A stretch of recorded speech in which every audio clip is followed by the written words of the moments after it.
That's running in the open on yellow. Wild card. Yeah. Are we gonna need to run down here? Eventually, yeah. These guys are forcing the open south. They're running, literally, in the open, driving. Yeah. One guy driving. They're driving. Wild card one up.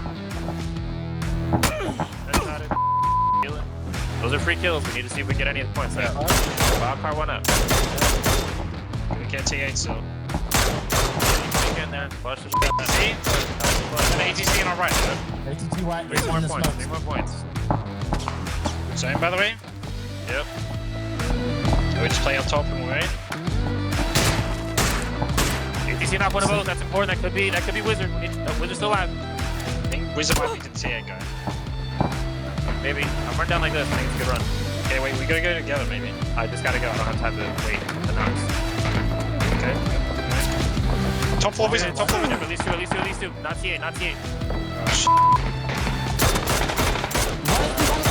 Bottom floor. 2 on bottom floor. Wizard lit. You say 2? 2. Nade it if you got it. Watch it for me. Watch it for me. One top floor. I'm holding your top floor. Top floor peeking. Can't cover that. He shut the door. I'm trying to cover it, but... Top floor. He opened the door. Guys on bottom floor.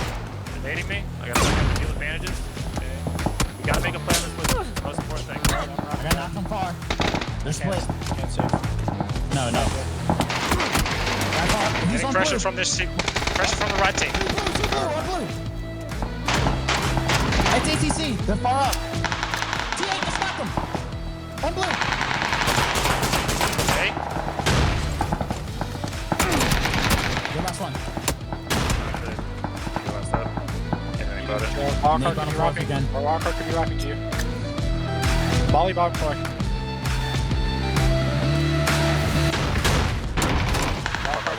Wild card back.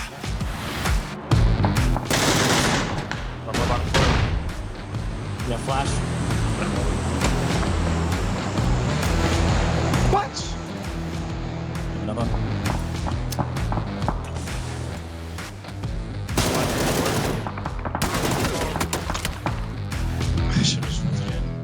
Yep. If they both bleed, we win. Yep. Seriously? Yep. We get those kills. Oh. I'm watching. I see a knock on my screen, so... They're like... We got one. blood. I see the one. I see the one, bro. Get him. Please. He killed T8. He's going down to res. He's leaving. He's leaving.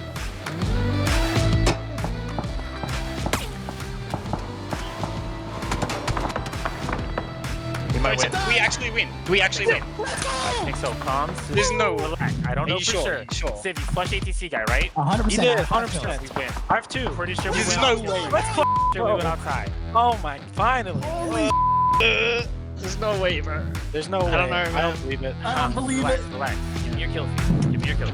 I have 5. 4. I have 2. Okay, 5, 4, 2, 11. 13, 14. They had 2 points. Let's go! We did it. We did it. We did it the time. We For did sure. it. We did it. Oh, bro. Oh my god! You guys are f***ing legends. Every single one of you. Bro, there's no way, man. Nice dude. Clutched up again. Oh yeah, it's a team effort there, boys. Gunner, you're unmuted, bud. You're muted. You have to unself it. I can't. It's not over until it's over. I just need to see it, bro. I need to see it, man. I gotta see it. Nice check in that corner, bro. Oh my I just God. have to see it. You said to me that if we win, if they bleed out, I stood up and just started biting my nails. I'm not joking. I got out of my chair. I haven't bit my nails since I was 12 years old, and I'm a lot older than 12. Lose my shit. I will fly to each one of your houses and just kiss you on the forehead. I'll kiss you back. Each and every single one. If we did this, bro, holy shit, I will snap. That's what I was saying. Wait, We did it. You won by 2 wait. points. We did it. We did it. We did it. Boys, Thank God. I love you guys. I love each and every single one of you. Oh my god. I can't believe it. God damn it. Good boys. Never give. Jesus Christ. Yeah. Holy let's go, boys. Unbelievable. Unbelievable. This seriously, good job. You guys should be so proud of yourselves. Holy man. You should be so proud of Yo, we yourselves. finally are Fucking champions, boys. We're finally champions. You should be so proud. Second place curse has been broken. That's my tweet. Like, way to keep your head in it and not give up.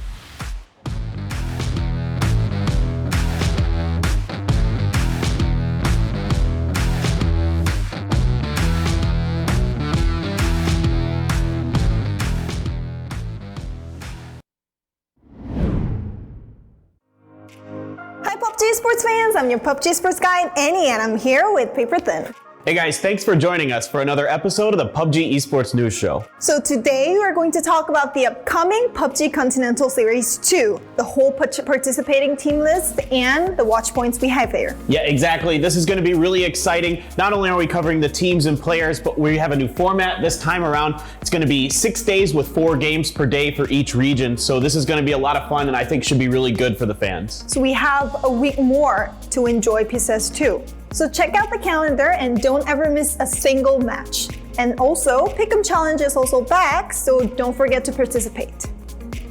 First, let's start with Asia. Here, we can find 11 new teams compared to PCS1. It's going to be a whole new competition here. We do have 4 teams which participated in all PCS events, like 4 Angry Men, Infantry, Tiamba, and OGN2s, but they will have to have a new strategy because they have to compete with whole new teams. Yeah, exactly. While some of these teams are going to be familiar to PUBG Esports fans, a lot of them did not participate in PCS1. So things are really getting jumbled. And especially, I think a lot of the drop locations are going to be contested in the Asia event. So I'm really excited to see how that plays out. I'm really interested in the landmark fight on school and apartment zone and Pochinki. How do you think about that? Yeah, exactly. There's 2, I think probably the 2 most interesting battles that are going to be taking place on Erangel is going to be between 4 a.m. and Ghibli for the school and apartments. Now, historically, Ghibli has taken control of that location from 4 a.m., so we'll see if that continues. The other one is going to be SMG and OG and Entis over Pochinki. Now, Entis tries to fight over Pochinki. It doesn't really seem to go well for them. So in recent history, it seems like they've been more willing to move away from that location. Will that be the case this time around? Because China teams really seem dedicated to fighting over their landmarks. I pretty much watched all of the PCS2 Asia qualifiers, and the last day of Asian qualifiers were insane. For example, in PJS, Detonation Gaming White and Sengoku Gaming was first and second before the last match, but both 2 teams struggled in the last match, and Sun Sister and Element 36 earned a lot of points and achieved that 2 last tickets. And to mirror that, in Korea, we had 3 teams that tied for the same amount of points for the very final spot to qualify for PCS2 Asia. So it was an intense final game with the Afrika Freaks and Genji and VSG all having the same amount of points, but Afrika Freaks won the last game and had more kills than the other 2 teams, so they were able to come out ahead. Yeah, it was really shocking not to have Genji in PCS2. The other team I would like to highlight from Korea is T1. Now they have picked up Starlord, the veteran from VSG, who has moved over to be the in-game leader for T1, and he led them to a victory in PCS2 Korea. In China, Infantry, the former champion of PCS1, won PCL, and I'm really glad to see the constant performance here, so I'm expecting a lot in PCS2 also. And I want to highlight SMG. This team is consisted of players who have been playing in global events in 2019, so I think these players are really capable of playing in global events. Also, Met98 from this team represented the Team China in PNC 2019. One more interesting thing here is that 4 a.m. barely made it to the PCS2 by 1 point. It's always amazing to see that 4 a.m. eventually make it to the global events no matter how. Yeah, they're really crazy. I really would like to also highlight the 2 teams that qualified from Chinese Taipei. This is going to be their first time in a big global event in a while for some of them. Gex Ace, of course, looking to try to match their sister team's success. And Team Sadies is a team full of very young, talented players who are finally old enough to get their shot at playing in one of these global events.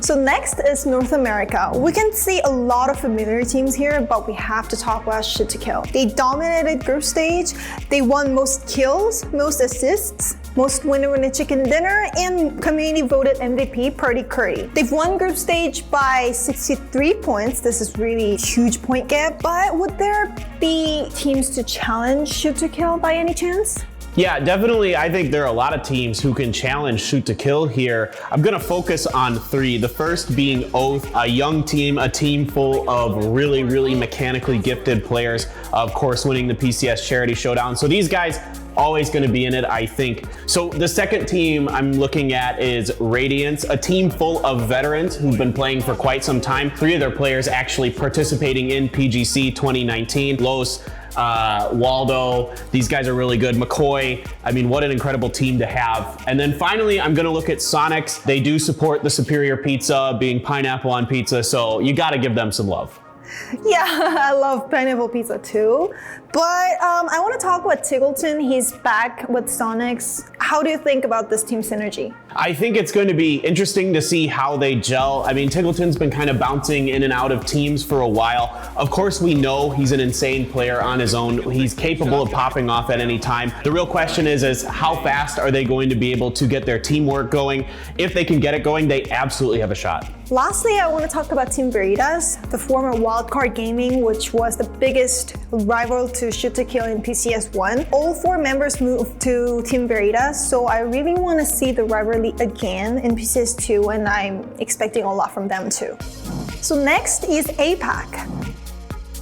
I see a lot of familiar teams here, and I see some new teams, but among these teams, I really want to highlight 2 teams, Division X Gaming and Archangel Predators. Division X Gaming, they were the champion, and Archangel Predator, they led this event in the first week, but we couldn't meet them in PCS1, but now they came back, and I'm really expecting a lot from these teams. Yeah, for me, I'm really gonna highlight MSC Theraton, the 2-time champions of the PTS, the Thailand series, so I really think there's a lot of potential here, as Thailand has really shown to be a strong country in this region. The other team I'd say is more of a dark horse, but I think has a decent shot at potentially winning this as Battle Arena Elites. There's a lot of really strong players who've kind of bounced around from teams like Flood, who used to be on Athletico. You've got Loki's, who's been on BAE for a while, Neferhor from Australia, and then Sophia from Malaysia as well. So this is a really, really good team. What about the Oceanian teams? Like, they now have only 2 seeds, but I think Astra and Fury are the best 2 teams in Oceania. Yeah, definitely. I'm going with Fury. They just are so consistent. They're the best team in Oceania for sure. So for this team, they definitely have a real shot, and I'm definitely considering them for my pick to win APAC. So here we have a lot of teams who made it to all PCS events, right? Yeah, exactly. I mean, there's been quite a few teams that have made it to all 3 PCS events so far. Coming from Vietnam, both Cerberus and Divine have qualified for all 3, and from Thailand, Buriram and Daytrade Gaming have both made it as well. So this might be their chance to really shine. And last, we have 2 Indonesian teams again from the future, from PCS Charity Showdown is back, and Victim Rise is always consistent in their league, so I'm expecting a lot from them too.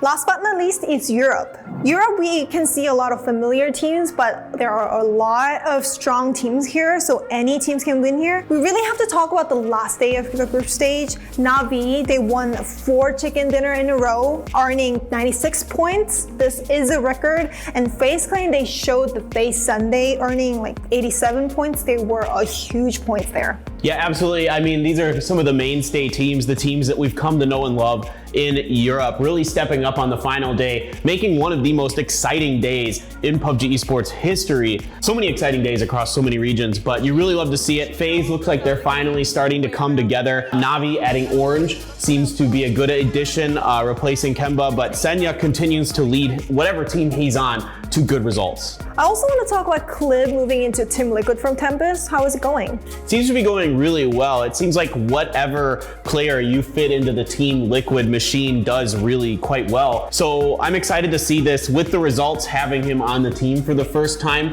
being this good. Maybe this is finally the roster that can take them to the heights where they can win a championship. So I'm really excited about that. Another player that I'm interested to see how he does is Kemba, moving off of Navi over to Winstreak. They looked pretty darn good, to be honest, for their first time together as well. So they're definitely a team you got to keep in mind. I mean, there's so many good teams in Europe. I know, Northern Lights, they've been performing so well constantly throughout all PCS events, and TSM, they've kind of struggled in PCS2 group stage, but they were the champion of PCS1 Europe. So I can't wait to find out which team will be the champion of PCS2 Europe out of these marvelous teams. And again, we have PCS2 Pick'em Challenge on track. I really love the PCS2 items. How do you think about it? Oh, they're great. I mean, once again, just awesome items to choose from. Yeah, so to get the reward items, you need EPs and building coupons, and we'll tell you how to get them. So for EPs, you can participate in Pick'em Challenge. And the main event is, as always, predict the winners. So you can easily predict the winners of each region and get 100,000 EPs. Once again, the Pick'em Challenge, it's going to be free to choose the rivalries. And this time around, though, the way you get points is going to be a little bit different. It is a weighted voting system, meaning if you pick a team and you're one of the low percentage people and your team does better, then you're going to get way more points than if you say pick a team that has a lot of votes for it and they win. So it's kind of an interesting gamble you got to take. Yeah, you have to think a lot before you pick. You can also get additional EPs and voting coupons by simply watching PCS2 live streaming on Twitch. You can get it by Twitch drops. And also there will be the quizzes during matches, and if you get right, you can also get EPs. Right, and also the same thing's gonna happen like in PCS1. There's gonna be codes that come up on the screen. There's only a limited number of people who can get them, so you gotta be ready to enter them into your PUBG client as soon as possible. And console players, don't worry, we got you guys. Details of how you can participate are coming up soon too. So don't forget to participate in Pick'em Challenge and get exclusive PCS2 items. And here's our pick.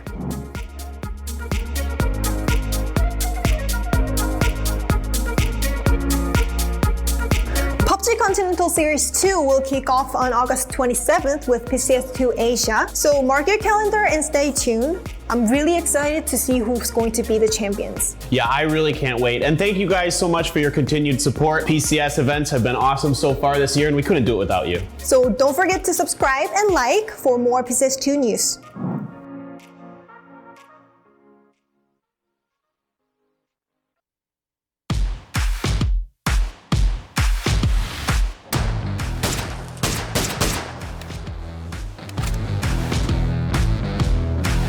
In the middle of the field, running open. On this Guys, hay bale. That's smokes. Yeah. Kind of hay bale.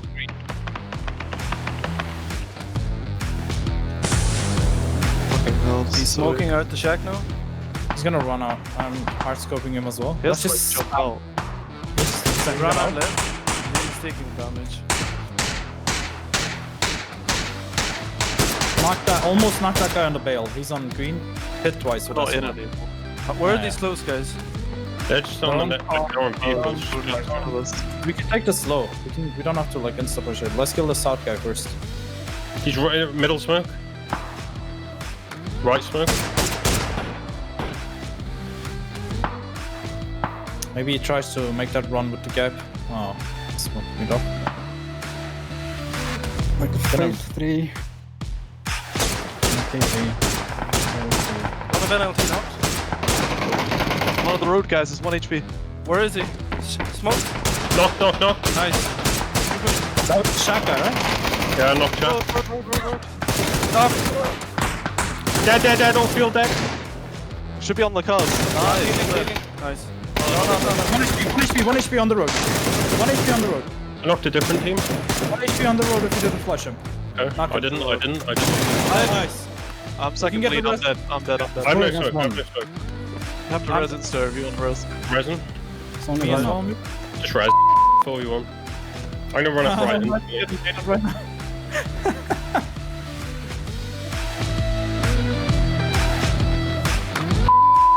Go under the road. Go under the road and stuff. Yeah. Nice. Fuck Come you, left. buddy. Someone can do it as well. Yeah, I'm coming with you. Flash in this smoke. I'm looking for you two. None. A road by me. Coming, pushing him straight. I'm flashing him. He's behind the car probably. The car. There he is, here. One flash. Nice. Boy. Bad. You guys are sick. One bomb. Had 9. 2 bomb. You had 9? Yeah. 3. I had You're f***ing cheating, bro. Go, boys. Let's go, lad. Let's go. Finally won something. Let's f***ing go.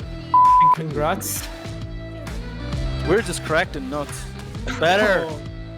So Give me finally win something. 3 Mac? 3-1, 3 Mac. Yeah. That was like a small That was small though. Yeah. This team hunts for the big thing, bro. Let's go. Arrow. Yo. Time. 2 and 2. Okay. Oh, I'm so happy. I'm going then. Congrats, guys. I'll be right back. Oh, shit. Big one kill.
And welcome back, everyone, to PCS2 Asia. We are here for the second week. This is day number 3. Thank you, everyone, for joining us once again. We are so excited to be back here as we watch these 4 regions compete to find out who will be our champion. It is I, Paper Thin. Along with me once again is Bench. And Bench, last week, I think we saw a bit of what we would expect. It was infantry leading the way with Tianba, T1, and some others following not too far behind. So far, this one's gone about as how we would expect. It's still under expectation, but some things were still out of our expectation. What was infantry putting up 34-point game. Okay, we kind of expected infantry to put up big games, but nothing humongous like that. I mean, one of the craziest games you'll ever see. If you missed it last week, go back. Infantry had a 24-point game on Miramar. They had a 24-kill game, and then they won, so they got a chicken dinner. So they got 34 total points, and that's a big reason why they are in first right now. Not too far behind them, 10 points behind them, is Tianba Esports. Tianba has been playing very, very well again. They struggled a little bit in China coming into this event, but they've been able to kind of find that form that we saw in PCS2. So when it comes to PCS Charity Showdown. PCS Sorry. Yeah, it's all fine. They won the PCS Charity Showdown. Yes. Asia, and right now it kind of confirms that Tianba is definitely capable of showing what they're capable of in international stages. Because like in the regional stages, they may have suffered a little bit, but they were still good enough to advance into PCS2 Asia. And then when it comes to real fight, they can really put it up there. Yeah, we know they're really good. Lurena has been playing out of his mind. I'd say he's the second best player so far here in PCS2 Asia. He's been amazing. T1, very, very strong start. They come out with the win on the very, very first game. A big statement coming into this, really showing why not only did they win Korea coming into this, but that now they're a force to be reckoned with on the global stage. So initially, we were talking about Star-Lord most of the times because he has been obviously the hot potato of South Korea, moving from VSG over to T1. But he's really putting some work in there for his team to put up those points. But not only him, it was Rex who clutched that last round. Match number 1. Actually, it will be match number 5 of day number 2. So whatever happened there, Rex was able to win a 1v4 and take the win under the belt of T1. And then Helen obviously comes out huge when it comes to like long range fights. He was out dueling even Longsker at points. Yeah. So the whole T1 squad seems to be very stacked right now. Yeah, this is a T1 force to be reckoned with, and they look hungry. Star-Lord looks hungry, trying to really prove himself as an in-game leader once again, finally getting the opportunity to do that after being not in the in-game leader role for quite some time when he was on VSG. Now he's moved over to T1. So he's been doing very good. I think the other thing I want to point out with T1 is I was taking a quick look at their stats before the match here. Everybody on T1 is averaging more than 1 kill per game, which is a big deal. That means everything is going very well for them. Obviously, they're in the top 3 spots, so of course things are going good. Behind all this, you've got like Triumphants on Gaming, Champions of Competition, and Entis, who are all playing very good. Entis, they had a couple wins there, but when it came to match day number 2, it just didn't seem to be working in their way, especially on match number 6, which is the second map of Miramar on day number 2. They hot-dropped infantry on the Church of Impala. Not exactly sure what was behind their decision-making. Maybe it could be a fever drop, or it could be just they're caught because of the plane path. But in the end, they were wiped out for nothing. Once again, 4 points fed to infantry, and they were able to put up 34 points game because of, I would say partially due to Entis feeding them 4 points there. But at this point, I really feel like nobody should be challenging infantry. Sun Sister did it once, and they backed it off right away after that one, losing 4-0 again. And now Entis did it again, which kind of confirms all the other teams in this lobby to, okay, we're not going to be dropping on top of infantry. Yeah, it was a bit strange to see that for sure. Entis tried to contest around the church by Chumasera, and it just did not. It went about as you would expect, I guess. I mean, after we saw Sun Sisters get absolutely annihilated, it happened to Entis as well. There you can take a quick look at our schedule, guys.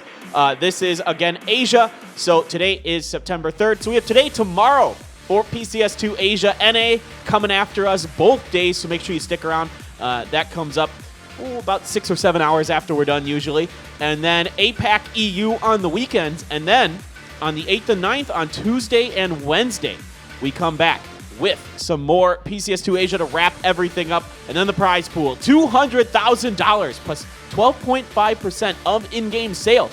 So if you guys go through and support the tournaments, you guys, all your money goes directly to the teams, and it's evenly distributed. And you get some dope-ass skins. Oh yeah, the skins look insane. The mini skin, especially for me, is probably the best pick, I would say. Had to buy those skins. But for maps, we are going to be starting things with the grassy lands of Erangel. We're going to have 2 of that, and then move over to Miramar. Day number 4, which is right tomorrow, same place, same time, is going to be the same as well. But week number 3, we're going to flip things around once again over towards Miramar, so that's pretty much the same. And the point system as well. We're going to go with Super, pretty much whatever happened back in the days are going to be used now. Nothing special, nothing changed. No, we've been on the same point system. It seems to work out very, very well. And the total leaderboard right now, let's take a look. Infantry, like I mentioned earlier, 10 points ahead of Tianba Esports. So still very much anybody's game. 3 points behind them, T1. Then there's a bit of a drop-off. 17 points to Champion of Competition. And you can see for these top 3 teams, they're getting it done through kills and wins. So right now, that seems to be the name of the game. Although Champion Competition, only 1 kill behind T1. So they're just not finding that late-game success. And we've seen Champion Competition, a lot of those points come through one of their players having very good solo performances where they're able to sneak out a few kills and wins. Oh yeah, it always happens so to be that somebody has to snake the game out, and when it comes to snaking, you obviously have to stay alive until the late game situation, and some way, somehow, the player from Champions of Competition is able to snake it out till the very late game, earn those placement points. But right now, things look very even on the top, at least for the top 3, T1, Tianba, and Infantry. Down below, on the right-hand side, we saw E36 on the very bottom, and a couple other teams there. But the bottom fights, I would say that's going to be changed as well when it comes to week number 2, because a lot of teams start slow. For example, for Team Sadie's, we've seen a couple moments where they just got completely bullied out of their location, but we've seen a couple moments where they were able to completely annihilate the other team. And we were talking about this the last week as well, Clinton, was Team Sadie's always start slow, and week 1 has passed, so this might be their time to shine. Yeah, I think Team Sadie is a team to keep your eye on as a potential team that could come through from the bottom and make their way over to the left-hand side of the leaderboard going forward. They're absolutely a team I would consider that. Element 36, despite being on the bottom right now, I think has a very good shot to really turn things around, come through, be competing more as the tournament goes on. We saw this, they got kind of better and better as the tournament went on. It took one turning moment for Element 36 in the PCS1 event where they won a 2v4 against Infantry, and that's when all of a sudden things really started to turn around for Element 36. I want to talk about a couple other things here, Bench. We've had two major hot drops, two major landmark competitions going on throughout this. On Miramar, it's been, well, let's hold that thought. Let's get back to that in a second. First, let's talk about what's on our screen. Okay, so Golden Chicken. the Golden Chicken. So day 2, match 2, this was the absolute most amazing game I think I've ever seen. I mean, yes, there somebody pointed out there was an event in Vietnam back in like 2018 where a team put up like 28 kills in one or 27 kills. But in a tier 1 like global event, this was really the most dominant performance you're ever going to see. 24 kills and the win from Infantry. And then another great game from T1. They won both of the first games. So can T1 do that here again today? But right now, we're going to be looking at the replays of Infantry just deleting people. You see 9 with the spray down, bullying with the nade will completely run them out from the site, exploding Cali. So La Vega is going to be bullied out of this one. But yeah, this game was crazy. We were both losing our minds when we were talking about this. I mean, this was just an absolute joy to cast, to watch these guys. And it just felt like eventually it had to stop. Like, you're just sitting there like, okay, eventually the brakes got to be put down. No, sir. These guys were just amazing. And Bullying coming through with the clutch to finish it off, catches the side of the last member of Gex Ace. And here's Rex Solo's performance. So this is the solo chicken from Rex to give T1 their second victory in the tournament. And Rex doing a fantastic job coming around the side, catching Triumphant Song Gaming completely unaware. And then again, on the back, Volley Bear, no clue that Rex was coming up behind him like right there. Rex had like basically 3 options in that situation. He could have gone right to follow Volley Bear like he did, stay in the smoke. He could have gone straight in, prioritized center circle position and tried to, like, you know, prone and sneak it out. Or he could have gone left to try to get the other snake while Volley Bear is busy trying to go the other way. He chooses to come behind, turns out to be the right decision.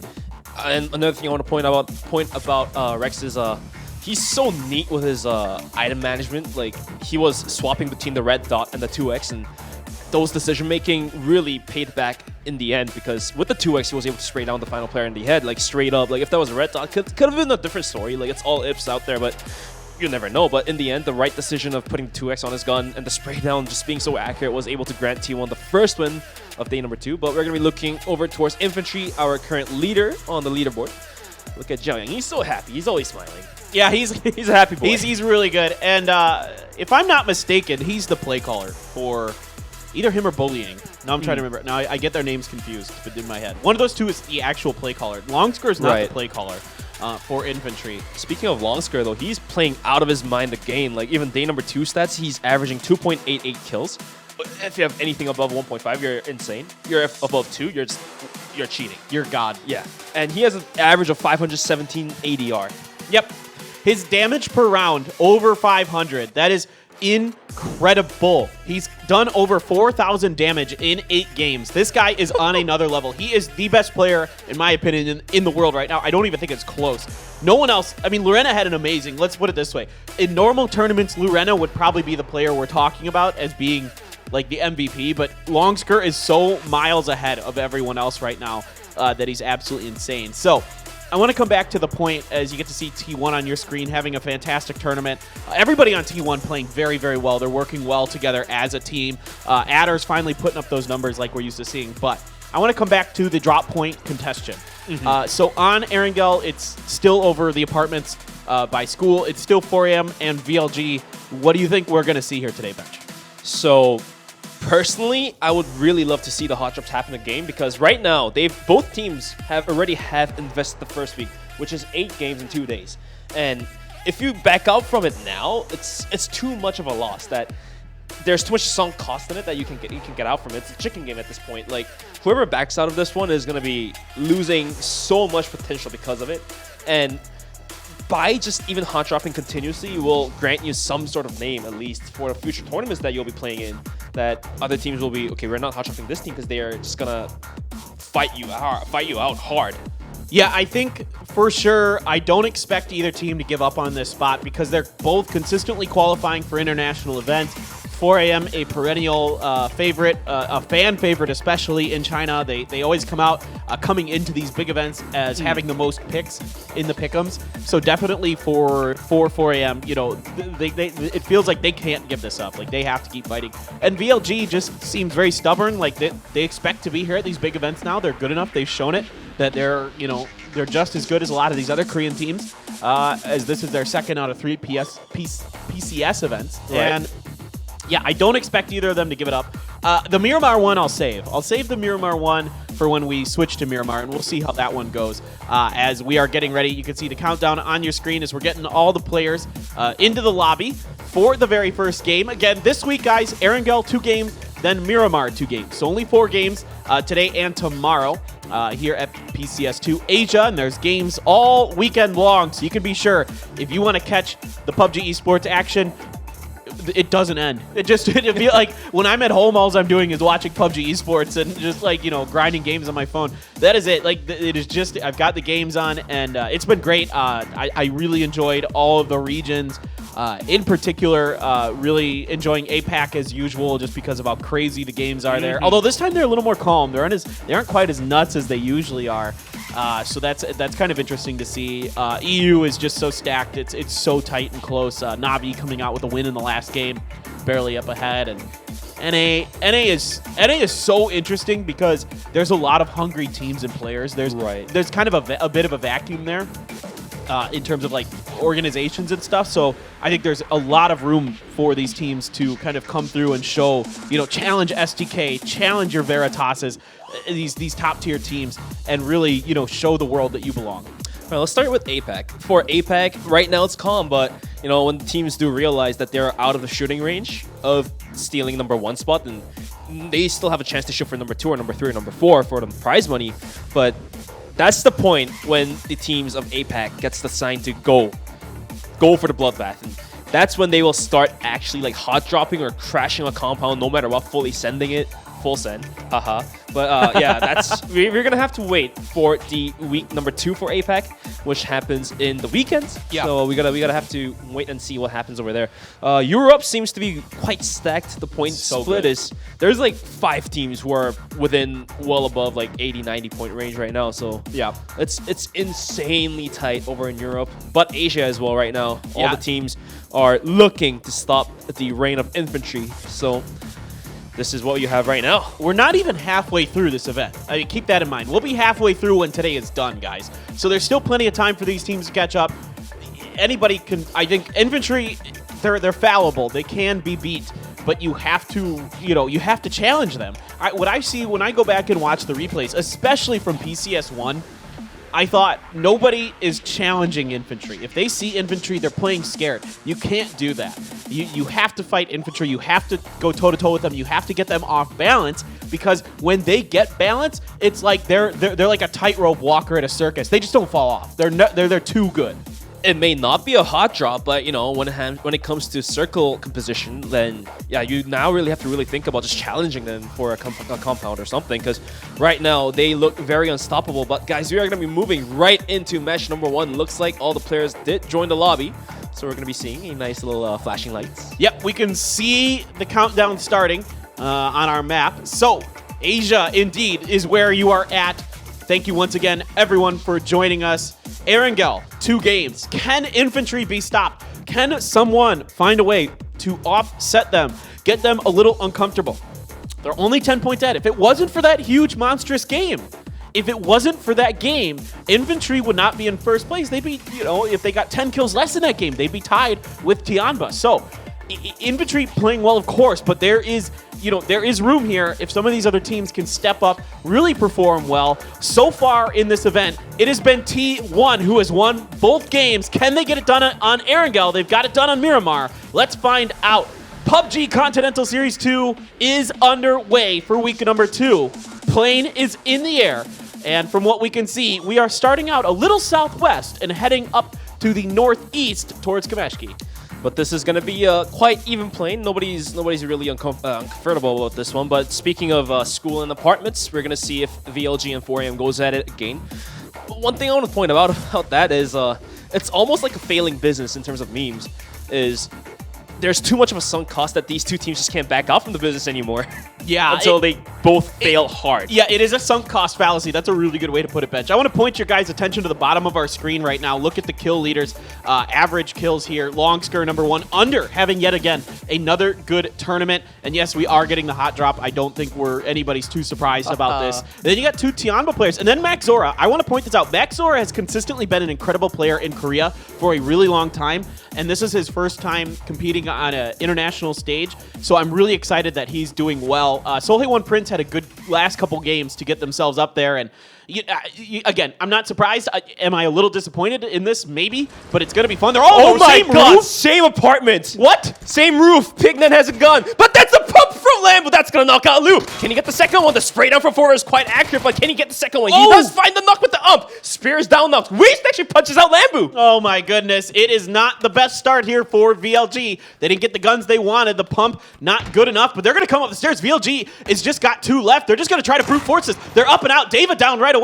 I don't know how much longer they can last. Around the corner, Waste isn't good enough. Hikari just able to survive this. Pignon coming up the stairs, trying to save his team as quick as he can, but I don't know if it's going to be good enough. Dava hanging out by the stairs, trying to give the information for his teammate. Good spray by Pignon, gets damage. Almost out of the game already is Hikari with his Vector. He's trying to hold the line. Pignon knows he's very hurt. He saw the blood spray. He's going to throw the stun up and over. Stun in. Hikari goes onto the railing, comes around the corner, and it's going to be Pignon taking it out, but it is a 3-loss event here for 4AM to start, and what a wild, wild one to begin. This is exactly our Econ 101 lessons of sunk cost fallacy. Okay, 4AM, you have won the battle finally once in the apartments, but at what cost? Losing 3 members and leaving Pignon all alone. Great fight indeed, but at this point, it just seems very...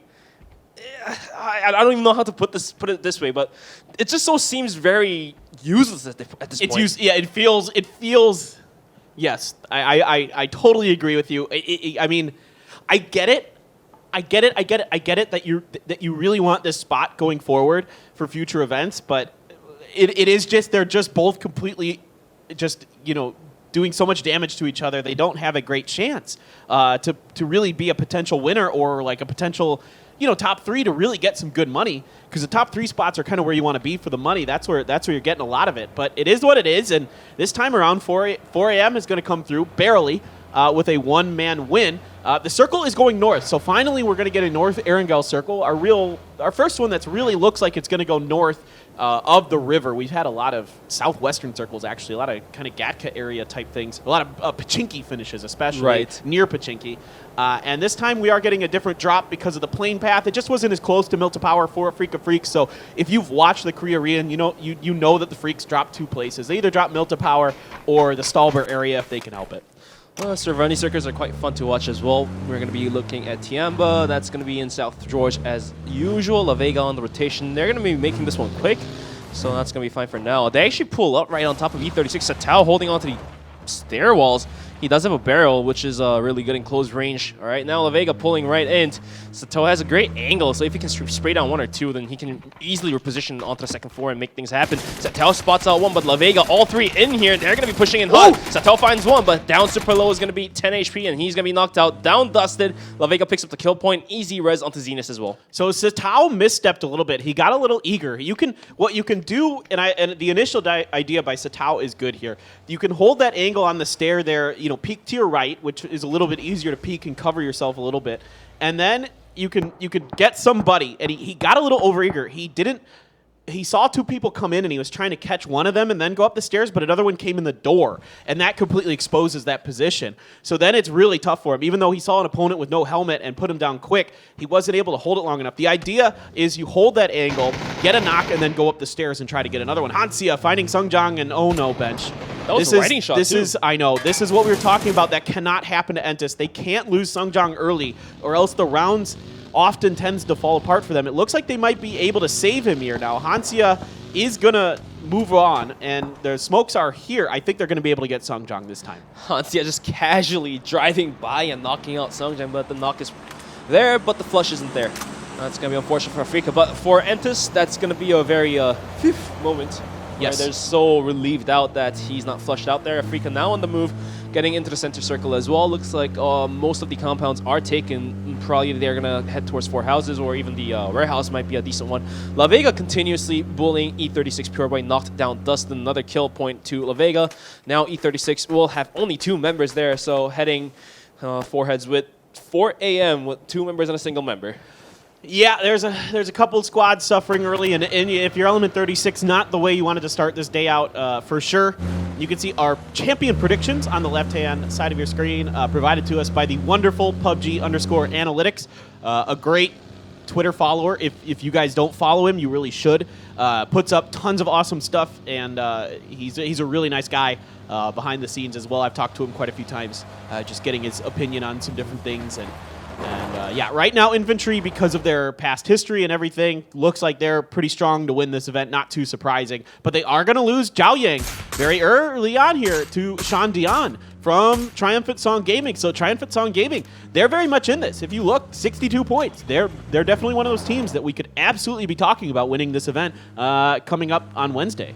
And looking at the kill feed right now, Tiamba and T1 must be happy that Infantry did lose a member early on, especially when it comes to Tiamba and T1.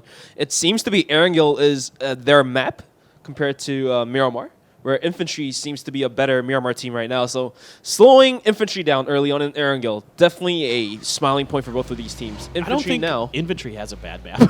Yeah, no, it's not they're bad in Erangel, No, I know, but I know. it just so seems to be. Yeah. I think Miramar right is now, so much better for them. Yeah, right now they're playing better on Miramar. But what's weird is when they won PCS1, I felt like they were playing better on Erangel. So it kind of just feels like it doesn't matter to them. Yeah, it doesn't matter with them. But right now they're just putting up more points on Miramar. I'll agree with that. I'll put it that way. Yeah, that's true. Which is probably more fair to speak about. Triumphant Song Gaming, after taking the kill, they're going to be looking right at Infantry once again. They have repositioned themselves to the hut houses over there. But is Pignon in the same compound is my question. Yes, he is indeed. And he's probably just hiding there quietly, hoping to not get caught out, even pick up a couple kill points if possible. But right now, 4 AM, after winning the Bloody Bath battle against VLG, is going to be sitting quietly. Yeah, I wouldn't be too surprised if Pignon never leaves this house until the circle absolutely forces him to. Keeping track of some of these other teams, La Vega is kind of given up. Oh, there's the replay here of one of the knocks. Oh my goodness, Sparrow. Good at shooting to get that guy out the window. And you can see Sophia tried to help his teammate, and it was just too fast from Sparrow, too good. He did take a bunch of damage to his helmet, though, got a headshot to it. So that helmet very beat up for Sparrow. I guess there's that. If you're the Element 36 fan or player, you could take that and kind of hold it to the bank. Solhei1 Prince coming around the top right of Stalber. So the very long East Coast rotation from their Lipovka drop spot is Solhei1 Prince. Those of you who are E1 fan or EU fans would call that a phase rotation, but that's the Solhei1 Prince rotation this time around. Circle closing up very, very soon. You can see T1, your third place team right now, the best team from Korea so far in this event, as they look to head up towards the hill to the west of Severny and maybe set up shop in that compound and around the hill. I love playing this spot personally. You can see everything basically to the shooting range hill, and so you can see so much. You can see about this new circle. You can see about a good square kilometer of this new circle. And a circle like this is where you can actually kind of play edge and then start zoning in slowly because there's too many hills and barren lands. But right now, teams look to just go into the center as that's the meta. Right now, Tiamba is holding on to 3 houses. They are definitely happy that the circle shifted their way. GX Ace is going to be rotating out of Severny completely, looks like. And right now, just trading shots with Sun Sister is going to be T1. Star-Lord's not going to be happy to lose the tire on his vehicle, so he's going to pull up and get going. And raining from Solhei1 Prince. Solhei1 Prince did pull up at the backside of Severny, and right now, they're not really eager to go into the center circle, realizing there's too many sound cues of shots being fired in the center. It's not worth the rotation right now. Yeah, I totally agree with you. I think they're just going to hang out here for now and wait and then see what they can make work after that. It's a little too cluttered. in front of them for their comfort. Entis likes to work their way up the middle, up the mountain from their position. They're going to get stuck up in this blue house for now as SMG already up ahead of them. And you got a Freak of Freaks who took the quad near the quad compound at the crossroads. Gex Ace has the crossroad compound for themselves. So there's a lot of teams already making their way into this large, mountain range that's to the south of shooting range. There's a lot of playable terrain. There's a lot of hard cover with trees and rocks inside of here. There was a knock here for T1, but looks like Helen should be okay, and he is indeed back up on his feet as those boys look to work the northern part of the circle for now, and eventually they're going to have to come in at some point as they are on the edge. But when it comes to mountain circles, you won't see much battles until phase number 3 or even blue circle phase number 4 because there's too many shops you can set up and just hold on to, and nobody's really willing to go in the middle of a mountain range because if you get caught in a trap, you will lose a couple players. As easy as said than done. Infantry now, they were setting shop by the bridge of Rozok. They're going to get moving as well. That car is going to be beat up as hell though. And lost a tire as well. Gotta get moving. 911X, just looking towards Entis. He could have found a headshot, but looks like the elevation difference wasn't allowing him to do so. Entis, despite getting knocked onto Sungjang, they were able to res him back up and all 4 up. And this might be Entis' game. You never know. They're not bad in these kinds of situations. They're not bad in any situation. If they get to late game, Poliang putting some shots into the back of another Entis member. A little bit of damage done to Kale there, but nothing substantial as he is okay for now and gets the heals up as they look to regroup and maybe push a little bit further ahead. You got Under and Indigo up in front for the Entis guys right now, and we'll see where that one plays out. Adder made up his way to the shelter, and Sun Sister throwing a few grenades to keep him honest. Don't want to let him get in here. Adder checking the shelter to make sure nobody's sneaking in there. And typically people don't go down here unless they absolutely have to. I think Adder's just scoping it out just to make sure that there is in fact no one in there. Sometimes, players will go down in there to try to be cheeky and catch someone off guard because you don't want to go in that shelter 99% of the time because you're just going to die. Somebody's just going to block you in there with a vehicle and let you die to the blue or just, throw some grenades down there, and there's not a lot of areas you can hide. But every once in a while, you'll see a player go in there to try to catch people off guard because they don't think that someone's going to be down there. T1's decision to send Adder to the side of shooting range was valid as the circle is going to be shifted up towards Severny side, very northern. So both shooting range, the crossroads, and the mountain range are going to be part of this circle where La Vega is still being the dead center. Afrika now joining forces, sending Roja back to where he was. So right now it looks like somebody's setting out. It could be Dengche, if I'm not wrong. I didn't catch it. So I think you're right. It's hard to say on the map screen right now. We'll find out sooner or later. So eventually we'll see it. Champion of competition playing so well here. 4th place for a newcomer to a global tournament. They've been a team in China now for this year, and they've been playing very, very well as kind of a quote-unquote rookie team. Not too surprising, they got 2nd place in the PCL qualifiers for this event, so clearly they're good. Kim Gunny going to get a knock onto Starlord there. Will that be a confirm for Solhei 1 Prince? We're not too sure. Be a little bit disastrous for T1 to lose him that early. Tiamba did dip out from the 3 houses by the bridge and started moving their way up into the mountains. Lorena was spotted out, but there's enough of terrain for him to work with. Juanita was able to flush Starlord out, so T1 off to a rough start as well, losing a member early on. And right now, it just so seems to be everyone doesn't really want to engage close-up range. They're just willing to fight from far ranges with the SLRs and the DMRs.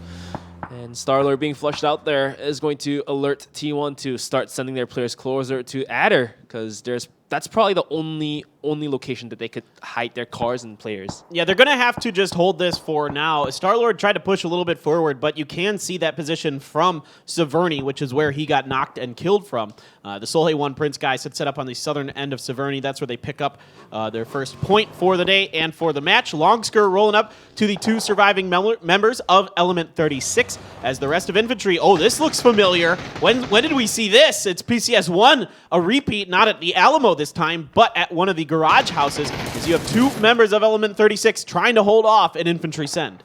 All right, Longsker with the barrel is going to send himself forward. He's not spotted out just yet, but there's a nade from one of the players of Element 36. I don't think that's going to land anywhere close to Longsker.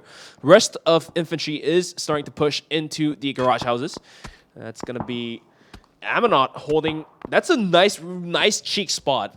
Players don't really peek that as a first entrance, but the flashbang is completely blinding him out.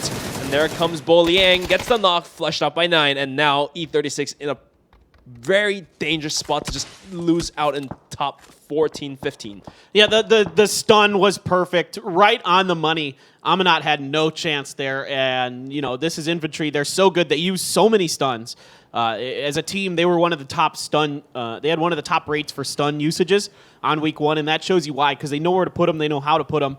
And Ammonot, despite having an unusual location, it kind of shows you there why it is unusual, because you're stuck if you get stunned. There's nowhere for you to go, nowhere for you to hide. You got to get lucky that they don't end up doing that to you. Now poor Sylphia trying to hide out, trying to see if he can get something going, as infantry doesn't quite fully realizes that he has moved into the shack on the side of the 3-story. And he's going to go cooking a grenade out the door. Bullying's right there, though. Not the right time. Inopportune moment for Sylphia. He is going to go down at Element 36, the first team out here in day number 3 of PCS2 Asia. Well, lesson learned. Don't hold potatoes out in the wild. And that's going to get you killed. TSG on the rotation. Volibear gets knocked out and flushed by Shoot, still moving under gunfire. And remember the good kill point. Tiamba sending themselves into the circle as well. They're going to control the top of it right now. It looks like the highest elevation. So they have a pretty good overlook on COC coming into the circle. Buyohu knocking out EJ. Afrika having a little rush there.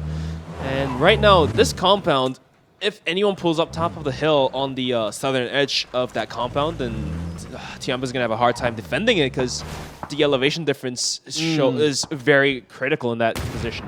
It is a bit tough in that situation. Now, Afrika Freaks did get a knock from Gex Ace. There was a bolt I saw landing onto EJ. So now they're just going to push forward. Lockslot comes over. The spray is not good. Whiffing pretty hard on that one is Lockslot, so he's going to try something a little different. The Molly coming through, but now it's Soleil One Prince, who can see this all the way over from near Severny, and they are putting some serious damage down into this Gex Ace push. They got a knock, and they thought they could maybe get to Afrika and maybe win a battle, at least pick up a point. Instead, they're losing a point so far, as now they have a bit of a situation to salvage over 2 champions of competition. Zach down for Sadie's. Zach flushed, as it is looking tough here, but Gex Aces does put some revenge. They get Juanita from Soleil One Prince. Nan coming through, gonna finish off UKL, and now there's only 2 left for Sadie's. The rest of Sadie's, I don't know what they're thinking, but they are probably just backing out of this one just outside of the plane territory. COC looking very strong right now. In the meantime, Zennon knocks out Shadow, flushes him out, so the fight between GEX8 and Afrika continues. And Yuri just putting out those smokes. He's willing to back out of this one, but XS has a pretty good angle, almost finding the headshot there, but that's going to be very far off. Nate's being cooked, but not going to land anywhere close as well. And XS with a smoke once again. Back again towards Afrika. EJ flushing out Zennon. Good one there, but looks like that won't continue for long. It's not looking great now. Yuri trying to use the smokes to cover him. He's taking some more damage from somewhere. Didn't quite see where that shot came from. Although here comes Tianba. This fight been going on a bit too long. Lin Shun makes quick work of Lil Ghost. He is down.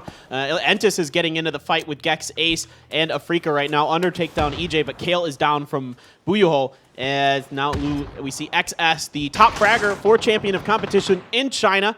And he is going to back off Lin Shun there. As Tianba, it's just Lin Shun out alone for them. They got to be careful. Lulu always gets Yuri, so now, and there's only 1 left for Sadie's. You can see KJ over there trying to do everything he can. He's even going out in the blue, seeing if he can maybe catch XF off guard. No, sir. XS, no fool. Gonna find the last member of Sadie's, and they are down in 12th. And Adder was doing some damage there as well, so T1 almost joined up this fight, but this looks like will be a disengagement for both of these teams, and the circle going down super south. No compounds except the ones Tiamba and La Vega is holding on to. It is going to be the part of it. In the meantime, Helen knocks out XS, so T1 continues to bully champions of competition. That flush is going to come through clean, cut. And T1 picks up another point. That's going to be a player from another COC, right? Looks like. So that almost continued to unlock, but just the final bullet fell off a little far away. Yep, it's a good little maneuver here from T1. They got stuck on the west side of shooting range, and you don't want to be down there for too long if you can help it. So they're pushing up the hill. They third-party the fight and trying to find some way into this next circle, as it did shift to the southeast now. And T1 outside of that area. Raining, finding Kendes, as Sun Sisters now might be in a full-on battle between Sol Haewon Prince. When I glance over at the map, we're still watching champion of competition. Taking a little bit of blue damage is Nan to keep himself angled away from T1. T1 fanning out, looking for anything.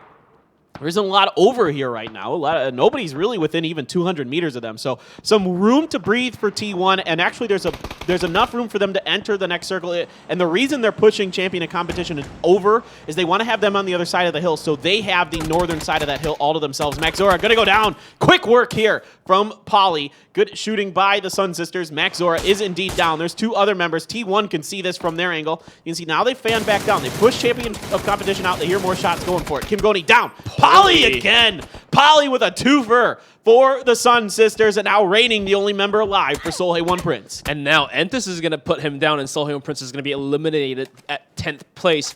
Looks like the crash onto Sun Sister was not a valid decision, as there were too many teams that could poke this way. T1 poked at them, Entis is poking at them, and obviously Sun Sister themselves are a strong team when it comes to close quarter combats as well. Now Adder putting some damage into Sun Sister, and that's going to be Faye and Poli both out and done. Oh my god, that's Sun Sister out at 9th. So both Japanese teams ruled out from this tournament for now. No placement points for either of them. Great work here. Great movement by T1. Even with Star-Lord down, he's able to sit there and watch and help them make their decisions. And they bounce champion competition out, pick up a point, go over, get some points off of Sun Sister and Solhae 1 Prince. And now they're going to move forward into that open area that they've created for themselves. Really, really smart maneuvering by T1. Entis doing a nice job rolling up on the backsides, working the edge of the circle, and then they rotate all the way around using their vehicle to get to the very northern edge where there aren't a lot of teams left. Kind of realizing the situation, keeping very good track of their kill feed is Entis, knowing that T1 has to push in, so this northern side is going to be much more clear for them to work with. I would say Entis pulling up there is really smart decision, as climbing up the mountain is a little bit easier, but in the meantime, Sungjang trying to scout out, it's going to get picked off by Baole, and that will be Entis with down another member. Jesus Christ. I mean, it's good to scout those information and relay to your teammate. The eastern side of this map might be clean, but at the same time, you're risking a lot. Yeah, I don't know if it's the right move at this point in the game. I think just you're going to have a tough situation with this next circle because it did shift away from you to the south. Getting in is going to be tricky. Let's just be honest, and maybe it's better to just keep Sungjang in that kind of spot, but it is what it is, and it was his second knock, so he went down pretty quick. A fight is out here with the rest of Entis. Oh, Helen! Helen's going to get a twofer, get into going under, and that is no easy task. Those are 2 very strong players. He gets a win. Helen continues to perform very well, as does all of T1, even with Adder down in the back and Rex going for the res. Helen just wins those. He just got to win those, and Entis got completely dumpstered by Helen by himself. And we're looking towards phase 7. TSG holding onto the edge, and if they do push down the hill for kill points, that's T1 in a danger. But it looks like they're just gonna be happy with a knock and just burning their meds and burning their armor is probably what they're looking forward to. And in the meantime, La Vega still holding onto the compound with Tiamba, so nobody's really willing to crash onto their compound just yet. But when the next circle shows itself, this is going to be the moment where teams get the sign to get going. Late game La Vega has been very good in Korea. When they have 4 up coming down to the end, they tend to win these. And they have a great compound to hold as well. So eyes on La Vega for sure. But like you mentioned, that compound difficult at times to defend. SMG now working their way up the hill. Poor T1 could be getting sandwiched, or it could be TSG who gets sandwiched. Kind of depends on how SMG rotates right now. Mad 98 up in front, takes some damage from 911. Spray continues. No, 911 going to win that trade with his SLR. And he's going to go right for that first aid kit. Throwables coming out now. There is a TSG member watching T1. T1's thinking about this. Landred now taking some damage. He is down. It is just Baole alive. We're still moving under gunfire. And it is going to be Adder going down. Helen's on his knees. Rex the only one left again for T1. Are there any solo heroics for him? La Vega pokes out, finishes off Baole. The door is open a bit for TSG now if they want to swing back to T1. Good push by La Vega, immediately retreating to the safety of their compound. This is what I'm talking about. 911 coming over, knowing the bad situation that T1 is in. A good spray down, gonna get hacked, gonna get Rex, and out goes T1. TSG still 2 up, and I don't know if they are going to be able to pull the medkit as Tiamba's on the hunt. They're going to be moving down the hill, and they could spot out TSG anytime soon. Good spray down. Just a couple bullets will do dirty to 911. La Vega is just going to be holding out the compound. Tiamba now spotting out, searching out. They see the smoke, so they're going to be looking at the edges of it, but no players have been spotted. There's one. Linshin, quite accurate with those shots. Not going to open up just yet until his teammates are completely set up as well. In the meantime, the circle is going to be shifted towards the western side, which is not good for both of these teams. Linshin now starting to open up good shots. Z9 is the one to actually take him down. That will be a point towards Tiamba with just 1 member left for TSG now. All right, good push out by Tianba. They're still in this circle a bit, and they can reach out and try to pick up some free points here and there. Longsker, my goodness, he is so good with those sniper rifles. We have seen it time and time again. He instantly puts M200 down. Now, there is an AWM here for Z9 Max, as he is kind of poking around, seeing if he can catch a member of infantry out. Somebody's getting up on the roof. Oh, if he had hit that shot, that would have been so good. But here comes Triumph on Gaming. This fight's been going on. 9-11 trying to scrape up any more points he can, trying to hurt Tianba's chances, as they were the ones who did some damage to his team earlier. Stunned down, it's going to put him on the ground. Good reaction from 9-11, but there are some frags being cooked, being thrown. And that one right next to him didn't matter. Lin Shun going to finish Triumph on Gaming out. So it's going to be La Vega and Infantry and TM, but in this lobby, Doan taking a couple bullets from afar. That's going to be 9 putting those bullets into him. Unfortunately for La Vega, the circle is... I'll say it's quite fortunate for them. The circle, the center of the circle is quite close to them, and La Vega has started moving into the center of it and started controlling it, which puts Infantry in danger, as if they want to move towards the northern edge, there's Tiamba. If they want to come towards the south, they get spotted out by Sparrow. All right, well, Sparrow has reached out for the center of the circle for La Vega. He's going to hold it down. Got the AK in hand, level 3 gear as well for Sparrow, so picking up a crate somewhere along the way is La Vega. At Tianba, they still have the northern edge, and then over on the west is Infantry. Things slowing up a bit. There's enough room in this circle for all 3 teams to survive if they want for now, and nobody's really willing to make a move. When you have 3 teams like this with almost full rosters, you don't want to be the first one to make a move sometimes, because if you do, you might be the ones that get sandwiched. They're going to wait until they see phase number 8, and they might even wait till the point circle, the final circle. So let's see what happens. The circle moving away from La Vega, but there is the southern edge of it that they can play with, where Sparrow's holding on to.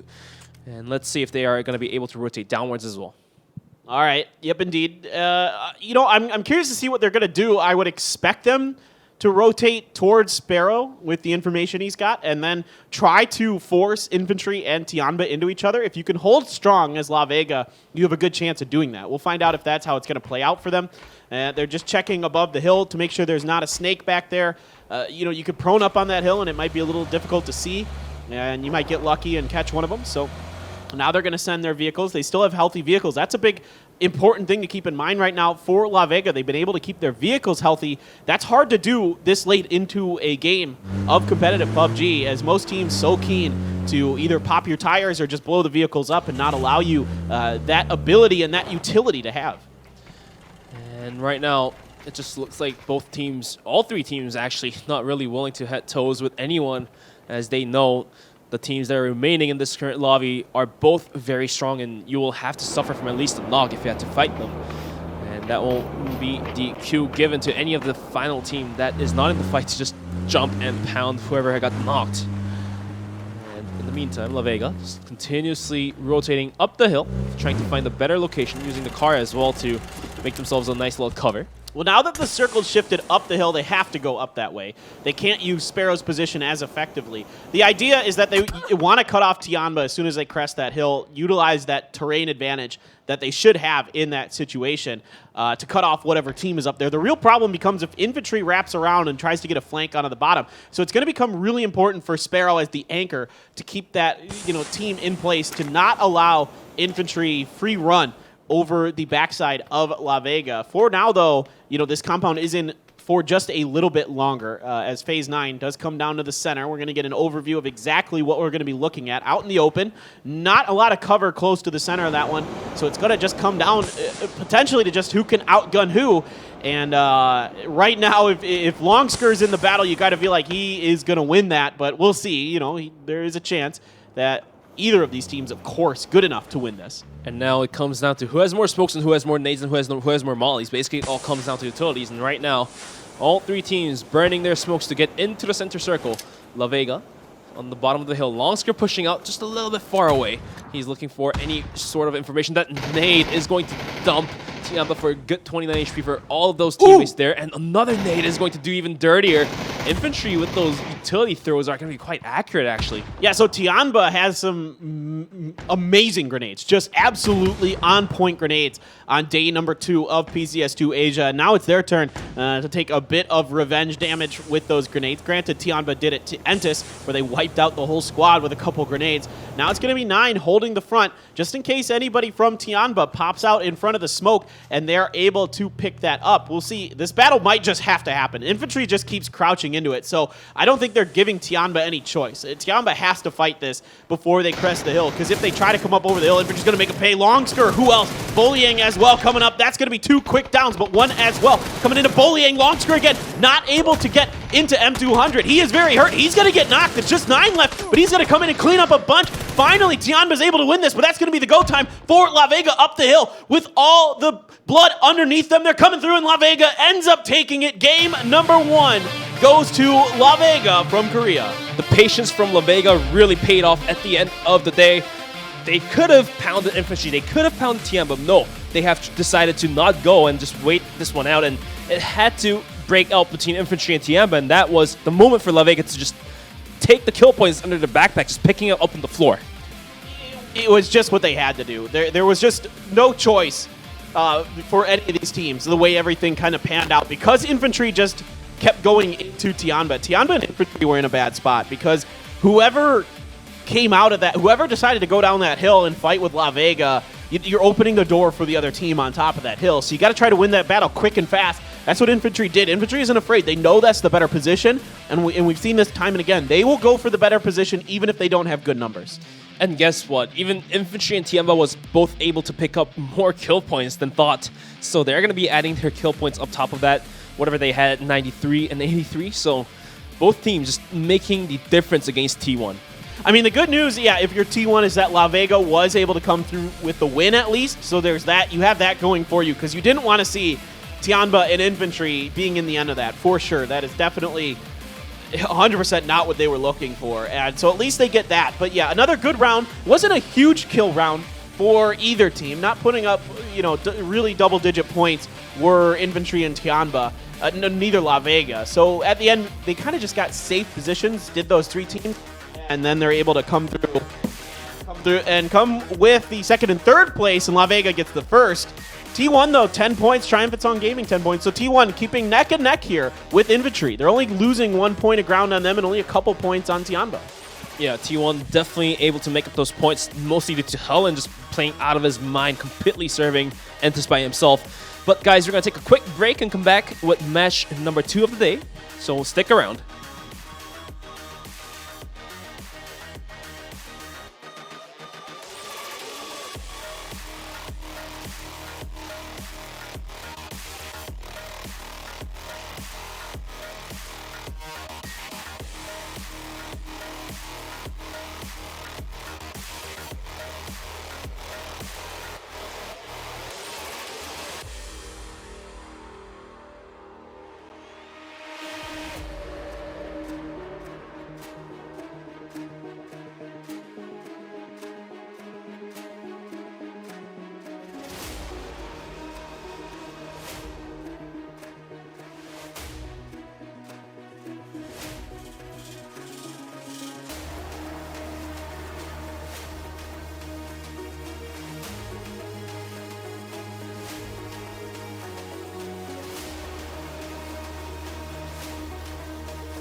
Yeah, he did. That was actually so Oh, no! close there. Old Pat Pat Caps with the tier 3 helmet. from freaking Narnia. No! Oh my god, he actually gets him. By the way, these guys need me are going. You mean on full counter? Wow.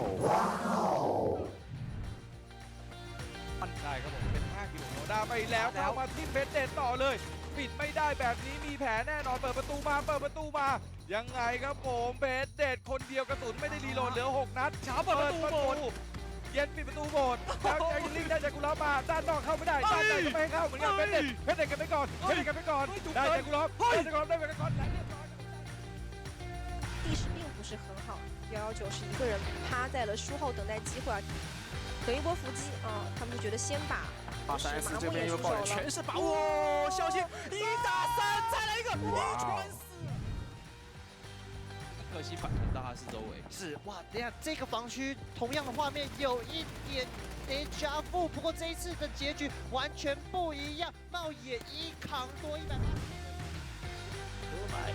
Yeah, I mean, well, they still have a chance, but there's a lot of teams around that can actually see them. Party ja Molotov. Teams around that can actually.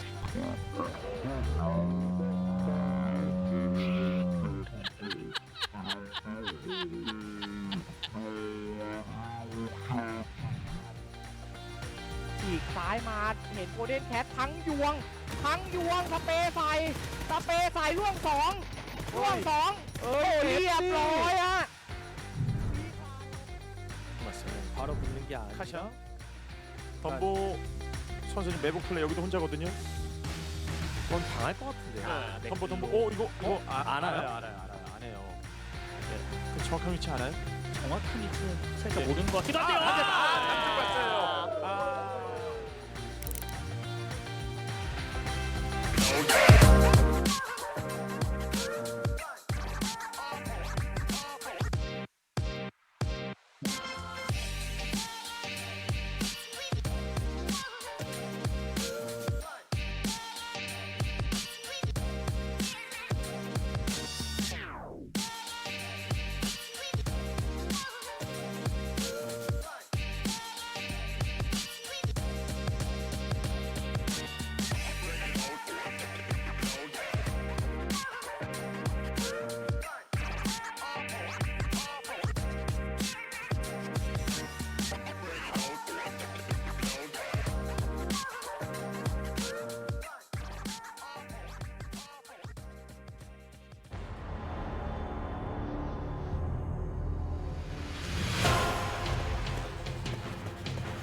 Welcome back, everyone, to the PUBG Continental Series 2 Asia.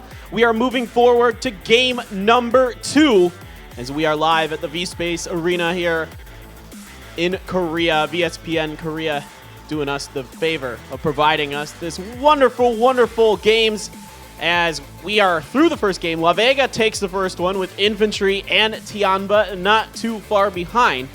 And Paper Thin and Bench here as we get ready to move towards the second game. We did see, of course, VLG and 4AM fighting over the school and apartments. It feels like at this point, that's just what we're getting. The rest of this tournament, we're just going to see that. I don't think either of them is going to give up. That's the way it is. So be it. It's a fun fight. I'll give it that. And I'm okay with it in a way. I would prefer to see one of the teams back off, but it's been very even in that fight, at least. I'll say that. So traditionally, we've usually seen 4AM takes the school and VLG takes the apartments, and then they start fighting after getting loaded up with gears.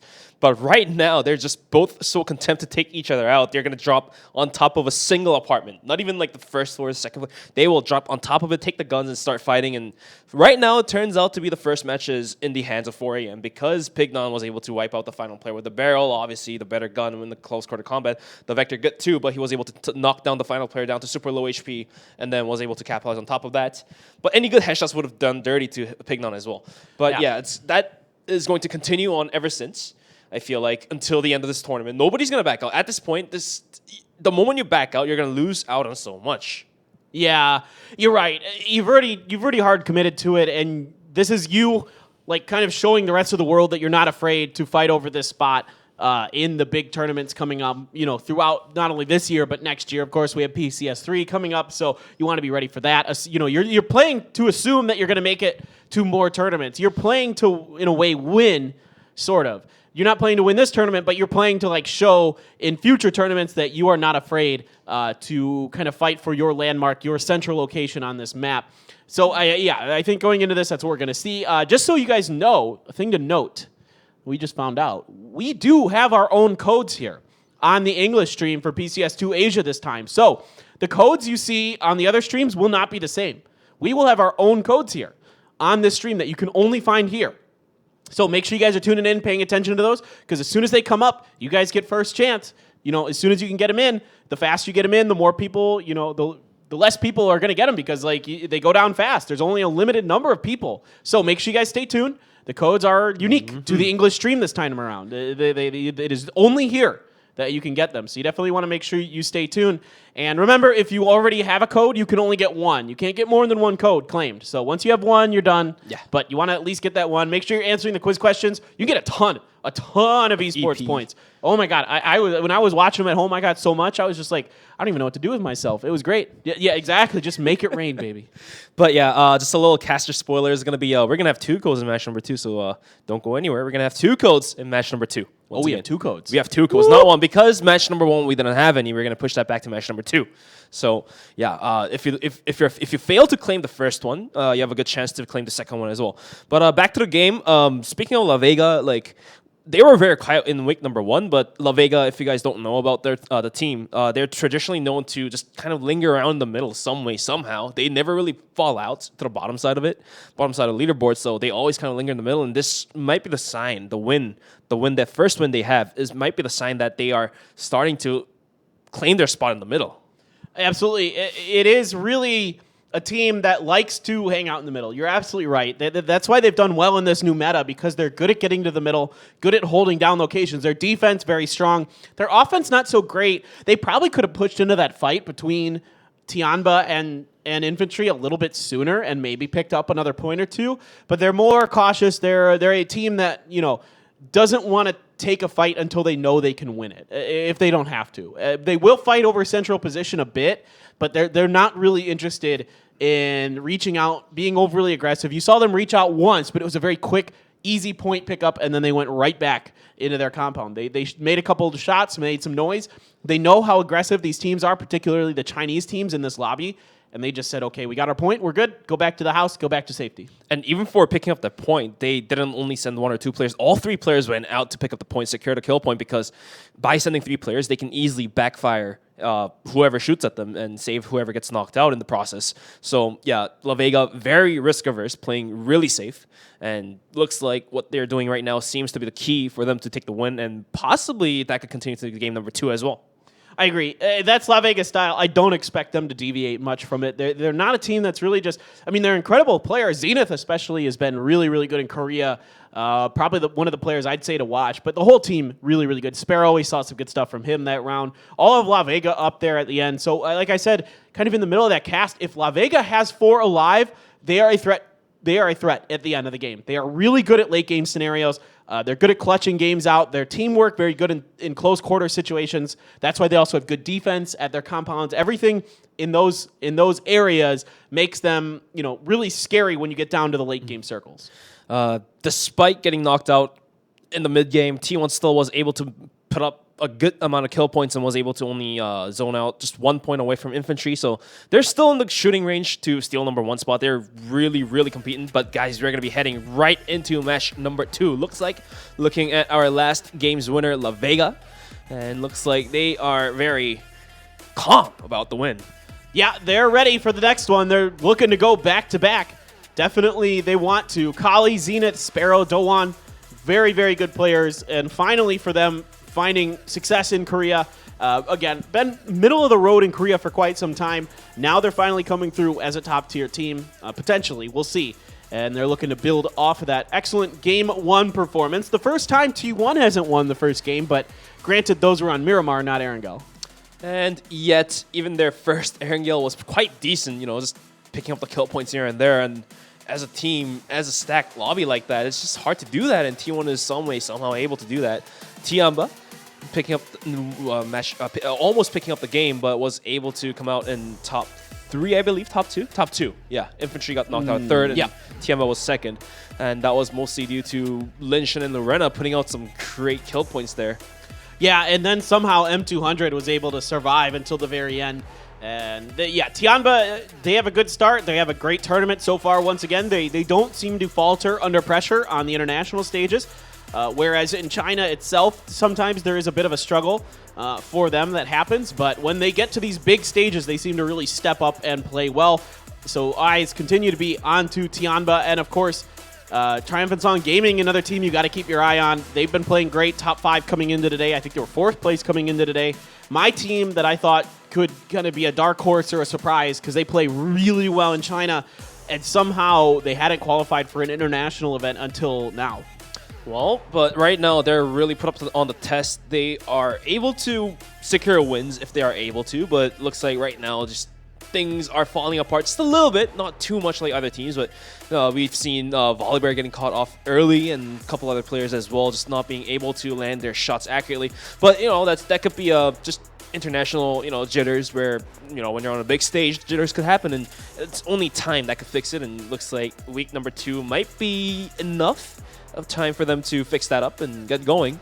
Yeah, absolutely. I mean, 911 had over 1,000 damage in that game, so he's playing very, very well. OGN, there's still plenty of potential. They had an okay round, not great, but they got some points, so that's not the end of the world. They were able to recover to that early knock where Sungjang got taken down by, I wonder, we didn't get a replay of it. Yeah, but of Hansia coming through with what I assume was some kind of side sweep, you know, side seat, you know, swapping or drive-by. And that's always fun to watch. But Sungjang, you know, as he goes in the early game, tends to be how Entis goes. That time around, he did survive for a bit, but they got kind of caught in a bad position. And a great outplay by Helen to take down Indigo and Under. I would say Hansia risked that one hard because rest of Entis was right next to Sungjang. And I don't even know if the guy had like a massive ball, but like he was able to just drive right by Sungjang, knock him out, and just get going. That was quite fun to see. Yeah, rest of Entis just looking very happy, not too happy, but they are definitely feeling the mood, which is, I would say, really good. You know, you gotta have those great feelings in you to make those performances happen. You know, if you're all just sad and down by the bad performance of the last match, you shouldn't let that eat you up. Yeah, I don't think I see a lot of smiles on the Entis guys' faces right now. So I think they're okay. They've been here before. Maybe the most consistent team in the world is Entis. They've qualified for just about every major in the last 2 years. Oh, yeah. And done really well at most of those majors. So when they get to a big event, they tend to be a top 5 team. Coming into today, they were 5th. So it's not going to be too surprising if they're able to do that again. We had to restart the lobby here, guys, as we did have a bit of a tech issue going into game number 2. But yeah, Entis, you can never count them out. I still think like I picked them as kind of my like Korean team who may surprise. You know, and they're, I guess you could say they're always in that category because they're always doing well in these big tournaments. Right, indeed, for sure. Speaking of consistency, Ghibli is also a quite consistent team, but this time around they have they're gave consistent up on that. in Korea. Well, yeah, they've consistent. They're in not Korea. consistent on big stages because they're hard headed and won't. At give least up a they're spot. At least they're consistent on facing 4 a.m. Okay, and that's Sunset okay. Yeah, there's the consistency you can find. Fair. I got you there. Fair. But yeah, there's a term in Korea called the 멸망전, which means extinction showdown, where two teams will just fight till the death of another one. And right now, VLG and 4AM sending it fully. VLG and Sun Sister sending it fully. At least for Miramar, though, Sun Sister does decide to back out. Not from the hot drop. They will hot drop, but they will back out from the compound afterwards. So at least both teams have some sort of chance to win that game. But Erangel just seems to be complete extinction for both of these teams. And on Erangel, I get it. It is such a nice spot to have. And for VLG, they've usually won against 4AM historically in these fights. This time around, it's pretty even for the most part, but it seems like maybe 4AM is starting to get a handle onto what VLG likes to do in these close quarter fights. But for the power grid on Miramar, I got to scratch my head a bit, to be honest, because they don't fight Quadro for power grid in Korea. Why is this so important on this stage? You know what I mean? Like, if Quadro was here, would they not fight Quadro for that spot? I have questions about the Miramar one. The Erangel one, I much more get. But the Miramar one, I'm kind of just like, just let Sun Sister have it. Just go somewhere else. Like, it's fine. There's plenty of spots available on Miramar. It's like you're subscribing to like a really bad movie distributor. Like you've already subscribed to Erangel, and now you have to subscribe to Miramar as well, just because you have to pay more for it. And right now, because they're already hot dropping 4AM in Erangel, they're basically sacrificing half of these matches that they're playing. There's 24 matches in this tournament. They're sacrificing 12 already, no matter what. Then might as well as take Miramar as well. It's like, okay, we're already sacrificing 12, and if we lose all 12, then we're already out. Okay. Then what's the point of giving up Miramar? If you're doing Erangel, we should just do Miramar as well. Is probably what they're thinking. Fair. I get the reasoning, and I guess it wouldn't be a PCS broadcast without me bemoaning hot drops a little bit. But so I should say I like hot drops when it's to try and block another team from getting a good placement or a good finish. No one's really messed with infantry. Excuse me, not Tian, but this time it's infantry. No one messed with infantry in PCS1. I thought there was opportunity for teams to at least set up traps and that kind of thing against infantry in PCS1 when they started to kind of pull away on that last day, but nobody kind of stepped up and did it. And I think here again, maybe it's not the time yet, but on the last day or on the last 2 days, if infantry is still the top team, I really do expect someone to do something about it, to try and set up a trap or hot drop infantry, because they have to be stopped. Lanbu finding a knock, Forever going at it, waste with a shotgun bullets. Will land that and pick now, finally taking the... Yeah, back to infantry. Just infantry is so brave. They're just able to crash anyone, and E36 holding on to this failed to do so, and they were able to lose that compound, and infantry taking it was a signal for infantry to pick up even more points, as that compound was part of the circle ever since the final circle happened. For sure. I mean, it was good push by infantry, and this time Element 36 not able to hold on, and here's a great play by Allen. Comes down, just keeps it, holds that trigger down, readjusts. Good spray by him. 911, this was some really, really nasty stuff. Bullying doing a great job. Longsker is always in the mix. Somehow, some way, that guy is finding damage and points. He got 2 kills in that one. Excellent job by him, and then at the end, it's just La Vega, cleaning up the scraps of that fight to get their win. But regardless, La Vega taking a good position early, holding it down, coming out to get a few extra points here and there. So that's pretty good. And we are getting, I can see the players are getting in the lobby, so yeah. We'll be back soon, guys. Don't worry. So back to infantry. So major thing, the difference between infantry and other teams is that most of the other teams are not really willing to crash a compound. Even if it's part of the circle, they will try to find the different real estate if they can just do so, and instead of crashing it, because they don't want to risk it. But infantry, in the last match, they already lost a member early on, first of all, so they only had 3 players. And then they still had the balls to crash right onto E36, take the compound away. And I would say that bravery is the major difference between infantry and the other teams, and this might be a signal for other teams to kind of pick up the playstyle as well. I mean, Korea has already kind of picked up being aggressive, but not to this extent. That's just what infantry is doing right now is just another level of aggressiveness. Well, I assume they scouted that compound that E36 was in, and either put the pieces together in their heads and realized it was Element 36, or just only saw 2 people there and realized they had a pretty good numbers advantage. And regardless, they will take fights where they don't have numbers advantage. You're absolutely right. There is an aggressiveness. There is this confidence inside of them right now because of how good they are from top to bottom. It's not just Longsker that's doing it on this team. The whole team is nutty good. That there's so much confidence. You saw this against Tianba in that last game. They know it's a 3v4. They know darn well, but they have to take that fight because it is the better position. And it is the right move, even though they lose it. It is the right it is the right play to try there. So for infantry, definitely I agree with you. Other teams need to model their play off this. And if PUBG was a poker game, infantry is able to go a little bit more ballsy because they have a bigger bank, so to speak. They have more points in their backpack, and they can risk one game. And by risking it, they can come out big or just lose that game out. But at the end of the day, they still have too many points under their belt that one game doesn't hurt to just try something new. That's a really good point. I think you're absolutely right. That's a really good analogy to make that poker analogy. They are sitting on a big stack of chips, it feels like. In every tournament they go into, they won the 2 tournaments they played in China in between PCS1 and PCS2. Not only the Chinese qualifiers, but there was a Huya event they won as well. Right. And those are all basically the same teams. I mean, China has all these stacked really good teams, as you're seeing here in this tournament, with Tianba, with Champion of Competition, with Triumphant Song Gaming. Even SMG, it hasn't been their best tournament, but still, all these Chinese teams are so good. And the Koreans, it seems like, are kind of starting to fall behind. Other than T1 and Entis, no one really seems to be, and I guess La Vega now, but no one has really been hanging with these guys. Well, but this is only first day of week number 2. At the end of the day, only half of the tournament has been passed, so we're going to have to see if Korea is truly falling behind of China. It's got to wait until the weekday number 3. So we have to see what happens tomorrow as well to really calculate who is just simply better than the other one. But right now, teams are just kind of rumbling between each other. Korea sometimes take the win. China sometimes take the win. And right now, Chinese Taipei and Japan just seems to be falling apart a little bit, but at the same time, they're also very capable of taking the win, especially like teams like Team Sadis or Element 36, where they've came really close at certain points in the other tournaments to take the win away from these top-tier teams. Yeah, we're waiting to see one of those 2 regions kind of come forward and show us something so far in this tournament, but right now the dominance is still in China and Korea as they hold off all of these other teams. I would like to see Sun Sister come through and win a game.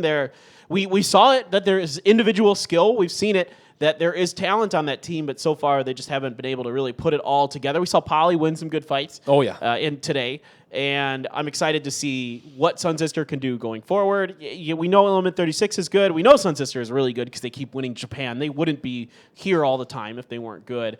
And yeah, Gex Ace and, Gex Ace overextended a little bit early on in that one where they went for that fight after getting a knock onto Afrika. And all that did was just draw the attention of like 2 or 3 different teams to their area. And then them and both Element, and Afrika, ended up going out pretty early, so it wasn't the ideal time to kind of send it that hard towards a freak. After one bolt knock, I think you could just kind of say, okay, we did some damage to him, let's just let this one go. Or that's great too, but at the same time, okay, one bolt knock might be a cue sign for you to full send, but that location of that circle is probably not the best place to do it. If it was maybe like down south towards the bridge end or something, then okay, a knock, there's probably nobody else that can poke at you from afar. Good point. But this time around, it's right on the northern edge of the map, and Solheim and Prince especially, they were on top of the mountain. There was a player in the very edge of the building as well. Too. And they had all the angle they can shoot from as well, and Gex Ace lost a couple players as well because of that. Yeah, 100%. And that allowed Entis to just fully send it to from the southern edge, which is a lot safer, so to speak, to fully send it rather than from the northern edge, knowing that the Solheim Prince is looking right at you from behind. Yeah, that's a really good point. It was not the right situation to do what they did. That's a really good breakdown of that. So, yeah, not the best start for them, and we are getting everybody into the lobby, make sure everything is ready to go, guys. I can see 64 players in there, so pretty soon here we should be hopefully getting this underway as we have one more Erangel to go, and then we have 2 Miramars coming at you today. So we're going to finish this week off with Miramar games, and then next week we go back to the same thing, 2 Miramars, 2 Erangels for days 5 and 6. Those will be Tuesday and Wednesday. Right. Same time, 7 p.m. Korea time. So whatever time this started in your region today, that's going to be the same time it starts on those Tuesdays and Wednesdays. So we're spreading out the last week a little bit. It'll be us, then NA, and then APAC and EU. So that's going to be really exciting. You definitely don't want to miss any of these. All the games across all the regions have been so good here so far for PCS2. And yeah, we're just waiting on this one, guys. So sorry for the delay. We're just having a bit of a tech issue. Hopefully, we'll be getting this one going here for you very shortly. But at least we have all the players in the lobby. We can see 64 players did join the lobby, so we should be firing this one anytime soon. But yeah, we thought infantry would underperform in Erangel, but looks like that point is completely invalid. They're putting up huge number of points, and just tonight's gonna end on Miramar, and that's even scarier because I cannot imagine how many points infantry is going to put up on game number 3 and 4.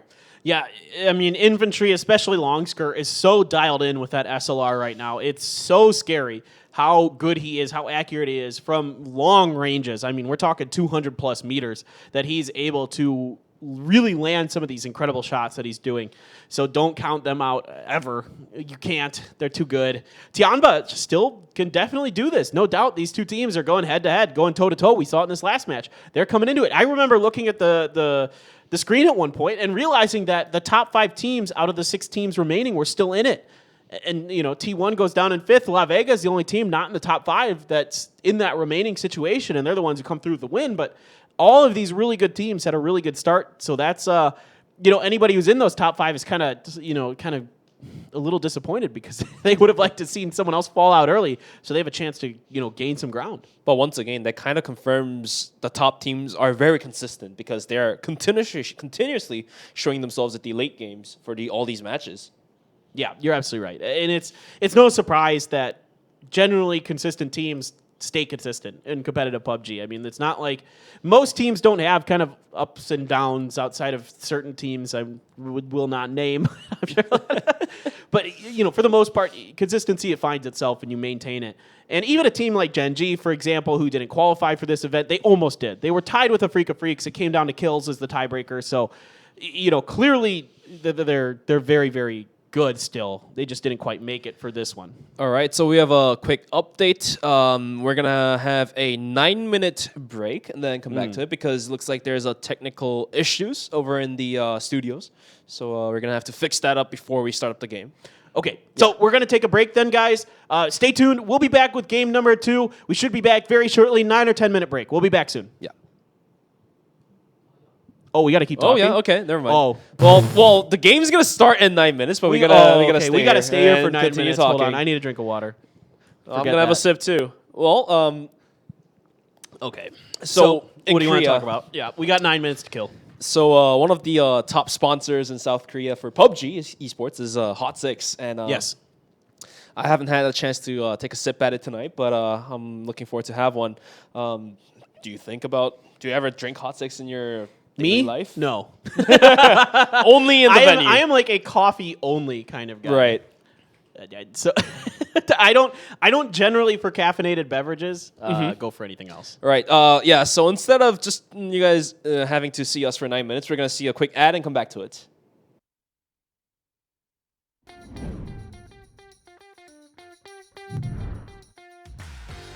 Frogman vai tentando meter bala então no timer, o gás taca.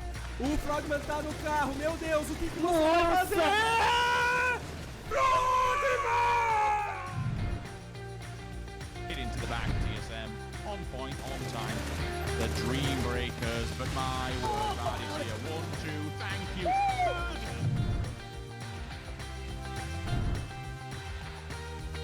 个人全是进战场，然后但这个战场点被打了。你看。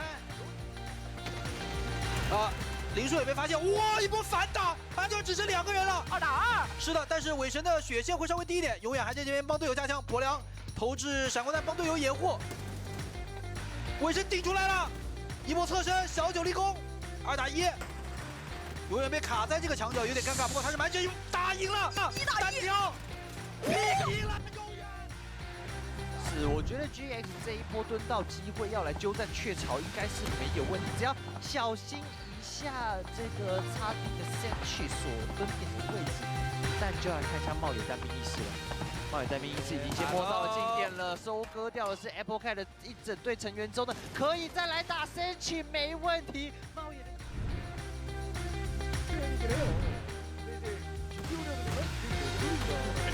哇！阿卡的！ 야, 영어!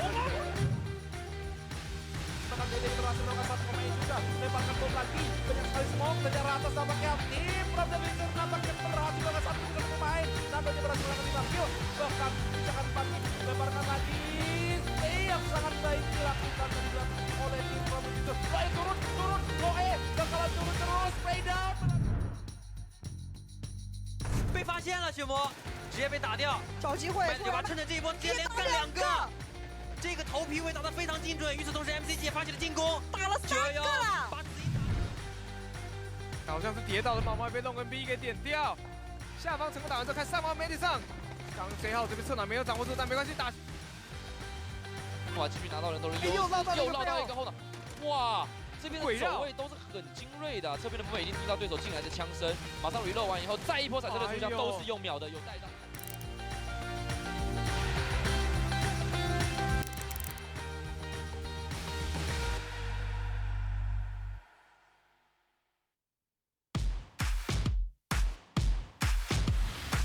It is them. It's them. It's them. It's them.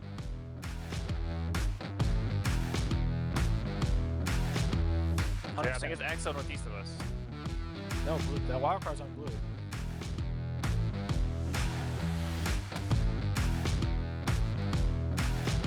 Wild card blue? Okay. Yeah, Jazza I just heard his one tap with an SLR. They're gonna crash something. You ready to Guys push breaching below us? Yeah, tunnel this car. This is the most important car in our life. Where are they? They're spinning out on my beam. Kill them. Walk my heart. They're just running around like bots. They're scared. Let them get killed. They're in the open, basically. They're just on yellow. We gave up the west. C8. What? You should be holding that at all times. People forced out on orange. They're forced out. Wildcard 2 up. Everybody just got this side right now. I'm tunneling wildcard. These are kills. You watch how much they got at the same time. So. People on orange are forced into the open with nothing to That's play. running in the open on yellow. Wildcard.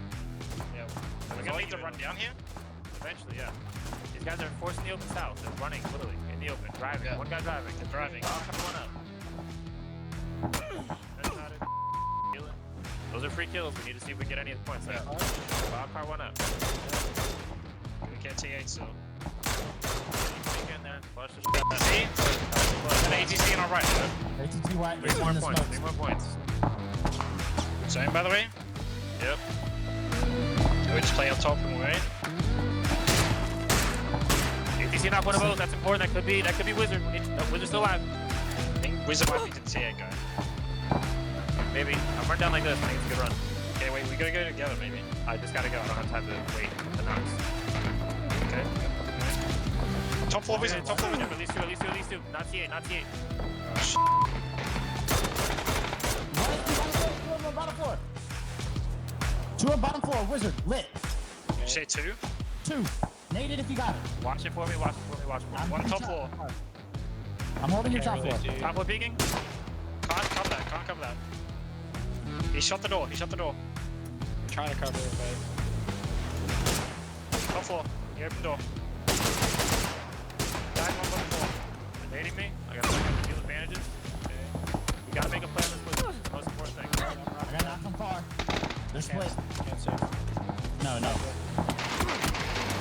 He's on Pressure blue. from this team. Pressure from the right team. Blue. It's ATC. They're far up. T8, just knock them. On blue. Okay. Your last one.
All right, we are back here for PCS2 Asia game number 2. Erangel coming at you. Hopefully everything is good to go. We're going to give it a go ourselves. Paper, Thin, and Bench here once again for this game, as we have this one and then 2 Miramars to wrap up the day number 3. And then we have day number 4 tomorrow, and then 2 more days next week. So you guys better buckle up. Still plenty of PUBG Esports action. We're not even halfway through, and you know that these games have a lot of excitement yet to bring us. And next week, the times are a little bit changed. The time is the same, but the dates are different. We're going to do Tuesdays and Wednesdays, depending where you're living. Things could be switched up. But right now, moving right into match number 2 of the day, the final Erangel of tonight. And we're probably going to get a fight over school and apartments again. I would not be too surprised if that's what we see. And there again, the kill leader's not changing too much there, but now Raining moving his way up ahead of his teammate Max Zora. And Max Zora got taken out kind of early on against Sun Sister, actually. Still Linshun and Lorena up there. Lorena's doing a lot of damage, and Linshun's getting kills. Under still performing very well for Entis and Longsker. Surprise, surprise. His kills per round average went down because he only had 2 kills that game. All right, looking at the map right now, 4 a.m. VLG still flying over towards school, but 4 a.m. might just drop down before getting into school. I'm not exactly sure, as they're shooting in different paths. VLG definitely going towards school and apartments. 4 a.m. Instead of school and apps, they're going to be going for the trash that's around it. So this time around, 4 a.m. backs out of this one. VLG wins the chicken battle. Are they just going to go at him? Like, look at the look at the shoots. They're veering. I know they're probably just going to the school itself proper. But, you know, this is so interesting. VLG wants to cut them off as much as they can. Forever just trying to spray down VLG as they attempt to get their shoots down into the apartments. And you can see he does have a scope now as well on that barrel. He sees them going. He's going to spray a couple shots, really not connecting with that barrel at range. Circle is going to be center-ish. So we might see another Pachinki area circle finish, potentially. Polly just killed SMG, a member of SMG somewhere. Or TSG, excuse me. That might have been TSG. That was SMG. It was SMG.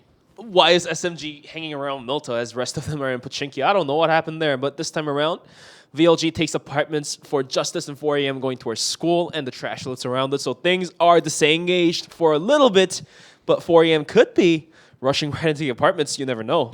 They might try it. You know, it could be kind of a bait. Both of these teams might be trying to convince the other one that they're going to back off and then go at them and try to catch them off guard a bit. We'll see. So Entis, you know, again, they did back off of the Pachinki fight. It seems like they've learned their lesson from some of their other experiences internationally. They are Primorsk, I think Yasnaya sometimes, but this time Primorsk because of the plane path. As you can see, still, you know, infantry going to be favored to win here. And this is going to be an interesting one. You know, infantry tends to like to set up in those houses that are just to the southwest of the Potato Mountain, is where they've typically gone in circles like this because of their spread and their loot locations. I wouldn't be too surprised to see them hang out there. Sometimes they hang out by the very southern road a bit if they look to maybe try to trap a team in transition.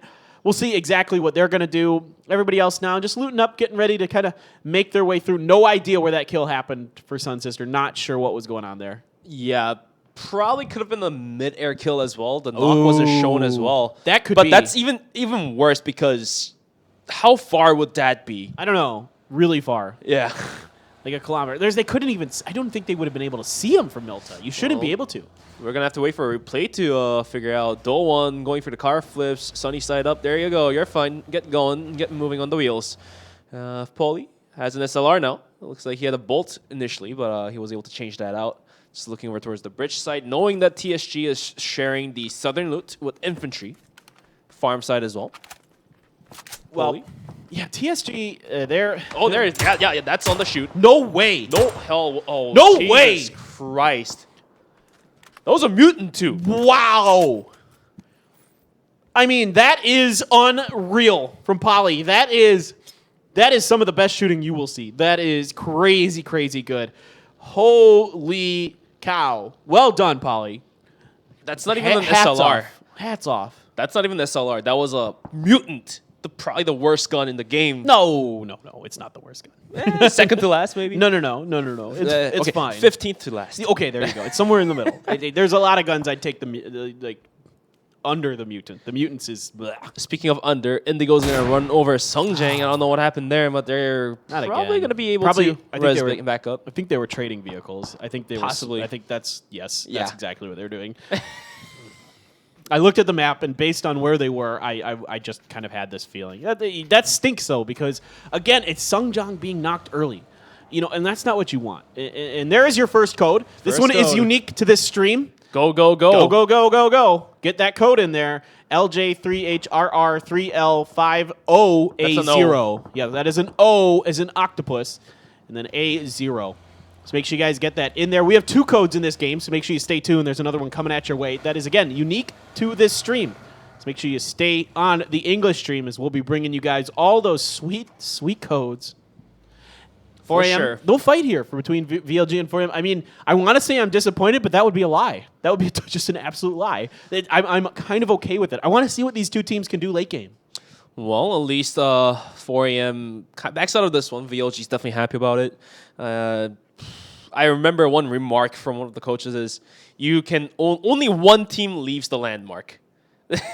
That being said, VLG only wills for one team to leave school and apartments, and looks like this time around it's going to be VLG. Champions of competition after looting Juicely in the military base is going to start leaving. Nobody's camping the bridge. Thought could be an infantry or Entis to possibly camp up there, but none of them are really willing to do so.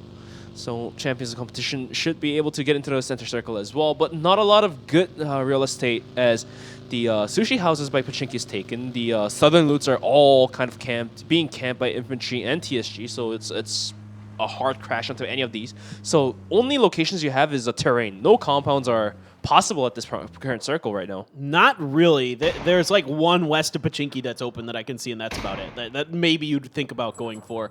Long skirt going for some bolts. You don't get to see this every day, folks. See if you can glance one in there. Just not quite catching any members of the transitioning Afrika Freaks team. They are going to get through safely. I'm really curious to see. Long skirt, you never get to see him bolt. He's always got an oh no. Oh boy, we've got a full send. Hold the phone. Afrika in here. Can they survive? Last time it was going to be Doan! That's 2 down. Easy money for La Vega. Hansia very hurt on the outside. Shadow getting caught in a bad spot. Zenith going to wreck him. That is Afrika down and out. Quick and easy. 4 more points in the bag for La Vega. Despite losing Cali, La Vega yet picks up 4 more points. I think Afriko's thinking that this compound might have been a dip-free, nobody in it, but turns out La Vega fully camping out. Now Jiaoyang from infantry coming up the hill, spotting out for information, realizing the team got wiped out in a split of like 5 seconds. Just completely getting annihilated. In the meantime, Lulu always knocking out Sungjang. That's going to be a second knock count onto him as well, so the res might be hard this time around onto Sungjang. Great point. Yeah, it's much, much more difficult to get to Sungjang in time. You have to fight off, and you can see Champions of Competition knows they've been watching the kill feed. They're not going to let anyone of Entis get near him. It looks like he's going to bleed out. I don't think they're going to get. I don't think Under's going to get there. Oh my gosh. Nope. He's not going to get there in time. He tried to. He's going there to pick up the dead pieces, and that's going to allow Champions of Competition now to really start flanking around. XS on the side. Nan trying to provide distraction. XS comes over. Spray not very good, though. That's going to open the door here for Under. No, Under can't control it. I don't even know if Under got a bullet off. I don't even know if he saw XS. So XS going to finish off Under here. Now it's very, very difficult. Kale with a good spray of his own. Going to find XS down. Lulu always as well. So a good double pickup here for Kale to kind of save the day for Entis so far. Kale indeed really saved Entis from completely going out. At least 2 kill points possible, if possible, to knock out Lulu always. There you go. That's going to be a lead, most likely. Lil goes coming up the hill, gets taken down for a couple bullets as well. Nan coming around with some buggy riding is going to be flanking around to the left side of this current location. Kale not aware of what's really happening, but it looks like the full Entis squad is going to... The 2 remainders of Entis squad is going to back off from this one. I mean, Entis doesn't want to keep fighting. Champions of Competition might want to keep fighting. That's just tends to be the Chinese MO. Once they start a fight, they want to finish it. They don't give up easily. And for now, you can see Nan, exactly. He knows the angle that Entis wants to take out of here. He knows they want to go south. Going north is not, as good of an option for them because you can see the terrain, the way it slopes. Kale's waiting though. Kale's gonna see him. Kale gets a bunch of damage into Nan. Nan has to back off. Kale going for his first aid kit. And you can see Lil Ghost out there, throws a grenade. There's nothing even close to him actually. As now Nan going to attempt this again. He's going to keep the pressure onto Entis. Keeps trying to find angles, but Entis has moved out of this dip, and they're not going to be up in front there. And now Indigo still prone as this battle continues on, even though the circle has shifted way away from both of these teams. Kale is absolutely feeling it tonight. He's one animal right now. He's just shooting players out of the game. And right now, just disengagement, but champions of competition, despite losing 2 members, aren't going to back out of this one. They are going to continue to aggress a little bit, inching in closer towards Entis. They don't want to let this one pass easily. And in the meantime, he should have seen that, though. There you go. Non-spots out. Kale looks like he's repositioning himself to a safer spot to shoot down Kale if possible. And Kale's just going to run away. Luckily for Kale, he's not spotted out anymore. Well, this is interesting because Nan pushed so hard, but Kale won the battle. It opened the door for the North push for Kale. He's able to go around the other side. He knows that there's only one more member of COC, and that member of COC is probably dead in the middle. So this is going to give Kale a great opportunity to flank. Really nice adjustment here by Kale, recognizing and reading this situation very, very smartly. As Indigo going to hold the anchor position for Entis. And now Lil Ghost, I don't think he's fully aware of Kale's position. He sees Indigo. He puts some shots in. Now Nan has a cross angle onto Indigo. Indigo's dead. Oh. Indigo prones at a not so great spot. He didn't have a good choice. Now he's going to be found out. Here comes Kale. No. What? Nan from the side sniffed that out. Good play here by COC. And still moving on to gunfire. They're going to come towards the mountain roads, and in the process will kill Shandian. The rest of TSG not really willing to join up on this one. Is going to give up this one for free. Just a minute away from the next circle. 4 a.m. on the rotation. Bullets being flying through right towards Lu's way. Megzora with some accurate bullets will find that justiful headshot onto Lu, and a quick flush as well. Yeah, Megzora continues his strong campaign for Solhei 1 Prince. He has been very, very good. Him and Raining, very, very good here. Looking to see Juanita pick it up a bit. Historically, a hit-or-miss player, I'd say. When he hits, he's very, very good. He's one of the best players in Korea when he's on fire. But sometimes his decision-making leaves him a bit, and he puts himself in bad positions, and his numbers suffer because of it. Back over to infantry, over with SMG as they have moved off of La Vega's compound, trying to continue to work their way more central. Small taking some damage. Small, Longsker down. Longsker's got an SLR in his hands. No more bolt for him. So that's even more dangerous for these other teams. Let's see. Smokes were already down for Small as he was trying to cover himself. That might allow SMG to get to him, but if I know infantry, they're not gonna make it easy, that's for sure. Well, SMG has to start putting out more smokes, but VLG comes from the side and knocks out Longsker. Teams now have to be aware that VLG has a full squad going on. A scary team in close quarter combat. Hikari, obviously, really, really scary. Deva puts out some good shots as well when the time comes. This throws all of your prep out the window because now there's a team leaving out of the apartments with full strength.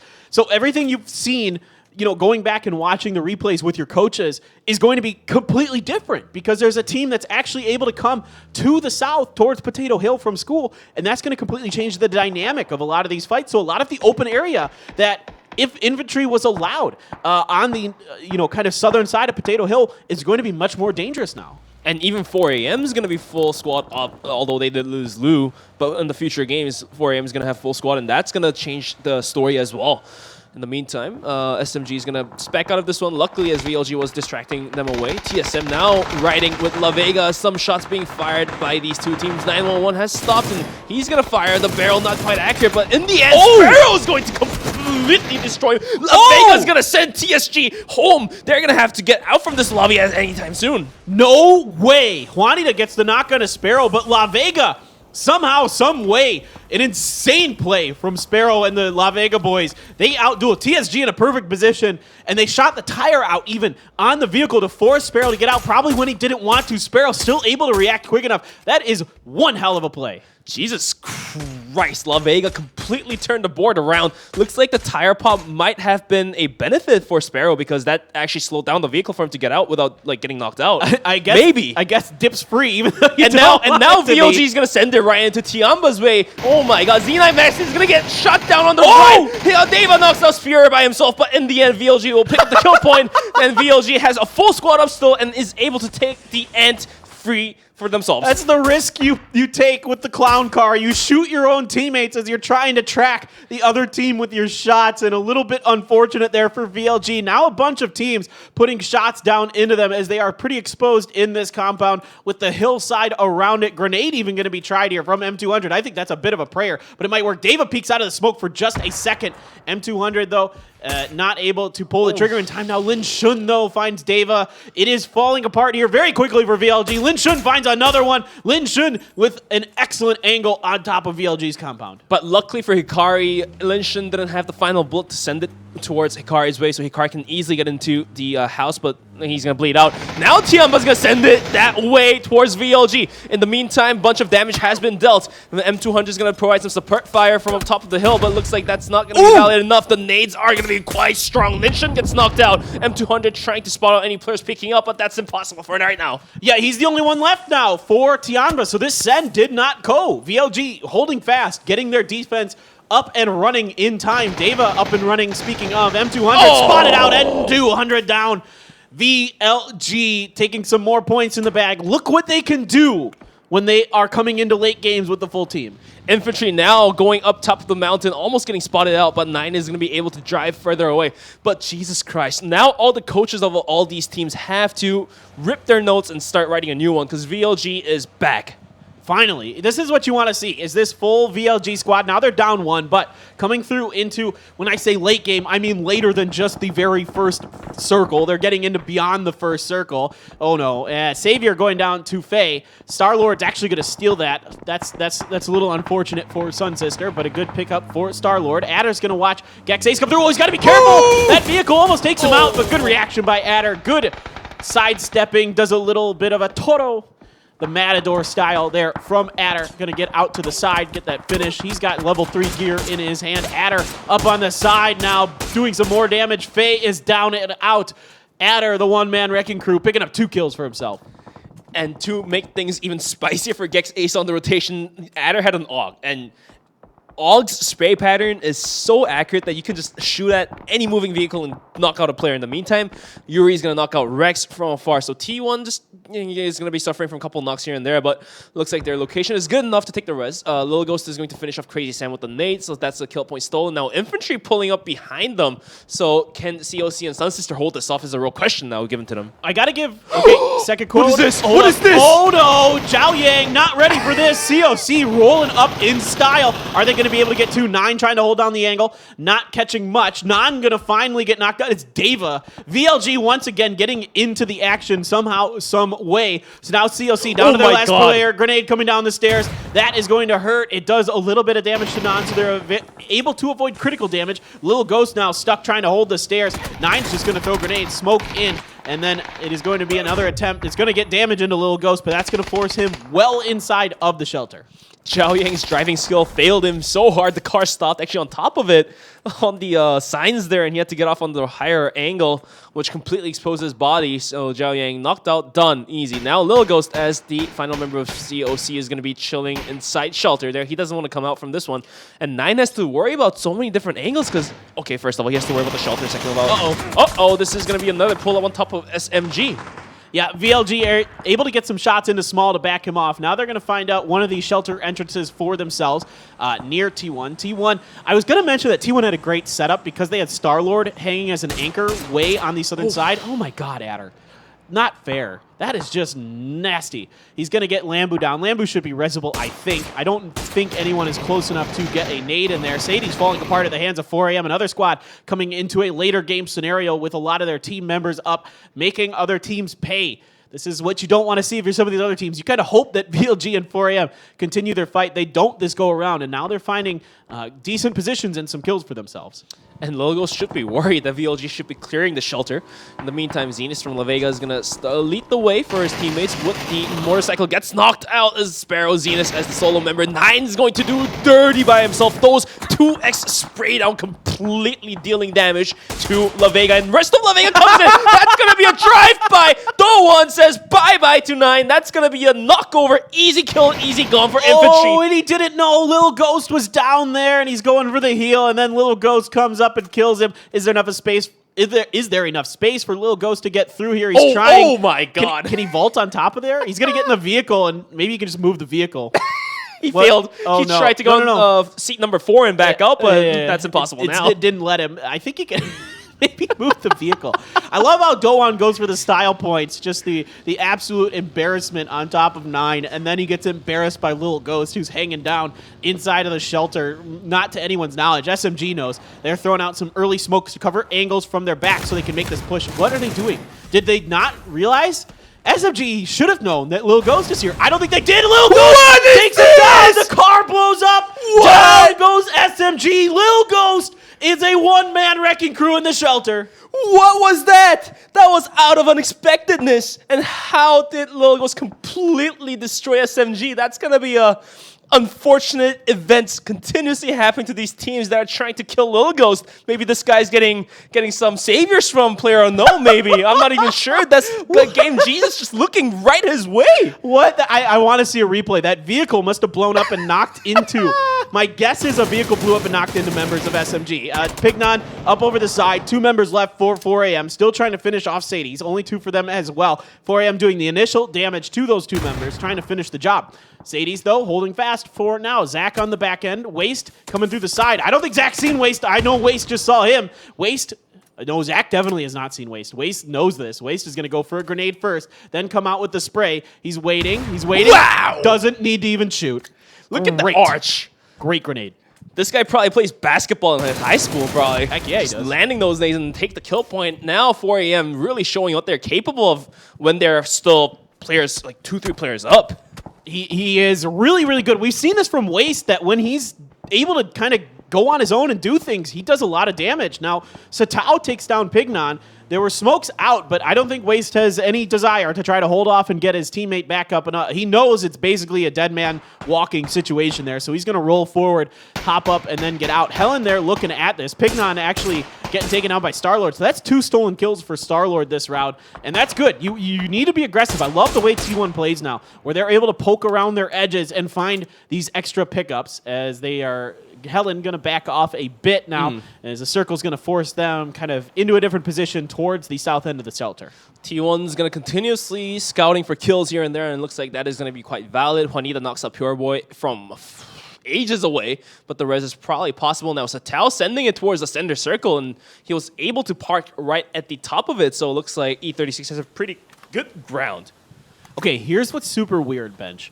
Okay. If this circle ends up with like parts of the shelter still in it, which can very well happen, Lil Ghost could win this. Oh, yeah. Lil Ghost could stay in the bottom. Now, it looks like I see him on the map. I think he might come out, but I think he should just stay in there. He's a solo. I think he should just stay in the shelter and just try to sneak out points. Lambu, Kendes, goodbye. Oh, Sun Sister's in here. That's why. Never mind. Maybe he shouldn't be in here. With all these other teams plowing on in here, he actually probably doesn't want to be in there anymore. That might be why he's leaving. So I'm a little surprised to see teams pushing it this deep into the shelter, but I understand why Sun Sister did. They only had 1 left, so it makes sense. VLG wants those points. They desperately need them. They're going to come through. Lil Ghost, he actually goes back down the stairs. I have no problems with what Lil Ghost is doing.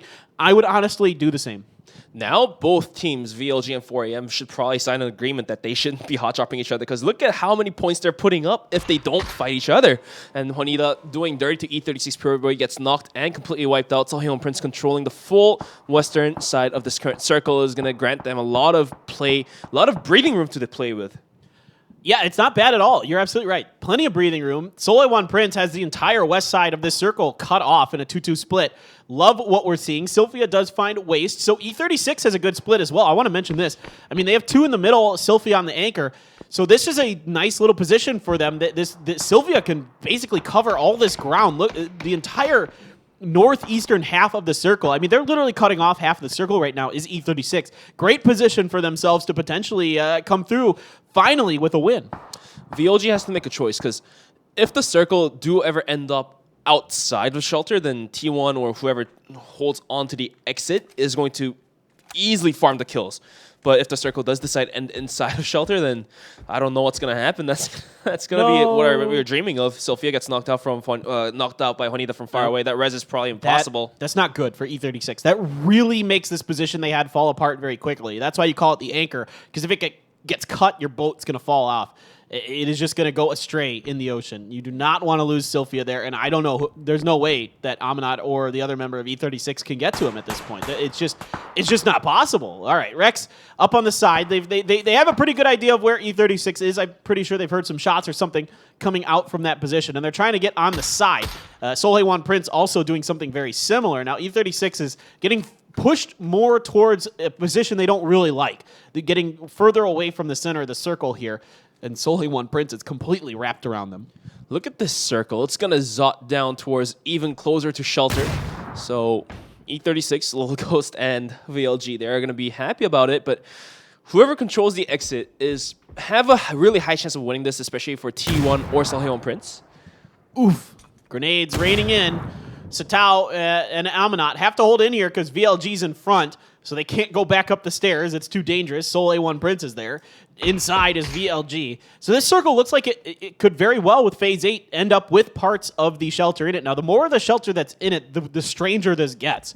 And I'll break that down if it comes down to it. We'll find out with Phase 8. But T1 right now holds the entire eastern edge of everything, and for now, no one's really interested in trying to push that. I don't blame them. There's no point in going that way just yet. Rex is going to hold the line for T1 with that M4 and a mini, so the 5.56 combo being in the hands of Rex. Right.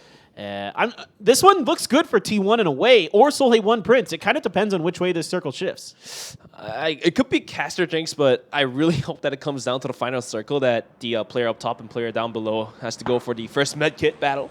Whoever has more medkits. That gets interesting. That's going to get real interesting, and that comes down to who has the smarter plays to make, like, for example, sending a player down there or sending a player up there to kind of dismantle whoever's pulling the first medkit. So what will usually happen in a final circle that has the shelter in it, whoever's on top has a huge advantage because they just have more room to maneuver, because the shelter underneath is actually pretty small and pretty tight. So most likely the very center dot of the final circle is not going to have an open area of the underneath part in it. If it does, yes, it becomes a very interesting situation. The other weird thing that can happen is there can be like two teams on top and they just kind of wipe each other out. And then you have an option if you're in the bottom to come on out and try to get up top and things. Anyway, there's a whole bunch of stuff that can happen. It isn't going to happen yet because the way this circle is and where it is, nobody really needs to fight for each other for position. Really, this next circle is going to dictate a lot of this action. All right, 7 seconds away from where we see the next circle. A look crate towards T1, but it looks like nobody's really willing to do it as Solhewan Prince has a pretty good angle onto it as well. The circle is going to shift on top of shelter. Oh my gosh. Jesus Christ. Here we go. All right, so my real question is where is the center of the circle inside of the shelter? So from what I can see, I don't think any playable area inside of the shelter is in this circle. I got to think about how that works. No, it is. Because E36, okay, so E36 is down the stairs. So to the right of E36, to the east of E36 is the bigger room inside of there.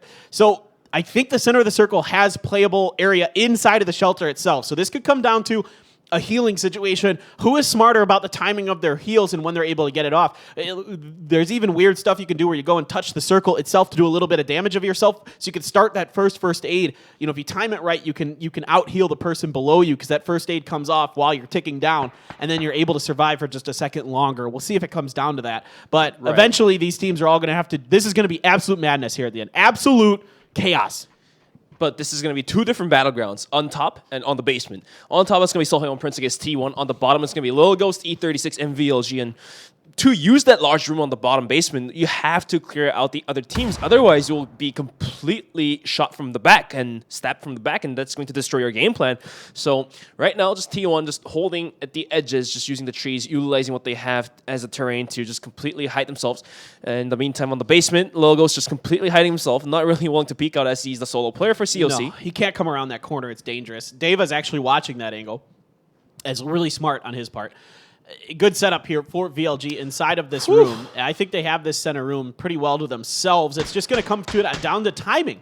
Ooh, Raining does find Starlord, though. That's not good. That's not a good start for T1 here in this final situation. They have a lot to gain from doing well in this spot. Smokes are going to come down. Magzora's up over the hill, seeing if he can catch somebody. Ooh. Good grenade. Catches Helen now. Solhewan Prince has a huge advantage. They catch another member in, and it's going to be down goes Rex. Adder does find Juanita, though, so Juanita is knocked, but Adder is the only member still standing for T1. Nope.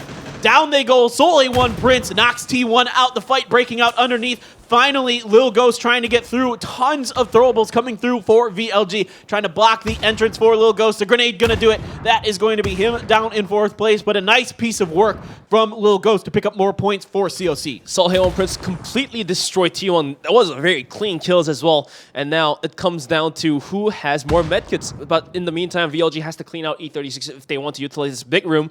Otherwise, they can just put out a couple mollies, continuously throwing utilities into the entrance and kind of clear that out by themselves and kind of send the medkits to, you know, put... Oh my god, the nade from Lambu is going to destroy Element 36. All right, guys, this is the moment. It's going to be Salhayon Prince against VLG. Looks like VLG is looking to exit out of this one. Maybe they have gave up all the medkits to one player, but it looks like it's not that way for now.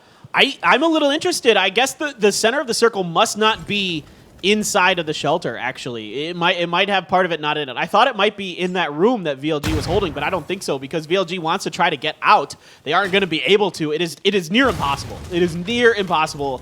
Like a 0.0001% chance you can get out of this. The circle, it's blocked by a UAS, which completely eliminates the possibility of getting through there anyway. You can't actually fit your body through that space. So it is going to be Spear going down to the blue there, and I'm not exactly sure what Deva can do. I don't think there's enough room for him to hold out as long. And Soul A1 Prince just sending 3 to make sure. And there's no way. They're just spraying in there, seeing if he's trying to come up through the blue, trying to survive as long as he can. This should be Soul A1 Prince's round. They're going to honk the horns. And I think we're about to see a win in the first win for Soul A1 Prince. Had Deva had picked up all the medkits from the dead bodies, then he might have a chance to actually, you know, like heal up and get going. But it looks like this one might be Salhayon Prince's game, as Deva is stuck at the edge, and I don't know how many meds he has. He's going to start healing, but that will only go so far. Yeah, so the center of the circle was just outside of this room, and it is a little unfortunate for Deva. Had it been inside of that room, he might have had it, but Soul A1 Prince, the key moment in there, taking down T1 in a decisive 4-0 fight, find their very first win here at PCS2 Asia, and their first win internationally. Congratulations to Soul A1 Prince. Look at this ending. This is how crazy a competition could get. But as we were just about to question the validity of Korean playstyle, Korea just comes up with 2 wins. Yep, exactly. It is 2 wins here for Korea. So day 1 was kind of more of a Korea day. Day 2, a China day. And maybe day 3 here is going to go bounce back. Just the ping pong continues between China and Korea. And I'm really excited for Soul A1 Prince. They did not look good the first week. They looked okay, but not great. I mean, they were 8th place coming into today. This is a very scary team if they get firing. If they start to work together well, if they start landing their shots, this team is scary, scary, scary. They remind me a bit of Infantry in that they're not afraid to take a fight if they feel like it's worth it for the position.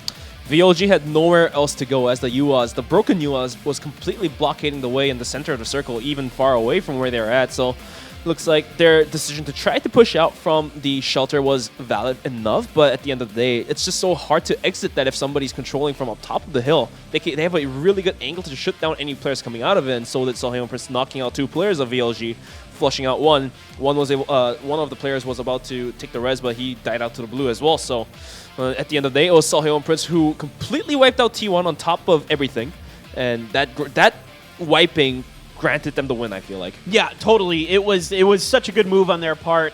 I really, really, really enjoyed that. And overall, just an interesting finish. I mean, you don't get to see those on top of shelter very often, but when they do happen, they're quite fascinating from a decision-making standpoint, like what can the teams do. All right, Soul A1 Prince with 18. VRLU Ghibli, this is what you should be doing. Look what happens when you don't fight early on. You get a lot of points. You get 16 points for yourselves. COC, Lil Ghost, doing an amazing job for them coming out. And T1 continues to be very consistent here, guys. So we are going to take a break. Stay tuned. Match number 3 is up next. We're switching over to Miramar. We'll be back shortly with PCS2 Asia.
them. It's them. It's them. It's them.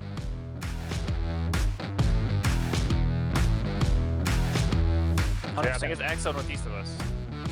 No, blue. The wild card's on blue.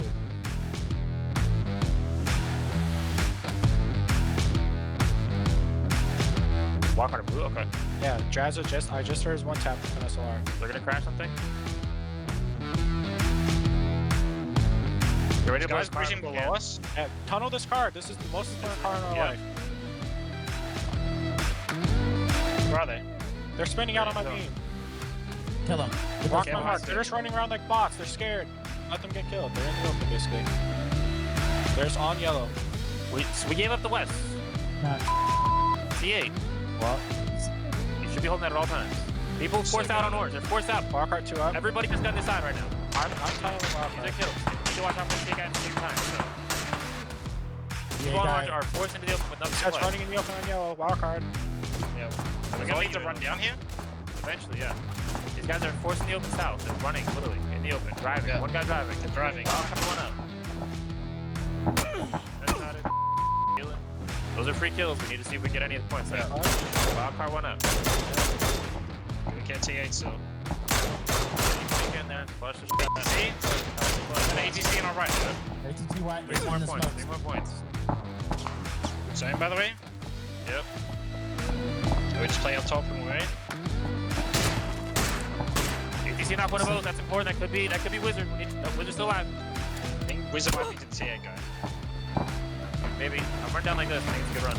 Okay, wait, we gotta go together, maybe. I just gotta go. I don't have time to wait the knocks.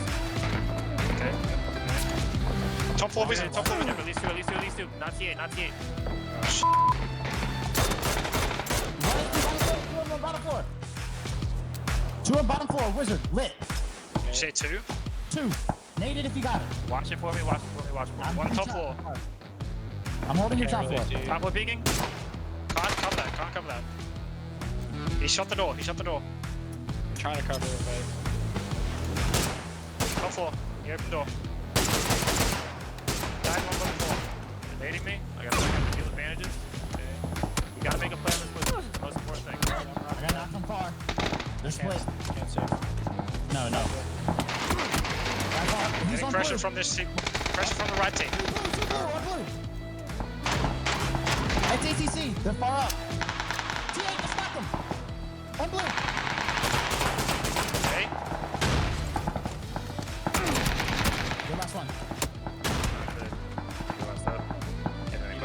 Walker could be rocking again. Or Walker could be rocking to you. Molly bottom floor.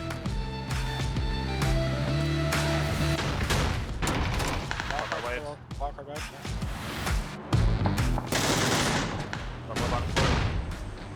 Yeah, flash. What? Another one.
Oh, we are here for PCS2 Asia. It's Miramar time, the Dusty Dunes coming at you. Paper Thin and Bench here as we get ready for 2 more games here on day number 3. Erangel, explosive. It was a lot of fun to see La Vega and Seoul 1 Prince come through with some wins for Korea. Now we go over to Miramar, and things tend to shift when we get to those new maps. And when it comes to Miramar, the teams that will be smiling will be Entis, first of all. They have a good shot. If they do not lose a member, then they have a good shot in trying to take the win. But Infantry still continues to be very strong in Miramar, so ever since PCS1. And if that continues on from the first week, then no teams could stop them. Look at how many points they put up just by kill points in Miramar. They had a 34-point game, 24 kills. That's more than 1/3 of the lobby there. Yeah, it's crazy. I mean, it is just insane what they can do when they start clicking. So far here today, they've been kept relatively in check. They had a good game 1 for sure. Game number 2 not nearly as good for them as they got kind of picked apart piece by piece. And I'd say part of that was not kind of expecting VLG to be where they were. And again, I think that's pretty much based on the fact that VLG actually was in this round late game with some forces, with some people. There you can see your Pick'em Challenge percentages right now. Infantry went way up, as you would expect. Still pretty high here for T1, and now Tianba getting a bit more love. But still, 4AM, the fan favorite from China, continues to lead the way for the Pick'em Challenge. Another dark horse now that we could call actually a dark horse is VLG, as back then, coaches would be like, okay, VLG and 4AMs, these two dumbasses are going to fight it out and just die out so we can just have the whole Pachinki side free for us. But turns out these two teams are going to start backing out from it, and now whatever they wrote on the book has to be changed. They have to rip the pages out and write a new story, because a lot of teams that didn't really think about VLG's rotation path were caught in the rotation. So the auto junkyard outside of shelter was what happened because of it. Yeah, exactly. It definitely wasn't what a lot of people were expecting to happen there. And, you know, if I'm VLG, I know they really want to fight over those apartments and they don't want to give up. And you said there's kind of a fight to the death going on there. Man, look what happens when you don't fight to the death there. That's all I got to say. You played really darn well. So, stop. That's my opinion. Stop. But you're not going to. I know you're not, so whatever. You're probably going to fight Sun Sister for, you know, Power Grid. For Power Grid here. And I guess, you know, do you. You know, you got to do you. I guess if you're really confident in your abilities, then do it. But it is what it is. You know, it's fine. If you start beating, if you're beating those teams consistently in these spots, then fine. I totally get it. But you're not. And so that's where I kind of start to, you know, I think Entis learned a very valuable lesson. Now, they didn't go well for them last round, but they backed off of Pachinki. They realized it wasn't doing them well in their, you know, international tournaments to just fight over Pachinki all the time. And so they kind of said, okay, well, we have it in Korea, but when we leave, we'll go somewhere else. Well, at least for 4AM and Ghibli and Erangel, they both were able to make up so many more points compared to whatever they were doing in the past first week.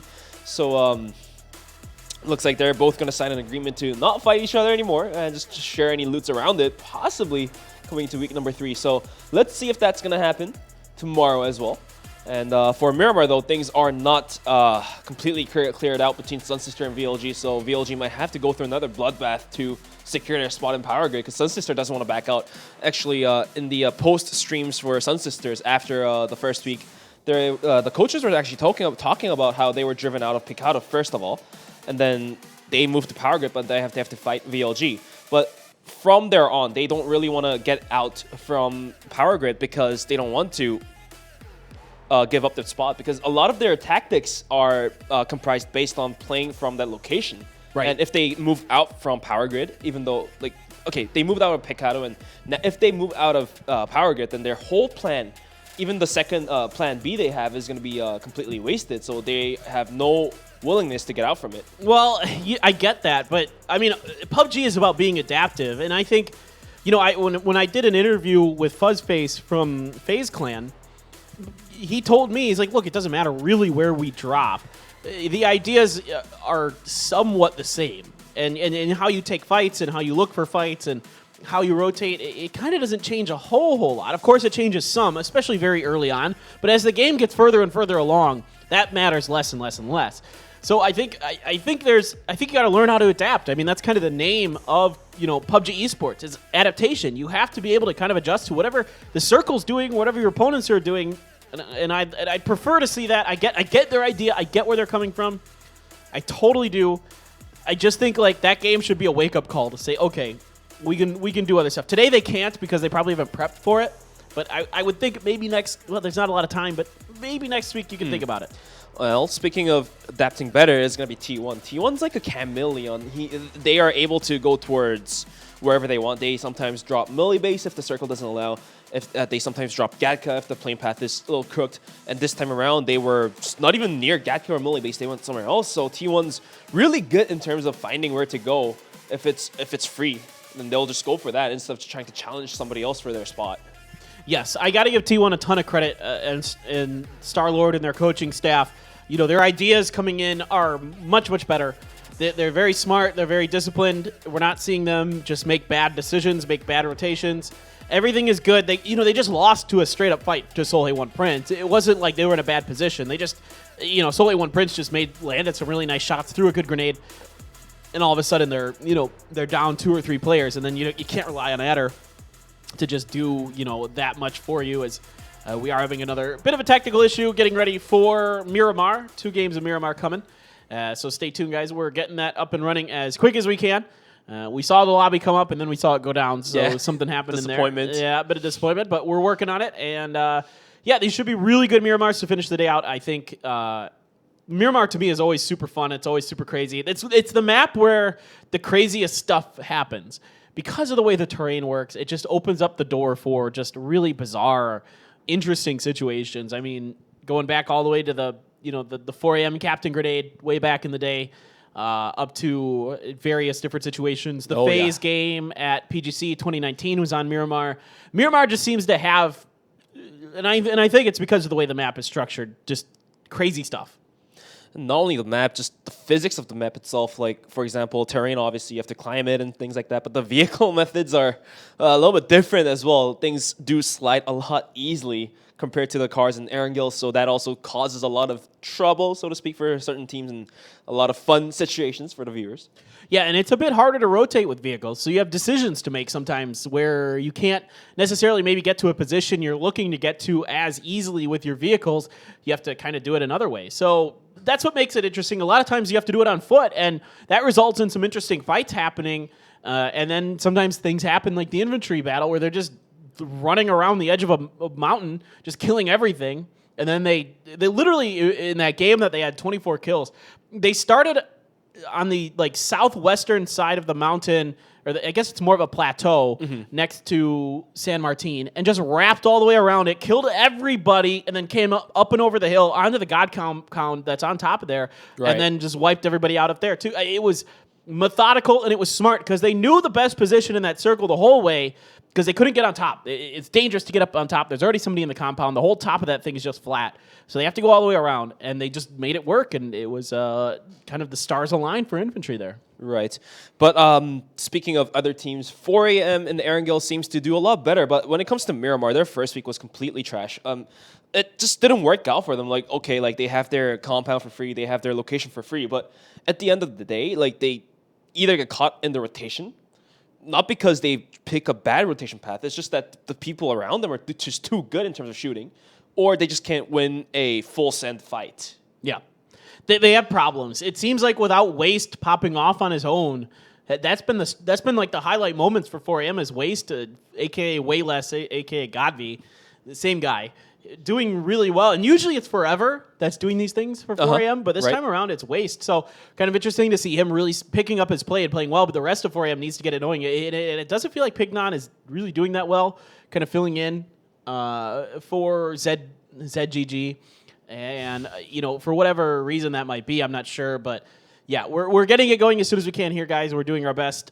Some kind of technical issue here with the map. I'm not exactly sure. The lobby. Yeah, we didn't get all the players in the lobby. Even I don't know if somebody's internet went out or something, because I'm not even seeing all the players join this one. So I'm not sure exactly what's going on. We might have had a team that lost internet or something. There are some storms coming around our area. Actually, we had a typhoon roll through the Korea area. Second one coming as well. Yeah, we got another one coming. more typhoons. So fun times here in Korea. Yeah, champions of competition doing very consistently, not because of their whole team showing a team effort, but Lilgo's just salvaging his team from getting out. Lilgo saved them from Erangel, first of all, in match day number 1. Yeah. And now he's putting up 4 more points of 16 they had by just single-handedly destroying Still Moving Under Gunfire by himself, although a little bit lucked out as the vehicle explosion was the one to do it, but it still was kill points towards Lilghost. So, Jesus Christ. Yeah. He's done really well.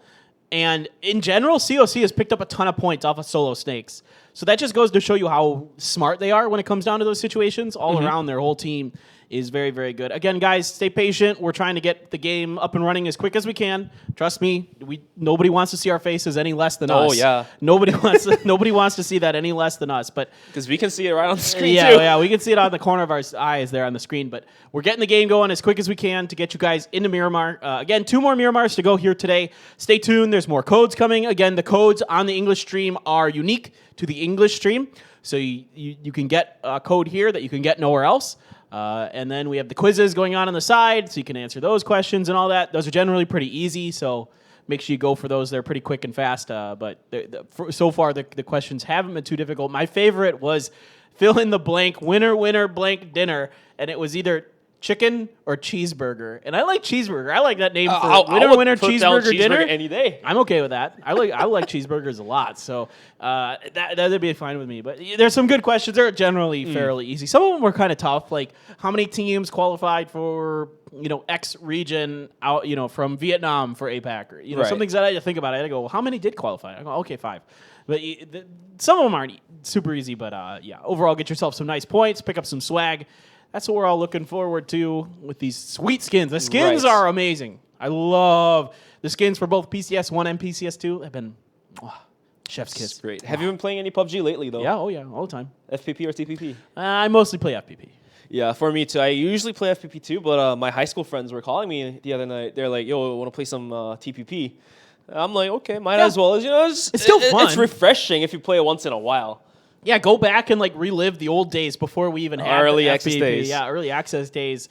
It is still fun to play TPP, and honestly, it does change the game a bit, but it's still pretty fun. I mean, you still have to ADS quite a bit to do your shooting. So yeah, but FPP is mostly what I play. I've been playing a lot of the new Sandhawk, just trying to get a feel for that kind of thing, just seeing what's going on in that map, and mostly I abuse gliders a lot because I like to get in the plane. Yeah, Karakin is quite fun to play. Actually, love Karakin. It's so fast paced. Like I would say half the lobby gets wiped out in the first 6 minutes. Oh yeah. Well, it's weird because all of the major drop locations on Karakin are on the edges, so players tend to get forced out of those locations very quickly. Whereas in the center of the map there isn't a lot of great loot, so it forces these edge rotations, and then if you go for the middle, it's really dangerous because not only do you have to potentially fight over it, but the loot might not be that good.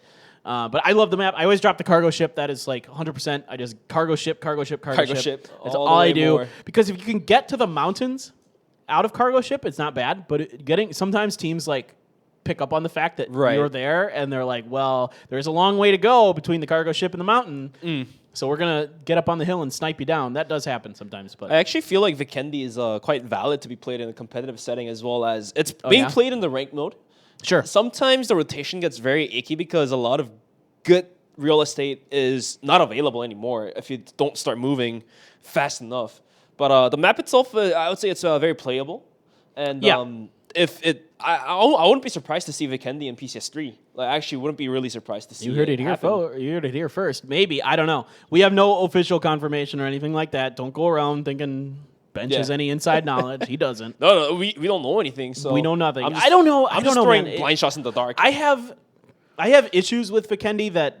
It's not that it's a bad map to play at all. I think it's quite fun to play. Right. My problem with Vikendi, and they did fix this a bit in the rework of it, there's just too many compounds. There's just way too many compounds on Vikendi. And so I think it makes it a bit tricky for competitive play. Now, they have kind of relieved a lot of the problems with having compounds in competitive play because we have mollies that spread further and last longer and all this stuff. We have, you have frag grenades, smoke, everything. You have so much more utility to get into compounds now, and teams have gotten really good at it as well. They're not as powerful as they used to be. Right. So, I'm kind of, I don't know. Yeah, and the teams did get better in terms of using flashbangs. I still that too, remember yeah. back in the Berlin PGIs, you know, when it was still TPP, nobody really used flashbangs. They thought it was just taking up your loot spot. But now flashbangs are actually a very valuable utility to be used because you can actually clear out an angle really easily. And we've seen that in match number 1. Yeah. Infantry clearing out the compound E36 was holding on to. That flash completely blinded out whoever was holding on to it. I think it was Aminot on the side of the stairwell. And without that flashbang, infantry had to suffer at least 1 or 2 knocks coming through that door even because he had a barrel. Aminot had a barrel, a 40-bullet barrel. And one spray down could destroy the dream of infantry. Yeah, exactly. The stuns are better now. They're much better, and teams are learning how to use them and use them effectively. And the number of stuns thrown has gone way up, you know, each time. And teams are really prioritizing them. They don't take up a ton of space in your backpack. They're pretty light, so you can carry quite a few without much problem. It's not like smokes and HEs and even mollies take up quite a bit of space. So you got to kind of manage your inventory with that. With stuns, you can just kind of cram a few in there, and you're good to go. And you can like throw them up over a hill when you're trying to get around, or throw them on the backside of a rock and come around the corner that way, of course. So we are getting the players into the lobby, so hopefully 4 more. We can get this one going. We apologize again, guys. Thank you for sticking with us for some of these technical issues. We should be starting very soon, and we hope to get this Miramar underway and get you guys some more codes and some other good things. Oh yeah, we'll have the quizzes up and running as well when the game starts, so you will have your chance to claim those esports points to just claim everything else. Yeah, that's all you do. You just need points to get swag, and there you go. You get some sweet skins. I like the SKS skin from PCS1. I still use that one. I think that one's really, really cool, really dope. And so about we got a quick update. 2 more minutes. Yeah. So we got an official confirmation that we're gonna start the game in the next 2 minutes. Just 120 seconds. Hold your breath, and we'll get the game underway and show you what's happening in the sandy dunes of Miramar. I think a team must have had issues at their house. That's Possibly, my guess. yeah. Because based on what I've seen, I think it's just one team that was having an issue. So I think there just must have been a problem with one of the team houses. Again, since we're playing this all online, you never know when somebody's internet is going to go out. I mean, things happen. As great as the internet is, across the world, there's still problems. So hopefully we can get everybody in here soon. Should be only about 2 minutes, and then we're going to go. And not only that, if it was a LAN, things do get fixed a lot easily. But this is not a LAN competition because of the COVID-19 issues. Right. The players are playing from their gaming houses, and we are spread out in a lot of different countries: Korea, China, and Chinese Taipei, and Japan. It's 4 different regions. So if there is an issue in one of the team houses, then it's going to be a hard thing to fix. Obviously, it's not easy. Yeah. It's going to take a little bit longer time than just having all the engineers of the studio to get there and fix it. Yeah, and please keep in mind that we are having a lot of storms, big storms, typhoons in the region. Right. So that can affect power and internet and those kind of things. We just had one roll through here in Korea the other day. In all of these regions, China, Chinese Taipei, Japan, and Korea are all very close to each other. And I think most of the Chinese teams play out of Shanghai. So everything's very, very close. So if the power gets knocked out somewhere, things happen. So hopefully we'll be able to get this one very, very shortly. I can see all the players have joined. Mm-hmm. So hopefully that holds fast. Countdown has begun. And we should be getting the Miramar underway. And I assume we're going to have a battle over Power Grid, I think. Possibly. Is Sun Sister going to back off? I don't... they said you told me this earlier. Right. You said they said it on their stream, right? Yeah. What did they say? Sun Sister is not going to back up from Power Grid because all their game plan is based on Power Grid and Picado, and they've been already driven out from Picado, so Power Grid is their last resort, and if it's their last resort, you just can't back out from it. But guys, thankfully, looks like we're going to be able to go underway with match number 3, the first map of Miramar. We're done with Erangel tonight, so we're going to go towards the sandy dunes and the heavy elevation terrains of Miramar. Things do get a lot spicy in Miramar. As you see, Infantry was able to pick up that 24-kill win, 34 points being put up there as well. A couple other teams as well putting up even more points.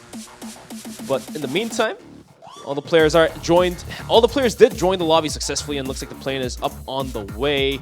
So let's see if we are able to continue on to the match number 3. I think we're okay. Maybe we're trying to get it going. We're doing our best here.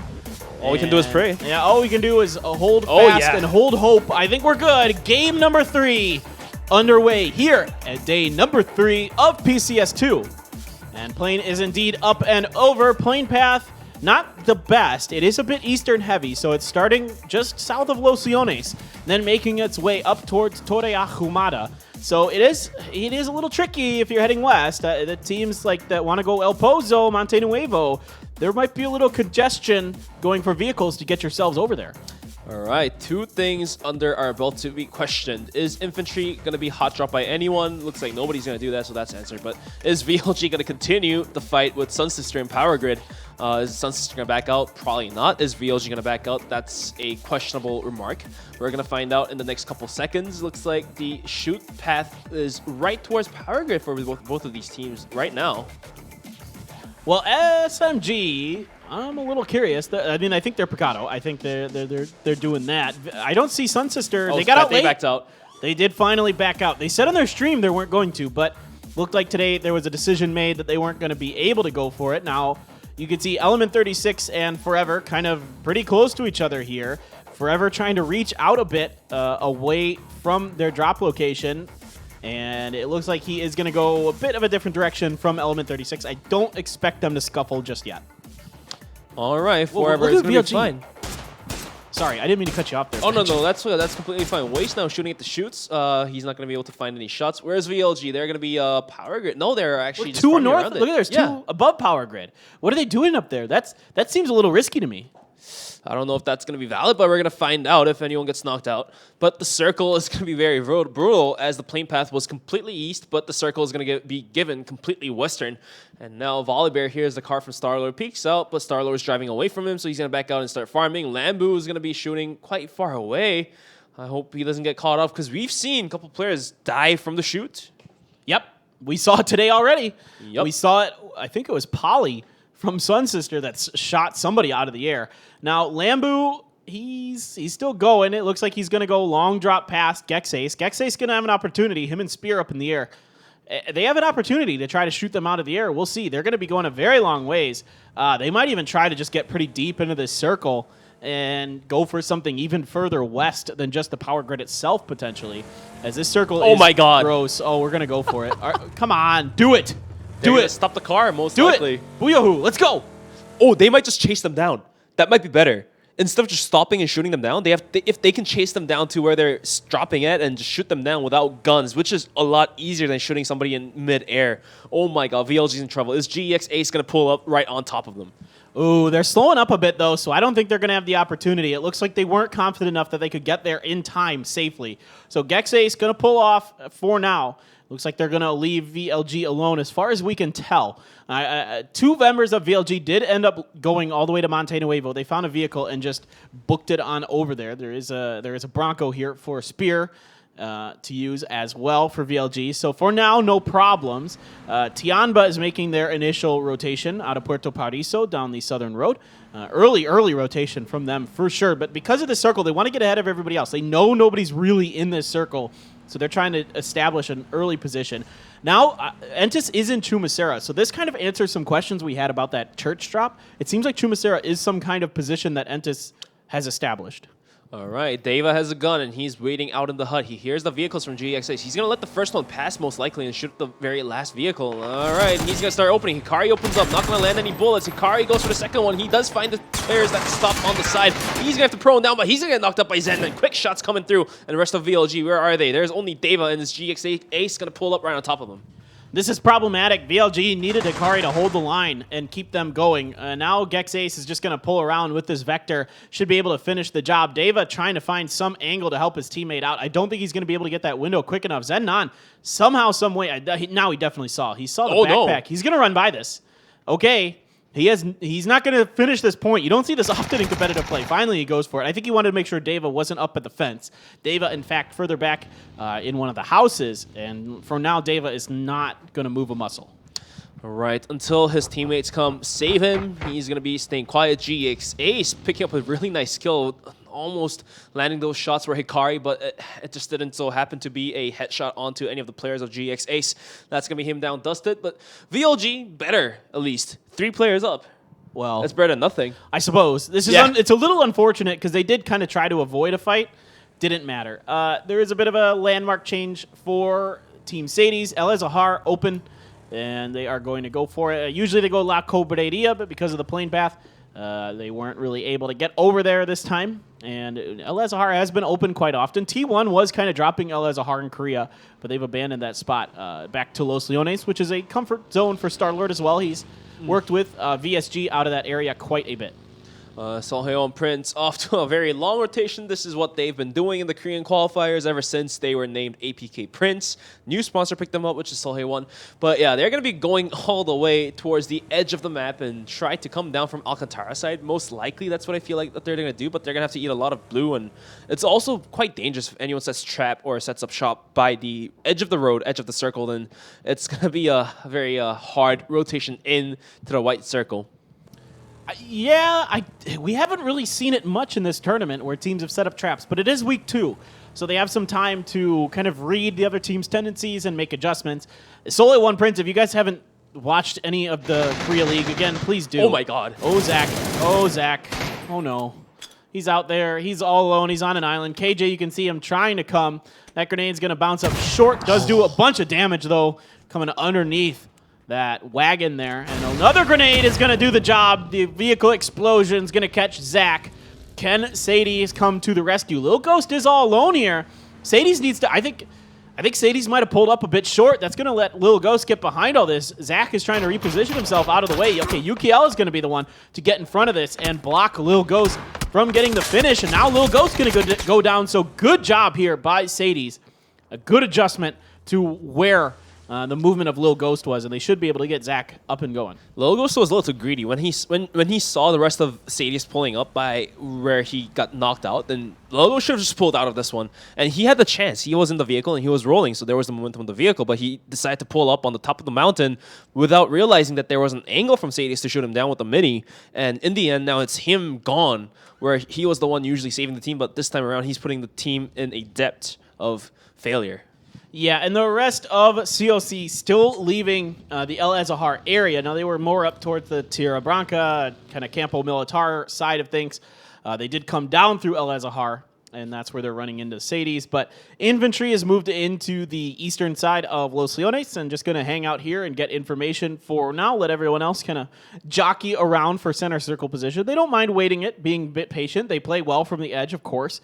We've seen it time and time again.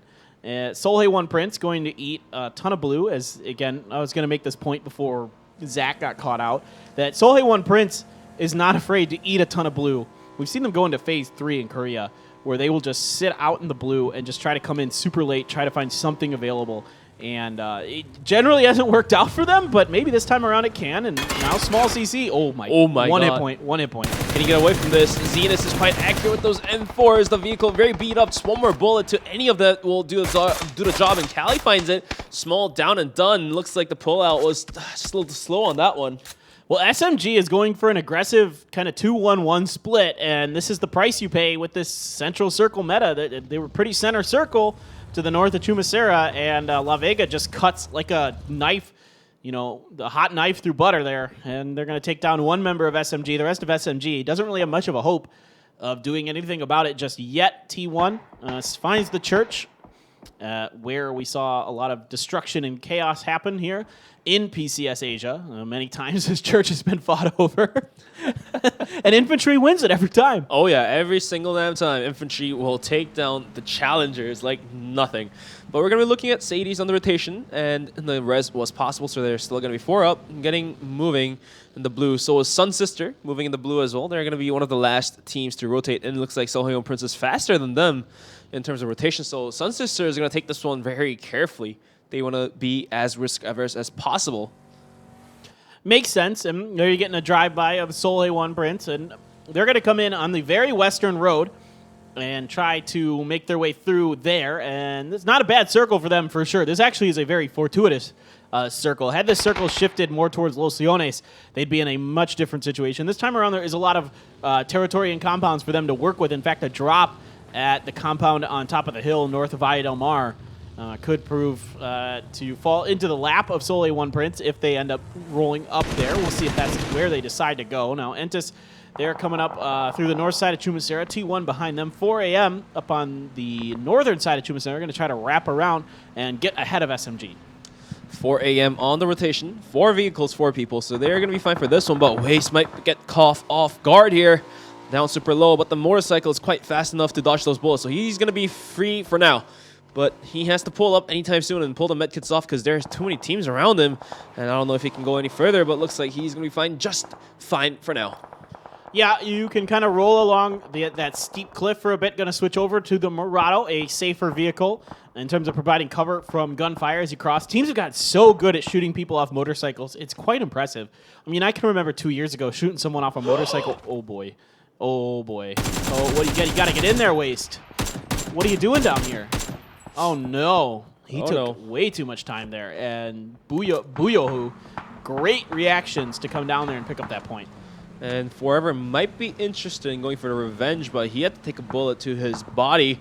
The rest of 4AM kind of pulling on top of Buyohu. Buyohu in danger now, actually. GX8. Oh, the drive-by is impossible as the vehicle rolls out, but Lou gets off the vehicle fast enough. Buyohu now in the danger. Gets knocked out, gets flushed out. You were too a little greedy. He probably was going for the loot, I feel like. I don't think he has anywhere else to go. I think when you drop down to that particular ledge that he got on, I don't think he has any other way to get back up. So I think he has to go down. I don't think he has a choice. I think he has to go down. So, yep, it is a point for a point. You know, 4AM may be a little salty about that Gex Ace would like commit that hard to taking Waste down there, but they do. And Forever now going to pay the price as well as Lurena finds a knock onto him. Now, hard to say if anybody can do anything about this because, again, he's in a similar situation to Waste on the bottom of a steep cliff. There's no one else around him. I think he's dead to rights. I don't. If I'm 4AM, I'm not even considering going for this. I'm just gonna try to get regrouped and try to survive to the late game. Well, at least 4AM put up the name there for GX Ace to not mess with them anymore. They will come hunt you down no matter what, at the risk of anything, at the risk of losing forever. So, no teams are probably gonna challenge 4AM in terms of going for the knocks there. But Tiamba, after taking the kill point, quite happy, is going to be rotating back towards the compound, just holding on to it as the circle should be shown to us in the next 7 seconds. They might even get into the car and get moving, but until the circle is completely shown, they're going to stay calm. T1 taking this compound away from Sungjang. Sungjang had to run away as the vehicle was pulling right on top of him, and the circle did shift outside of Chumasera, including half of it, so most of these teams are going to be fine for now. Yeah, it's playable. There's a lot of playable terrain inside of this one. Even though Gex Ace is center, it's a little bit of a weird position they're in. You can see they're giving us a quick view of their compound. It's a god compound. Those aren't easily defendable. And the hills around it are mostly taller, so it's kind of a weird spot for Gex Ace to be in. Yes, it is nice that it's center circle, but there's only 2 there. They have 1 split off Savior a bit out, so it can be a little bit tricky for them. We'll see if they can hold it down, because I have a feeling that eventually somebody's going to challenge them for that particular spot if the circles keep staying with that particular compound inside of it. That's the caveat that I have to go with. COC doing well with snaking points, but when it comes to just getting 4 alive and kind of competing that way, it hasn't been their tournament just yet, but we've seen them be very strong in team fights. They won against Entis in 2v4 fashion. I should say it was started out 4v4. Code up above you there once again, and almost spells yeet. Almost, it's close. It's close. We're 1 Y away from the yeet. We were so close. If he replaced the 6 with Y. I know. That could have been neat. It would have been great. It would have been ideal. That would have been the best code ever. There is Mew in there, which is like the sound cats make, I guess. When they're when they want to eat in English, we say they mew. Yeah. But normally it's meow, but cats will sometimes mew. Yeah, when they're just a little hungry. Yeah. Well, that's going to be for the cats, and champions of competition are going to be pulling up to the side of the screen. They're going to be on the edge circle. Solheon and Prince, after taking the win, they look quite confident. But this time around, they're going to play this one out quite safely, knowing that all the real good estates are taken out there, so they're going to be playing from the edge as well. So a lot of these teams just playing edge, except Gex Ace. And despite being centered, as you've mentioned, the elevation doesn't really benefit them too much where they're holding on to. Yeah, it's weird because they're going to be. I feel like they're in a difficult spot. We'll see. They could prove me wrong, and I'm happy to be proved wrong if they can hold the defense strong there. They could get something done. Now, Solheon Prince, yep, they're just in there. They're holding the edge. That's not too unexpected from them. Oh my gosh. All right. No. Rex Adder steals it. Oh my goodness. Sadie's, they got Zach up, but they're not able to save another member. Oh no. Oh no. Oh, boy. wrecking havoc. It's UKL just runs the over panic, Zach. the panic set in for Sadie's there. They're getting shot at from so many different angles. Now Hansia comes up, but he is getting shot at. I think that might be La Vega onto the side, and that's going to distract him enough for UKL to come up and over. Even with a down teammate, UKL not afraid to go and try to keep the pressure off because they do have the reinforcement from Yuri to go for the res. So good play there by UKL to come up over that hill, and Hansia got caught in kind of a bad situation where some members of La Vega were able to see him. Right. So he had to back off, and then that allowed UKL to come up and over. But the circle is going to be in favor for Afrika and Sadie's. They can easily get into the circle Afrika already in the zone. So luckily for Sadie's, they're going to be fine for now. They can take the res back onto Zach as they were able to clear out the pressure from Hansia. Rest of Afrika kind of joining forces towards La Vega. Sparrow with some good shots will knock out EJ. The nade might be good enough to finish him off there for the flush. Good kill points added towards La Vega anytime soon. The rest of Afrika kind of tries to pull up in the middle terrain to see if he can nade any players of La Vega. Sadie's just stole that kill from La Vega. So kind of trading back and forth are some of these teams with their kill steals. Now Rowan, E, and Shadow, the only ones left. Ooh. Rex comes through, gets a big headshot onto Yuri. Gonna get the knock there as Sadie's now pinched. T1 is getting forced into this because of the way the circle is. They can't go to the other side. SMG has the kind of western part of it cut off, and opening up with a knock onto Yuri is definitely gonna kind of make T1 think, all right, this might be doable. Sparrow is continuously destroying Afrika left and right. Roa gets knocked out and flushed, so that leaves only a single member alive. Shadow, who has to pull in a car and get going because he's not willing to risk it anymore. Now La Vega shooting towards Rex and Sadie. Zach almost getting knocked out, but the vehicle definitely beat up. He's going to have to stop and pull up, but the bottom side of the terrain has Rex watching right at it, so Sadie's in the world of trouble. Rex peeks out, goes for the knock. Rex did knock, Yuko did knock out Star-Lord, but that won't be any flush happening there. Yeah, a bit of a misspray there from Rex, and he's going to have to go and help Star-Lord and say, sorry, man, my bad. Should have had that guy a little faster, but either way, not bad at all for T1. They're clearing Sadie's out. They're pushing through. They're getting to the edge of the circle, doing exactly what they need to do in pretty efficient manner. COC, though, going to go for a center circle dive. Shaq already taken, and that's not going to work out for Non, though, as Entis waiting sneakily down inside the ditch. That's going to be Non down. Grenade comes up there. Oh my goodness, that COC out, that blows the vehicle up, XS down, COC goes down, and not the start they wanted on Miramar. And Entis is continuously wrecking havoc for these teams. Kimgoni gets knocked out from Solheon Prince, but Solheon Prince trying to relieve the pressure from Sun Sister is going to knock out Polly, but they're going to have to worry about two different angles shooting at them, so let's see what's going to happen. 4 AM, just parking outside right below the cliff. Infantry not realizing this. 9 might be able to scout this one out, and the whole infantry squad just shooting down at 4 AM might be a done deal for them. 9 gets spotted out. Pignon's gonna spray them. Ooh! Down. Bully and 9 both gets knocked out and flushed, and now Longskirt should be worried that their team is in danger. Yeah, I don't think Infantry had any idea that anybody was down here. Why would you? It is such an unusual spot for a team to be in. So Infantry trying to send someone around the backside to maybe kind of hedge their bets on the southern part of the circle, and they just had, I think they had no clue. Oh, Shandian. Goodbye. Still moving on the gunfire, knocking out Shandy, and Bolivar coming from the side might be able to spot out. That's going to be an easy knock. Good spray down, and that will be Matt 98 down. But the flushes aren't happening just yet. Bolivar spots out another player. Good shots, taking him down to lower than half HP. What can Baole do? Now Peng's going to do his job, knock him out. Still moving on the gunfire, gets completely wiped out, just leaving a single player down there. Yeah, Lanren going to go for the grenade, see if he can catch TSG sleeping. No one's able to give him the information on where exactly this res is happening. So those grenades are going to be off the mark. I think they might have thought that Shandian had backed out to the other side of the building. He had not. He just held out behind this fence. Shandian heel goes. So now Lanren in a very, very tricky spot with a 2v1 in front of him. And oh my goodness, that's not good. Stun only. Are they going to be able to get through in time? He tries to spray. Not good enough. Volibear going to take Lanren down. He timed the spray right, but the flashbang blinded him completely, so he couldn't find the headshot. Infantry now in the rotation. In the meantime, La Vega got wiped out by T1 and Afrika joining forces together. So there'll be La Vega losing a bunch of their members. Sparrow and Cali still up, but they were able to at least salvage some kill points with the T1, so they shouldn't be too sad about it. Infantry, despite losing 2 members, looks still... This is the funny thing about Infantry. Even though they did lose 2 members, they look very, very strong because Longskirt's still up. As long as Longskirt's alive, there's a hope for sure. Any member of Infantry, if they're alive, there's definitely a hope. They're so good. They are going to readjust into this shack where we found COC their round end. Tianba has found Lu. Pignon up on the side. Is Pignon going to be able to get here in time on the flank of Tianba to really do much? Gexace waiting on the other wing, potentially, if they decide to come up and join this party.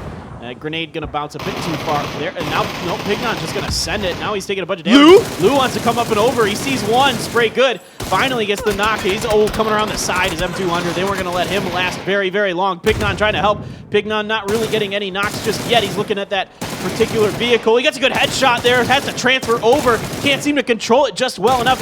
Oh my goodness! 6 bullets wasn't enough! Pignon, he still has M200 left. Tianba getting absolutely torn apart. TSG steals some of those kills. Now it is over to Gexace, who's trying to come over late to the party. They are not here just yet. M200 going for the heal in the smoke. Zenon gets held up short. Pignon going to finish off Lynchen. He is still looking for M200, but it's going to be Zenon doing the job. Tianba out in 13th place. And now it's Pignon to hold off the pressure from Gexace. Gexace realizing the fight has broken out here, realize that somebody is there. The nades are going to pop and take him down. Good shots from Peng Wolf, finished 4 AM out of 12, but holy crap, that fight was insane.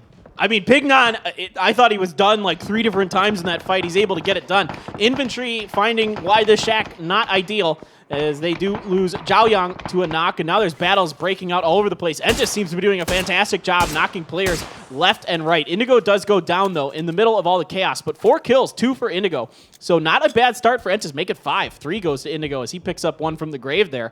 Peng EGM is going to finish off Zenon. He got caught kind of out on an island when he went to third party that fight. TSG is going to take advantage of it. Circle, let's see where we are going. Is Infantry's position going to hold where they can still hang out in that shack? No, it becomes a problem when these teams get forced up next to them from their south. Yes, they can, but it is a little bit weird for Infantry. The longer they have to be there, the more dangerous it gets. And Gexace is getting bullied out from the lobby as TSG has the higher elevation. The higher ground advantage is definitely good enough. Lambu finishes off Faye with the molly, so VLG has the full compound cleared, so they can easily rotate into the next circle, but right next to him is going to be La Vega. Ooh, Entis. Shadow is going to be waiting right next to them. Entis is going to pull up in front of Infantry. Songjiang going for the spray down, but not going to be landing any bullets. There's a nade from Longscrew. That might just do the job. Is that going to land? That's going to do 50 damage. I'm worried about TSG getting involved in this. If I'm Entis, they're backing out, and I think very wisely. I mean, Sungjiang took some damage. That's going to force the issue, but I don't think they should be there anyway. I don't think now's the right time to pick this fight with Infantry. You actually have a lot of this ditch to yourselves. And it is problematic when teams have to come in from the north, but this is what I'm worried about. Triumphant Song Gaming is going to come around the side of this, and you just kind of exposed yourself to them. And, oh, lucky for under there. I thought Peng had some good angles, isn't able to get the knock on the under. I don't know if they're going to be able to get to Kale. No, he goes down. Only 2 left for OG and Entis. And now Longsker came out from the hut to go for the fight. He's going to take a bunch of damage, has to back out of that one. And Peng M is going to spot out even more players shooting, but he won't be accurate just yet. Afrika dealt La Vega their death. 1 versus 2 by Afrika. So Shadow really playing out of his mind, but how many more minutes can he live? Because it's going to be a hard rotation as whole VLG is right next to him as well. T1 scouting out too, so Shadow, he could be spotted out here. Look, you can see Spear and Lambu are clearing out the edges of the circle as they're climbing the mountain. Rex gets spotted out in the meantime, so he's going to have to back out of that one. But David's going to spot out Shadow. That's the end of Afrika. They were able to pick up the kill. They were able to pick up the placement point, but that's about it. TSG is all over the place in this particular game. They've already got 10 kills. They're looking to try to duplicate what Infantry did last week, but right now the battle between T1 and VLG rages on. Adder's up on the hill. He's in a very bad spot because TSG can see him from the backside. He has to prone down and hope that there's enough of a dip there for him to work with. Lambu flashes himself a bit. That's a bit unfortunate because that means Rex has an idea that he's coming over the hill and the stun isn't going to provide any protection. There are more throwables coming out. Adder takes a bit of a stun himself, but nobody's able to do much off of it. Adder going to throw a grenade. Lambu isn't able to come around enough for the angle. He throws it on the side, gets a bit of damage into Lambu. Adder has to reposition, and this continues to be a big problem here for T1. Triumphant Song Gaming has a hill and a lot of work to be done, and Volibear, in fact, is going to get the knock onto Adder through the smoke. In the meantime, Helen's going to knock out Infantry to try to clear their way out into the circle, but VLG's continuously holding on to the edge of the circle, so let's see. I don't think that's going to be possible. Down Helen, 2 up for T1. VLG still putting some effort into knocking out T1. The damages aren't there as he was able to prone down by the car, so he was able to save himself for now. But how many more minutes does he have? Because the car can easily blow up any 20-30 bullets will do the job. Sure, and you might get lucky with the way the car explosions work now. And you can see Lambu's just seeing if he can catch a foot or any piece of Helen that he can find. He's just going to shoot the vehicle a bit as well, seeing if he can do exactly what you mentioned. Under does finish off Longsker in the meantime, as Entis is finally able to kind of do a little bit of work into infantry, as TSG's attention completely over here, for the most part, onto this battle between Ghibli and T1. And there goes that vehicle. It blows up away from Helen, but now it's opened the door because TSG is pinning VRLU Ghibli down. At least Lambo was able to put out a couple smokes, so they might be able to use that to try to get into the circle. But right now, TSG holding, pinching them down completely. Deva has nowhere else to go either. Yeah, Spear had to go into the blue and wait for these smokes so he could start moving forward. TSG is a shooting range. It is open season onto VLG. Spear down. Deva gets some damage in, at least. Shandian trying to make him back up. Some dancing here from Deva, going to not take critical damage. He takes about half, as Peng is going to get the confirm onto Spear. Now, Volibear up over again. Lambu very weak. Rex trying to get involved in this fight as well. It is going to be the knock and the finish. Not exactly sure who that went to there, but a lot of players getting involved on poor Lambutan. Well, at least T1's going to have a hard time because TSG's right on top of him. Right now, they have to face off VLG, who's trying to get into the circle. Volibear even spotting out another player from T1. That's going to be Rex, looks like, taking some damage, and he's going to have to back off and heal up. And right now, Shandian, he has a really good angle. He can spot out both of these players, but right now, he's going to pull out his barrel, not his DMR, so nobody gets spotted out just yet. Deva at the edge of the circle still moving in, so I don't know how many more. He's going to start moving now. Yeah, he's outside of the smoke, and shots are now being fired from Cullen. He's going to have to prone down, but the feet are being spotted by Volibear. Kill taken, and that's going to be Ghibli out at 5th, but such a better performance than them. It was good from VLG, for sure. And you can see what VLG can do when they aren't really fighting teams early. They did lose one early this time because of an odd decision, I would say, from Gexace. I don't think anybody would have expected them to leave San Martin that early.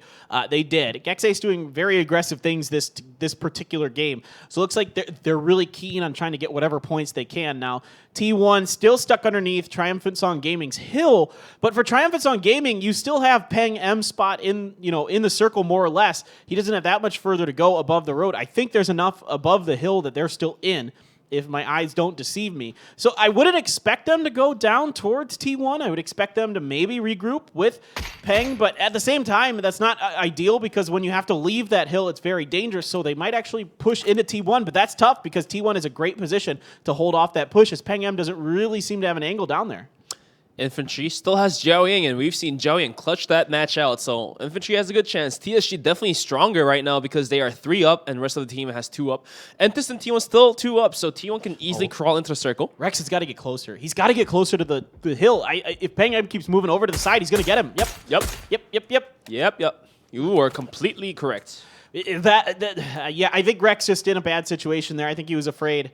And he got pinned earlier and just couldn't stand up for whatever reason. And so now it's up to Helen to try to snake some points. Last time we saw Rex win a game as a solo for T1. Can Helen do it this go around? Well, Rex was the one to clutch it for T1 last time around. So shots, now the spotlight could be given to Helen. We don't know just yet what's going to happen, but this current circle, nobody's really willing to fight this one out until we do see the final circle, which we're about to see in the next 13 seconds. Helen's not spotted out just yet. Right now, I would say the one has a good shot will be TSG and Infantry, in a sense, because Zhao Yang can just hold it out in the hut for forever. A little bit, until this last circle. He has to. Oh, no, Helen. Oh, no. Volibear and TSG, too aggressive. They just didn't want him anywhere on their side. They want to clear out that side of the circle so they can work from it. A really good patient play by TSG. 15 kills in the bag already. This is going to be tough for Entis and Zhao Yang. Well, TSG did come down the hill to find a better location. Now, Entis has to start moving, but Zhao Yang is watching from the side. Volibear, in fact, is going to be still on top of the hill to spot out under, do some damage, and not going to let them start moving. A boatload of top 5s for T1. Just something that kind of, hit me as I was doing this. Triumphant Song Gaming has a great angle. Entis, did you forget? Okay, Under didn't. He gets Zhao Yang. Under has been so darn good for Entis this tournament, guys. And that's going to do it. Great grenade from TSG. Huge 17-kill chicken dinner in the bag for Triumphant Song Gaming. And now that win's going to bump them up the leaderboard. Probably top 3, top 4. Not exactly sure where they will be landing, but such a better performance coming from them compared to the last week. So really glad to see teams are really starting to perform up. The slow starters are definitely catching up to the boatload as well. I mean, Triumphant's on Gaming, again, a team you cannot count out. They are so good. They're so patient. They are an excellent Miramar team. I said this coming into this. They are maybe the best Miramar team in this lobby. That's where they got their wins in the PCL, was on Miramar. Guess where they do it here once again. They know this map so well. Well, at least for the Korean teams there, T1 and Entis not being favored by the circle. If the circle shifted their way, then things could have been different. But this is the final story of the day. Like, TSG has the circle, they have the higher ground, and they were able to shoot down anyone that comes through their crosshair.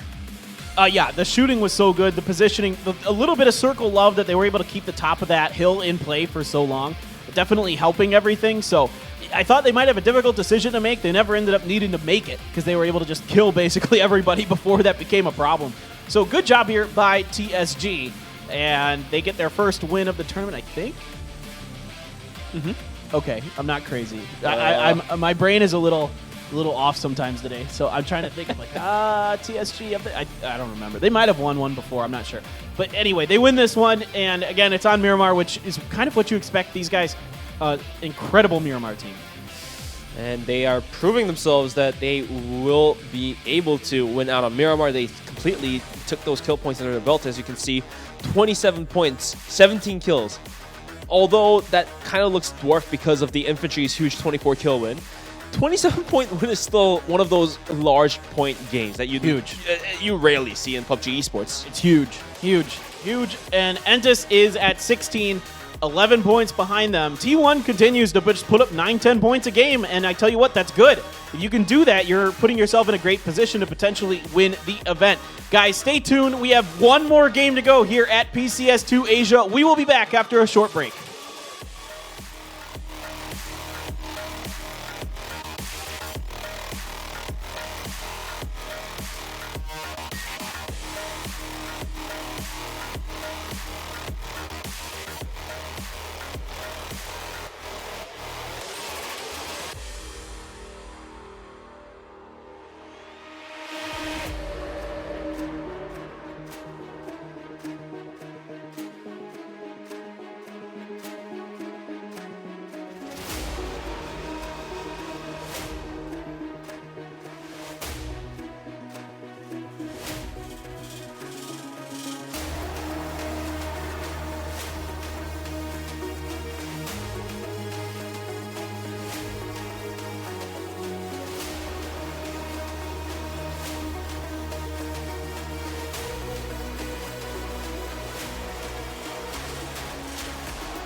In the middle of the field, running open. On this Nice A bale. Yeah. Kind of hay bale.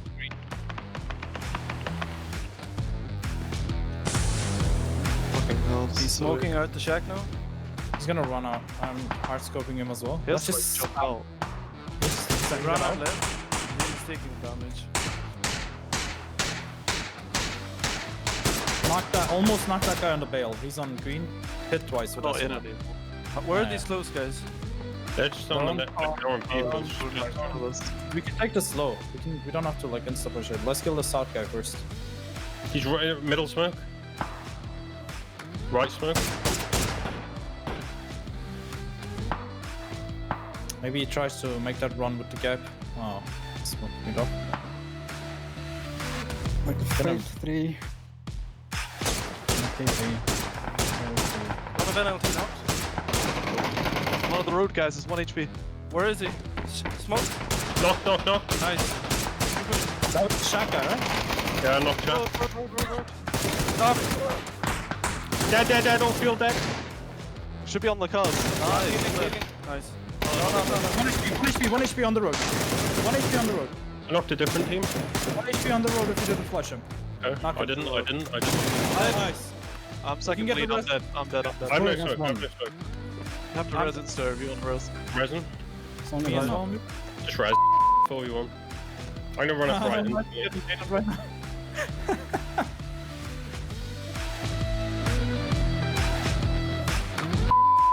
Go under the road. Go under the road and stuff. Yeah. Nice. Fuck. Come left. Someone can do it as well. Yeah, I'm coming with you. Pushing this stuff. I'm looking for you two. None. A road by me. Coming, pushing him straight. I'm flashing him. Behind the car probably. The car. He is hit. I'll flash. Nice. That's amazing.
Welcome back, everyone, to PUBG Continental Series 2 Asia. Last game of the day coming at you. One more Miramar to go. Paper and Bench here once again to bring out this last game. And I was misspoken there. It is TSG's second win. Somehow it skipped my mind that they had they won the very last game on day number 2. But they're coming through here with a big 17 kill Miramar win. And which just confirms again that TSG is very capable on Miramar. The second win already, and it's only week number 2 first day, so this is only day number 3.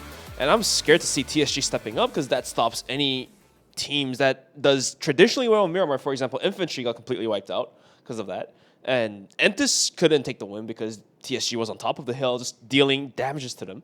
Well, you're seeing a lot of the same teams in these final game situations over and over and over again. You're really seeing the cream of the crop rise to the top, and it's T1, it's Infantry, it's TSG, it's Tianba Gaming. These guys are always up here. They all have 2 wins so far. So 4 teams with 2 wins, and that's why they're on top of the leaderboard. Entis not too far behind. COC not too far behind. So everybody's still very much in this. And even other teams, if they start having big rounds, I mean, Soleil won Prince, you still can't count them out.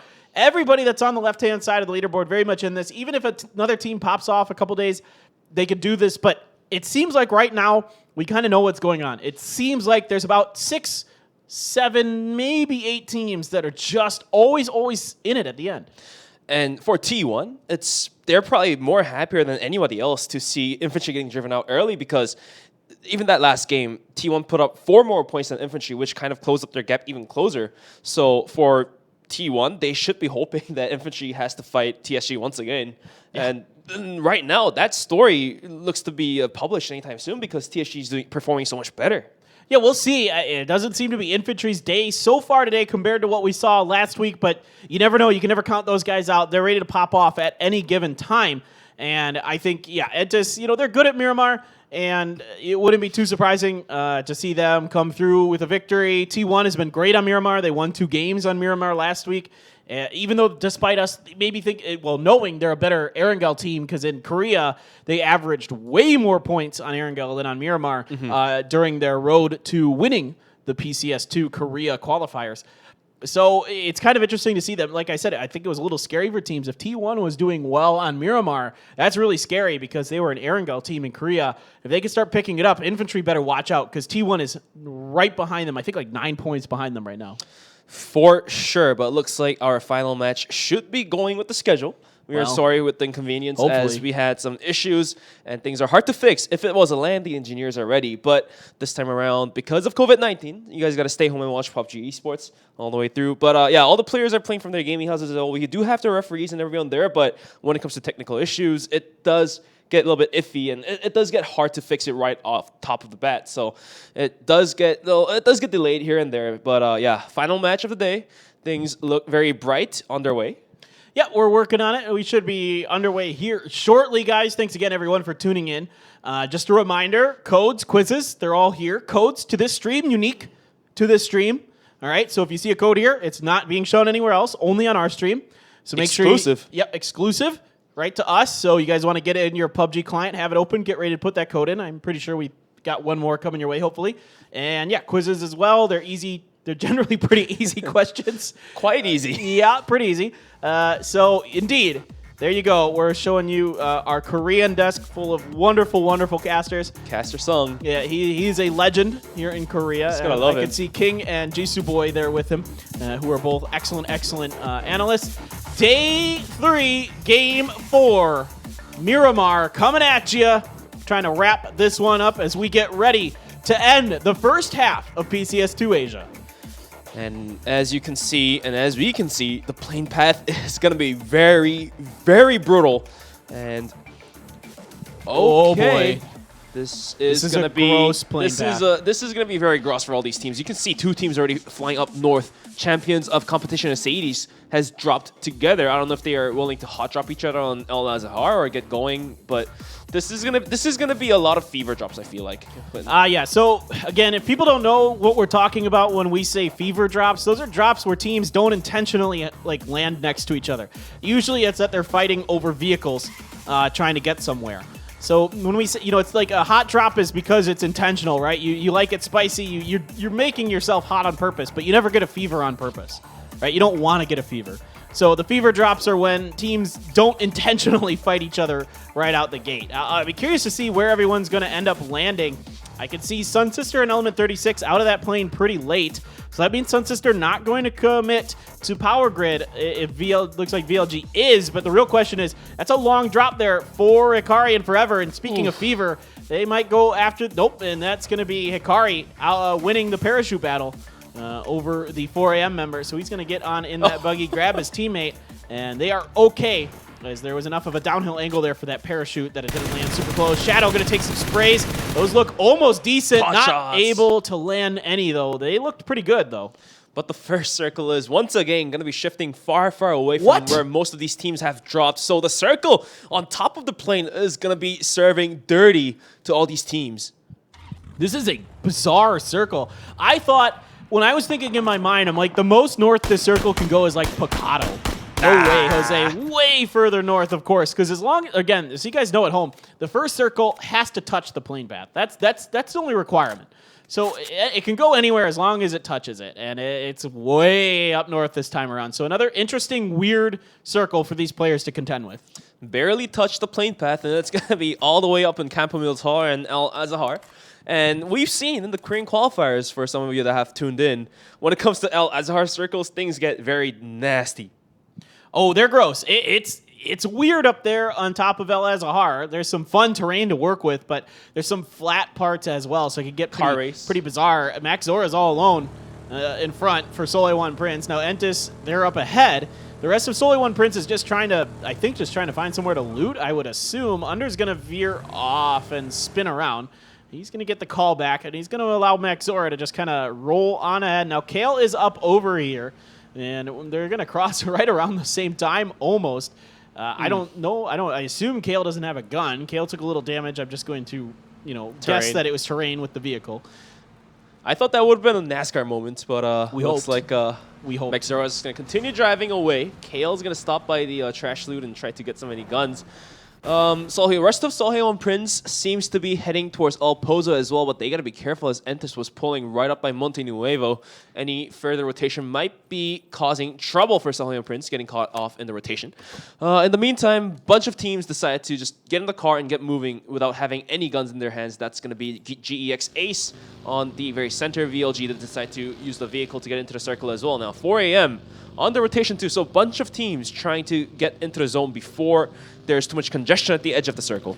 Yeah, again, it's been a very center circle heavy meta in Asia in recent times. So you're seeing a lot of these teams prioritize position, especially in a circle like this. Again, it's similar to the last game where a lot of teams are going to take a risk, try and get ahead of this, try and get ahead of the other teams because they know that because of the plane path, nobody's really dropping in the center. So if you're the first one to get there, you get that loot and that location before anybody else is able to get there. So 4AM hedging their bets, going up a bit. They're not going to get super deep, it looks like, but good enough. Meanwhile, other teams like Element 36 had an odd decision to make because they went really towards Valle del Mar. So did Sun Sister. They left. Now they're up in El Pozo where Solheon Prince is already there. So there could be a battle between those two for El Pozo.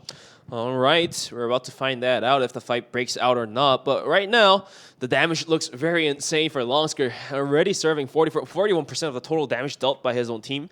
T1 seems to be stepping their game up too. Magzora, in the meantime, will find a kill onto Pure Boy, so the fight did indeed break out in El Pozo.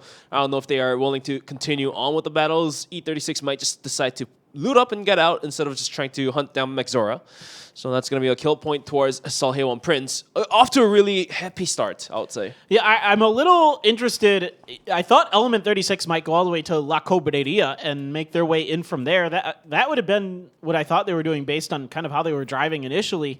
But they thought that maybe Pozo would be open enough. But in fact, Solheon Prince, this is their normal drop spot.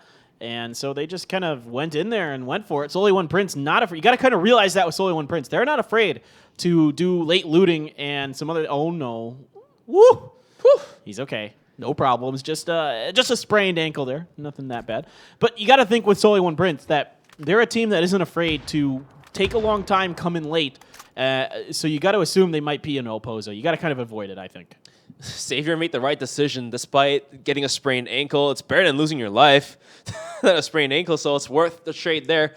Champions of competition quite fast in terms of their movements, was able to pull up right by Xavier, although a little bit slow to catch him off guard.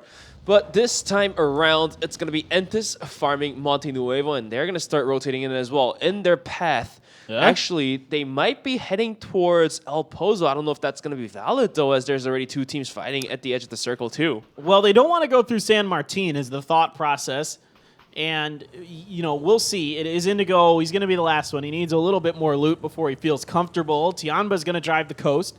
Smart. A lot of teams like to set up traps on that road that's right next to Tianba there. We've seen that a ton in Korea, where teams will set up traps on that road. So I think this is very smart by Tianba, not falling for any of that. Infantry will set up traps from time to time, too, and they're up in above them in Impala. So I think a really smart rotation here by Tianba.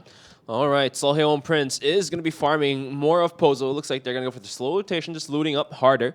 Entis might be crossing roads anytime soon, and that might be a cue sign for Solheon Prince to kind of take a look at what's going to happen. Maxora, this is going to be a replay of him taking the kill. Oh, Jesus Christ, he barely dodged that. Oh, he even took the damage from the car. Got hit. He got hit from the car. I thought, wow. How is he alive? I don't know. It just must have been the toes that got ran over there. Maxora able to escape death by the slimmest of margins. Incredible.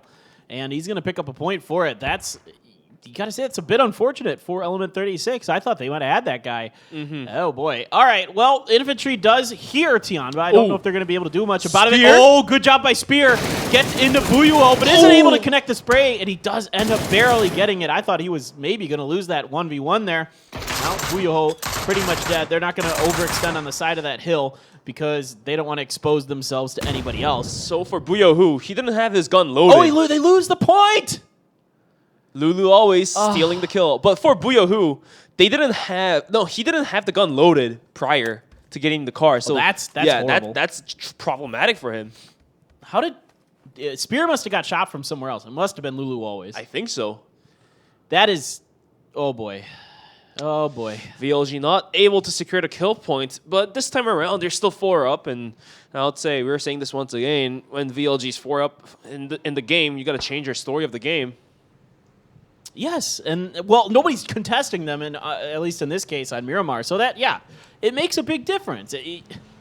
Again, when the doors open for them, they've done really well with it today. They've had a fantastic day. Yep. They've climbed a ton in the leaderboards. Yeah. Anyway, I'm done. I'm not. I can take over. My saltiness is done. I'm good. 17 seconds away from phase number 2, but this could head towards Al Azhar, or this could be Cruz del Valle. And it's going to go right on top of Cruz del Valle and Tierra Branca. So the team's edit is going to be GX Ace, despite losing Buyuho. GX Ace looks quite confident they can hold off any offense, but VLG might be willing to pull up on top of them. I'm not exactly sure. The terrain is going to be better than the actual city because the mountains around it has a very higher elevation to it. Yeah, absolutely. It is a little tricky to play a couple of these northern cities. They're kind of sunken in the ground, including Al Azhar, Tierra Branca, Cruz del Valle a bit, although the west of Cruz del Valle isn't very high, so you can kind of work from inside of there. Songjang finds Faye. Indigo trying to do Kendes next, as they are in the blue in this situation, so Entis got a little bit ahead. They're going to go over to Faye's body and get the spoils, the plunder from him, and Indigo is going to roll on back. I assume he has some kind of vehicle back here or something he's looking at. So it's going to be Entis pulling a Solheon Prince in terms of rotation. Sadie's spotting out 4AM on the rotation as well. Is going to be putting some bullets, but not going to be landing any. As we can see on the map, Streamy 36 is going to be parking outside of the blue as well. So Entis might be in trouble. This could be a possible trap. Not exactly sure. Adder stops, and he hears the vehicles from 4AM. Waste now trying to come up the hill. And looks like they're just going to be running towards the side forever, taking 21 damage, 21 a gain.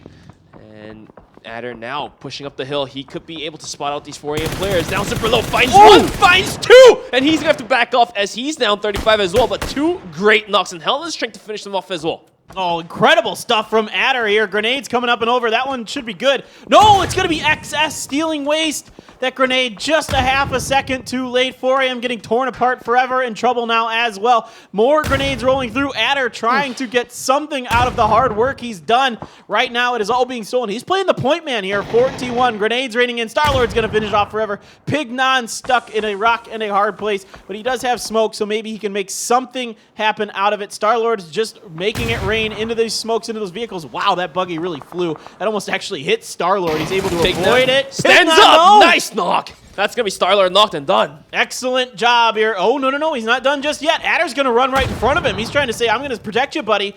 They have an idea that Pignon's in here. They can't let Star-Lord bleed out for too long. It is his first knock, so I think he's going to be okay for a bit. There comes that stun right in Adder's face. Pignon gets the heal off. He comes out. It is going to be Shadow who picks him up. But T1 not afraid. Now they got to get to Star-Lord. Is it going to be safe? They do realize Afrika can shoot them from far away, but the tree might be able to provide some cover. And now Shadow going for more shots, but he's going to have to back off as that tree is definitely able to cover the T1 players. And rest of Afrika just now looking over towards Champions competition. COC was stealing kills left and right. That's they have been all around. They've been stealing kills. They got dead center of this circle, and they're taking advantage of it. They've got the high ground to the southeast of Cruz de Valle, a great position to work from for now. And they're showing why. You can see a ton from up in that area, and they're really good, accurate shooters, as we've seen time and time again. And here's a really late rotation from these two teams. Antis a little bit later than we're probably used to for them. As Kim Gon-hee from Soleil Prince, that's nothing surprising to see them do this. This is their MO. They love to come in late to circles. Adder, it looks like he's on the ground again, so T1's trying to re-evaluate their situation as Dowan's trying to come over, seeing if he can secure this kill. You got Starlord over on the side. Starlord, good knowledge here to know that he's got an angle if he comes up over that hill. He hasn't done it just yet, but we'll see. Dowan's position is quite dangerous, though. He has an angle to Adder, but at the same time, Starlord was continuously wrapping around to the right side of him, so he could be spotted out. But it looks like Dowan decided to pull out, but the circle is going to be dropping right on top of Cruz de Valle. The code's up on top of the screen as well. Put that in your client, claim the code as well. Cruz de Valle circles are quite rough, I would say. They're weird. Some teams have to just go into Cruz de Valle, but that's like you're going into death trap because there's so many terrains around it that can shoot down in towards Cruz de Valle. Yep. And at the same time, the mountains itself, it's hard to defend. Like you can cover one angle, but it's actually like quite open to the right opposite end of it for both of these mountains on the right, left, and the right side of it. The church isn't too bad in Cruz de Valle. It's pretty defendable. A lot of these buildings, another big problem with Cruz de Valle is a lot of these buildings are pretty exposed. They're small one-stories that aren't very defendable. And there's a few good buildings in there, of course, but it's not as nice as a lot of the other cities. It's one of these smaller, kind of less dense cities that you'll find on the map. Now, infantry, they are still 4 up. They're on the southeastern edge. They have Sadie's up in front of them, potentially. There's T1. They don't like where they're at, and I don't blame them. It wasn't going well. They got to readjust, and now they're going to have to start working from the edge and winning some fights to get into the late game. And if it comes to a circle like this, it's probably better to play edge because there's a lot of terrains at the edge you can kind of just hold on to until you see where the circle lands. Because if you go into Cruz de Valle, you cannot exit. In the meantime, there was a knock and a kill onto Zennen. I feel like Zennen should be wiped out anytime soon, I believe. And now T1 just kind of wrapping around to the side to rotate in. 911 almost getting caught out there by Yuri. So he's just rolling around in his vehicle trying to spot out if there's any more players. But whole Sadie squad is here too. Yuri now opening up. TSG gets off the vehicle in time. And Yuri has to back off of this one. TSG pulling right into this compound. Yeah, the Chinese team's not afraid to send it, and if they catch you with 2 down, they're definitely not afraid. Getting caught in transition is Yuri crossing the street, gonna pay for it. Didn't look both ways, takes some damage from Volibear. Gets the first aid off. Now he's gonna go for the Murado. A grenade almost knocks him. He has taken a bunch of damage. I don't know if this is safe. Yeah, it is definitely not. The Volibear is going to make you pay. Now, Volibear takes a little bit of damage, and it looks like Yuri might have bought enough time for his Sadie's compatriot to get away forward now. Zach out. The other members of Sadie thinking about readjusting, but they're in a Murado, and they're exposing themselves to Volibear. Volibear taking some good shots with the Mini, getting a bunch of damage in, and that's going to be actually bullying from Infantry, who gets KJ. And can Volibear steal the kill? That's the real question. There you go. Bullying wipes the kill, so that's going to be Infantry securing the kill. But Triumphant Song Gaming was able to enter into the circle by driving Sadie's out from this current location. As you can see, the circle is moving very close and just 2 seconds away from revealing itself for phase number 4. It's going to be Cruz de Valle on the northern side of it. This is going to be very, very brutal. Yeah, this is gross. That's a really gross rotation. Sun Sister, a point. Lanren, out. SMG loses another member. Not the best tournament here so far for still moving under gunfire. And Sadie's as well, struggling. They're our bottom team right now. 16th place with 23 points. Just these 2-2 splits not going well. They're getting ran into. They're not able to defend them. And they're losing members in transition. It just is everything is just not quite going Sadie's way here so far. T1's full sending it through the middle of Cruz de Valle. This takes some cojones. They're coming through. It is Adder on the back. It is Star-Lord and Rex up front. Are they going to take the edge of the city and settle for that? Not a bad move. If you can control the edge of the city, that is indeed where they're going to set up. Helen took some damage. Star-Lord's going to wrap back and coalesce with the rest of his team. If you can hold this position, it's not terrible. It's not ideal. There was SMG out there. They have the slightly better spot. Frika coming down the hill in front of COC. T1 had it lucky. La Vega wasn't looking out those windows, so T1 had a free dips free into the city. VLG as well wasn't really concerned about looking towards T1's ways, so that's going to be T1 having that for free. Infantry, now they have to start moving. Longscare is going to be on the back to provide some scouting information, relay that to rest members of Infantry. Zhao Yang is going to be up on the front. He's going to be rolling in the Bronco. Quite rough. Oh, you just can't flip those, and the Bronco is able to stand back up, but now the car is in danger. He's going to have to get off. Now, Solheon Prince sending it towards Entis' way. Megzora and Juanita gets off the car. Kale exits the building. He's down half HP from, I don't even know where that came from, but he's going to have to pull the medkit off, and now rest of Solheon Prince pulls up right behind Entis. And they go trying to come around from the side to provide some cover. Juanita up front. He's going to enter right into the compound. Kale waiting patiently. Does he have a good angle, though? Well, if what's interesting is Entis is a man down, so Solheon Prince does have an advantage. They probably know it. They probably have a pretty good idea of what team this is. They've been keeping track of the kill feed. They know what's going on around them, and Kale is in a really rough spot there, to be honest. There's two doors around you. There aren't good angles. There's a smoke coming out for Solheon Prince. A smoke comes out from Kale. If anybody saw that, they could have seen where Kale was, because they could have watched the grenade bounce, but I don't know if they saw it. I don't think they saw that particular smoke. What is Kale going to do here? Solheon Prince is very confused. They're really wondering. Juanita, you can see, is looking around like, where is this guy? We know they're up here. We took some shots coming in, and this is a tricky position for Kale, but so far navigating it, I'd say, pretty well, as there's smokes all around him. Ooh.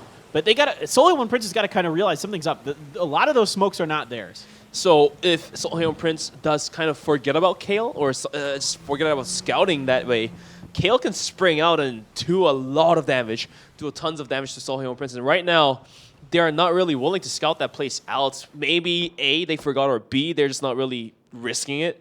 But Kale gets to live another day for now. But let's see. Solheon Prince just setting up shop by the small house next to the big one. Just doing a little Emporio stuff. They are so. I love Solheon Prince's methodicalness. They're not just sending it. This is the new Solheon Prince. This is what has got them to this big stage. They are much more methodical now. They don't just send it. You know, when they have kind of a weird situation, they're not just aggressing, just like go go go go go. They are hanging out. They're trying to figure things out. They know they have time. The circle does shift away, but they still have a bit of time to work with. They don't want to lose anybody unnecessarily. They might even just, you know what, they could just go around the back side of this as well and just leave. They don't have to fight this. Possibly. Kale opened up though, so now his position has been revealed. Looking over towards TSG. Peng takes a bunch of damage, has to back off, pull the medkit off. Infantry now coming from the behind. This could be TSG and COC, both in trouble. XS down half. He's going to have to pull the medkit off too. Infantry has a good angle into all of these players. Volibear almost getting knocked out too. Zhao Yang almost spawning out, but the smoke is able to provide some cover for him. The blue moving right behind him. Infantry has to start moving too. And I don't know if they're willing to go towards TSG's way. They might even just decide to go wrap around to the right side where COC and GX Ace is holding on to. So this is going to be a clash between 4 different teams. It might even be 5 if anyone decides to join up as well. TSG now wrapping around from the side, trying to clear out the bottom angle of this current circle, but looks like nobody has been spotted out except a couple damage has been dealt to Bo Liang. 9 trying to land some bullets, but that won't be accurate either. TSG's got to make a move. They're about to get surrounded. I think they're hopping in their vehicles. I think they're pretty well aware of this situation. This is really wise by TSG. They have no other choice. They got to cut through this situation right now. They know infantry's up there. They know COC is up there. I don't think they probably know that La Vega's coming, but it doesn't matter. There's still plenty of teams around them. They're going to make a go for it. Now, they might lose somebody in transition. We'll see. That kill board absolutely going crazy right now. Knocks being dealt to a couple different teams. Zhao Yang down for infantry. You've got a member of La Vega down to La Vega. It's going to be a finish there as well. So Sparrow gone for La Vega. COC loses somebody. Lulu always. It's just chaos. It's chaos, like you mentioned earlier, Ben. In the meantime, Zhao Yang was knocked out, but he probably should be res. Zenus going for the spray down. Not accurate enough. Nan gets to back off for a little bit, but more damage comes through. 9 from fucking far away. He's going to knock out Doan. I don't know what's going to happen with these teams. Not done. XS knocked. Lil Ghost, last member remaining, and it always has to come down to Lil Ghost for champions of competition. He's incredible at snaking things out. He's got that knack. He's got one of those things like Shadow from a Freak of Freaks, where he can just hang on for long amounts of times when he shouldn't. TSG and Tianba getting into it. Infantry's on the side of it. Infantry, I almost say with TSG and Tianba, like, call a truce and just fight infantry. Like, stop fighting each other and see if you can knock these guys out first, because I don't know what Loxlog is doing out there in no man's land, but he's going to get spotted by bullying, put down. Infantry up on the hill, and they've got 4 up, and they've got crossfires. Lil Ghost, XS springs to life as well here. Lil Ghost is going to finish off La Vega. Nice play by him. Solely by himself, picks up 3 kills, COC at 6 points. Infantry now looking over towards harm's way into the center. 911 gets knocked out. The kill is not flushed. In the meantime, Solheon Prince was dealt by Entis some way, somehow. We were just talking about how they're meticulously they're playing, but that probably was a caster jinx on them. They backed off, and then Entis kind of sprung their trap, I guess, so to speak. Sun Sister going to go down here to SMG. Now Infantry continues to put damage and hurt into these other teams. Circle is away from them, and it's going to be a little bit tough. They're going to want to fight for the hill that TSG has, and I wouldn't be too surprised to see them just attempt it. Tianba's hard sending into VLG's compound, but VLG pretty well dug in, so I don't know. I think this is the last member alive. Yeah, Z9 is the only one alive for Tianba right now, and he's extremely hurt. Lambu should be able to get the grenade. No, it rolls over. It goes to the other side. I don't think the damage is going to transfer. No, it's not. So Lambu, he's got to know now where he is. There we go. Okay, they finish it. Hikari comes around the side. Good work by VLG to secure that kill and that point, and Tianba done for the day. T1 still setting up shop by the edge of the road. And XS is still in the game, and Frika is now pushing towards COC's way. Nobody has been spotted out just yet. They're actually trading bullets with Infantry, looks like. They're going to be wrapping around the side, so XS has more minutes to actually think about relocating himself. He spots out. That's Shadow spotting out XS. Yeah, there was not a lot he was going to be able to do. Try to get a point if he can. Hopefully, you try to trick Frika Freaks into doing something dumb, but they aren't able to. They don't fall for it this go around. Frika is still 4 up, but the circle is right behind them. And here comes Infantry. Not too surprising. They want this position. It's the best position they can take right now. Going into the field. Yes, the field is open, but the field is death. There is 2 hills around it that you can just see completely into it. There's literally no way that you can survive inside of that field right now. And this is why Infantry is doing what they're doing. And it's going to be tough. TSG has been playing great. You can see that TSG has worked their way up to 3rd place today. And there's a Frika on the side of this as well. So now TSG suffering. 9 down from Shadow as Roa and the others from Afrika looking to push on through. They see TSG though as well, so they're putting some shots down there. And nothing really doing is Indigo is actually going to steal the kill on a 9. Where in the world did Indigo find that angle? As Infantry now pushing forward. They have to get up and through. Pang down.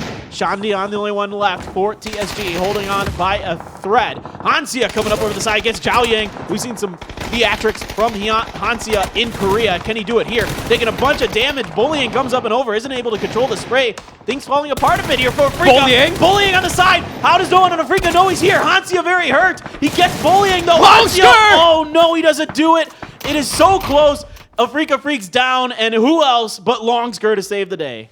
Longsker has Bol Yang close to him. I don't know if the res is possible as the circle is moving right behind them. Longsker's going into the circle. Yep, Bol Yang is now dug up in the blue, so that leaves only a single player for Infantry. VLG still 4 up, Entis 3 up. This might yet be another VLG's game. And things look very strong right now, but the circle is going to shift away from VLG. They still have that partial edge of the compound to work with, but Entis is controlling the complete edge of the current circle. T1, Adder knocked out, probably flushed anytime soon as well. Adder's done. There's nobody getting to him anyway, anyhow. It was a nice attempt by Adder to reach out, try to get something. It was all they could really hope for. Indigo's going to pick that one up. Big round here. 11 kills for OG and Entis, looking to secure this game. They have fantastic position in this circle. Great patience for them all around. And look at all those kills across the board for the Entis boys. They have great opportunity to potentially win this. VLG has a great chance too, and then you can never count Longsker out. Just do not count that man out. Starlord as well, fantastic as a solo. Lambutan spotting out the other member of T1.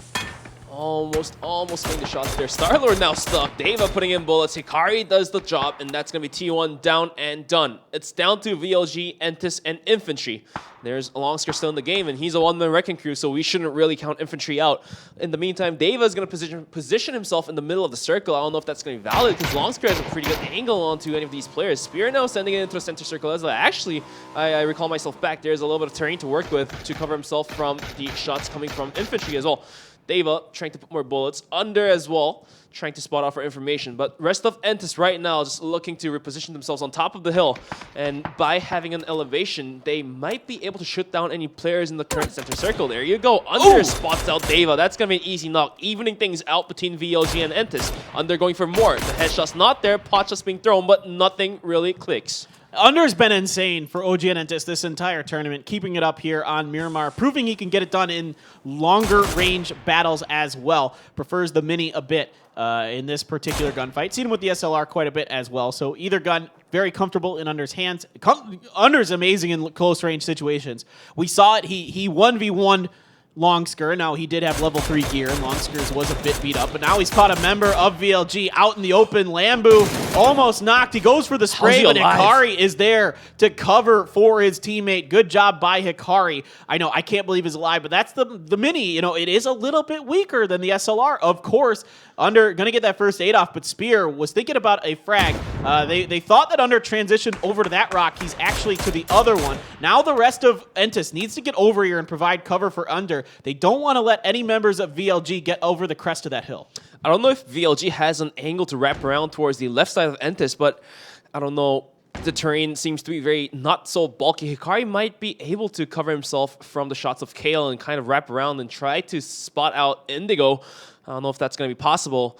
In the meantime, Indigo just continuously looking over towards Hikari's way. He's going to actually back around this one. Spear's going to pop out the smoke. He has no more smokes. 2 smokes might be enough. Under is going to be waiting at the edge of the circle. Kale is going to be beat down for a beat, but Hikari has to back off as Indigo is going to put bullets into Lambu. Now, noticing that where Kale is at, he's going to cook the nade. Overhand throws it. Is that going to go? Yes, that's going to land right next to Kale. That's going to open up the gate for VLG to get into the circle. Lambu now all bloodthirst. He's going to start pushing. Indigo's going to go for the rest. Wow. Lambu, he has a flashbang. He has no more nades though.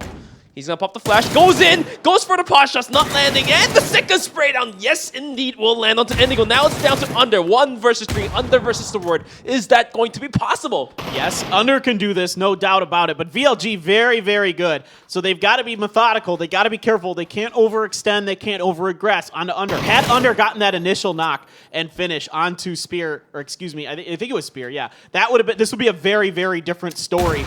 Under could have really had a better chance at this. Nothing doing on that spray. He tries to pop up. He's trying to get something done. Decent damage into Lambu, but now they are swarming around him. He's in a world of trouble. It's going to be VLG with the first win in PCS3. They come through, and look what happens, boys, when you're left alone to your drop spot. They are dangerous. Hold the phone, hold the horses. VLG is here. When the 4 squad is up, free to go, these 4-man wrecking crew can make things happen. All the coaches now have to change the story of whatever they wrote before this competition.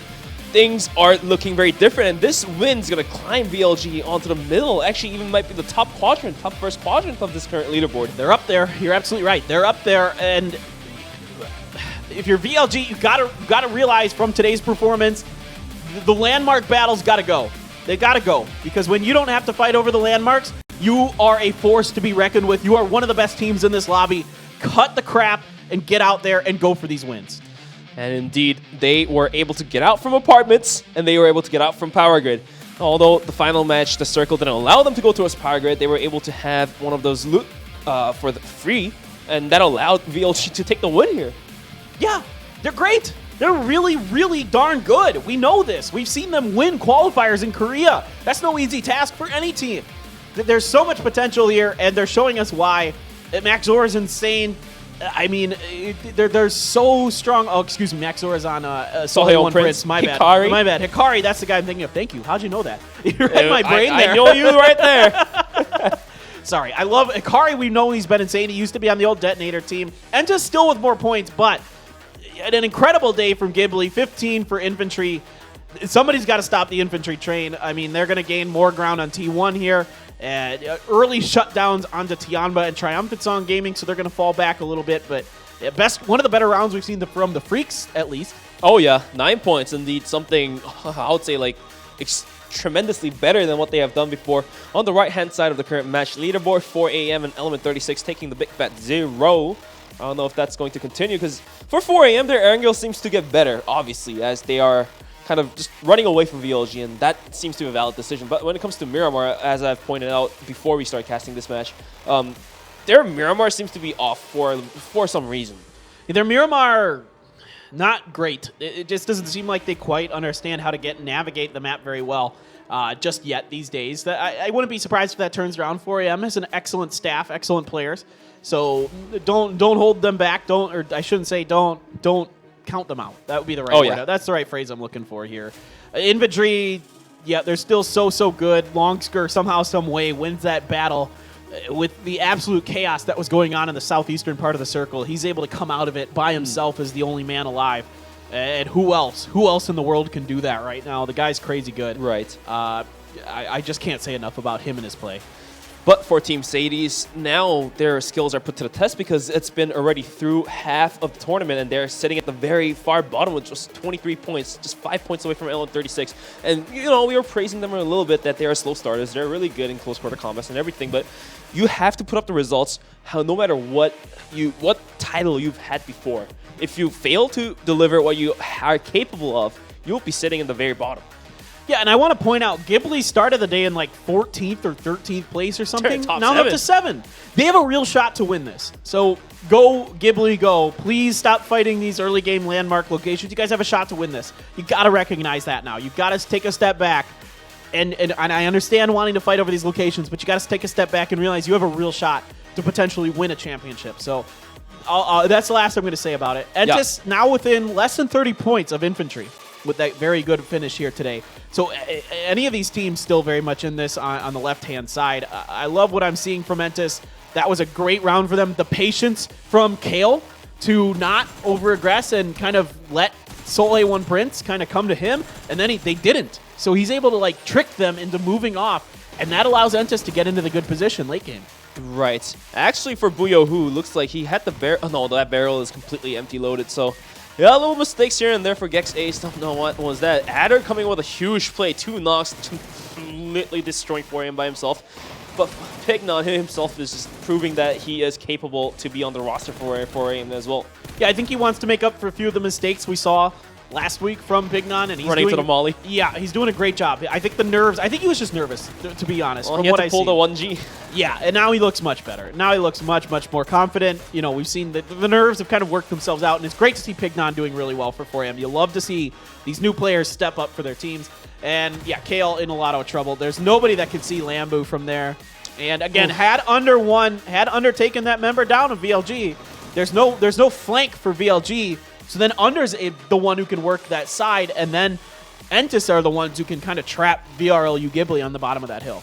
So whatever VRLU Ghibli has sacrificed in the first week of continuously hot dropping, obviously I agree to the point that they shouldn't be fighting anymore, but looks like the teams are now backing away from VLG, so whatever they have invested is now paying back as dividends. Could be. You could be right. I don't know that the last drop was 4AM just backing off. I think that it just might have been a bad drop timing out of the plane, and I think they might have realized that VLG was going to have a better landing. Yeah. So I think that's why maybe they pulled off. We'll see how it plays out tomorrow. That's going to really tell the true story. They're your top 5 damage dealers for the day.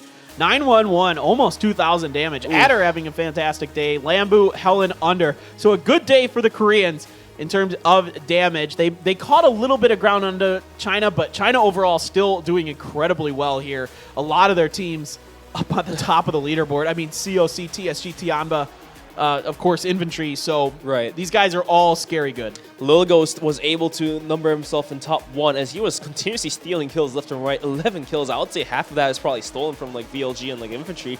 So he's going to be up there. Lambu, Under, Indigo still up top. So tonight has been Korea's day, although TSG was able to pick up match number 3. First match was Korea, second match was Korea, final match was Korea. Seoheon Prince stepping up, La Vega stepping up. Really good to see, I would say. Yeah, exactly. I'm right there with you. And VRLU Ghibli stepping up today. They're so good. I love them. Guys, that's going to do it for us today. Thank you so much, everyone, for joining us. You got NA coming up very soon, so make sure you keep your eyes open for that. We'll see you guys next time. Tomorrow, same time, same place. PCS2 Asia will continue.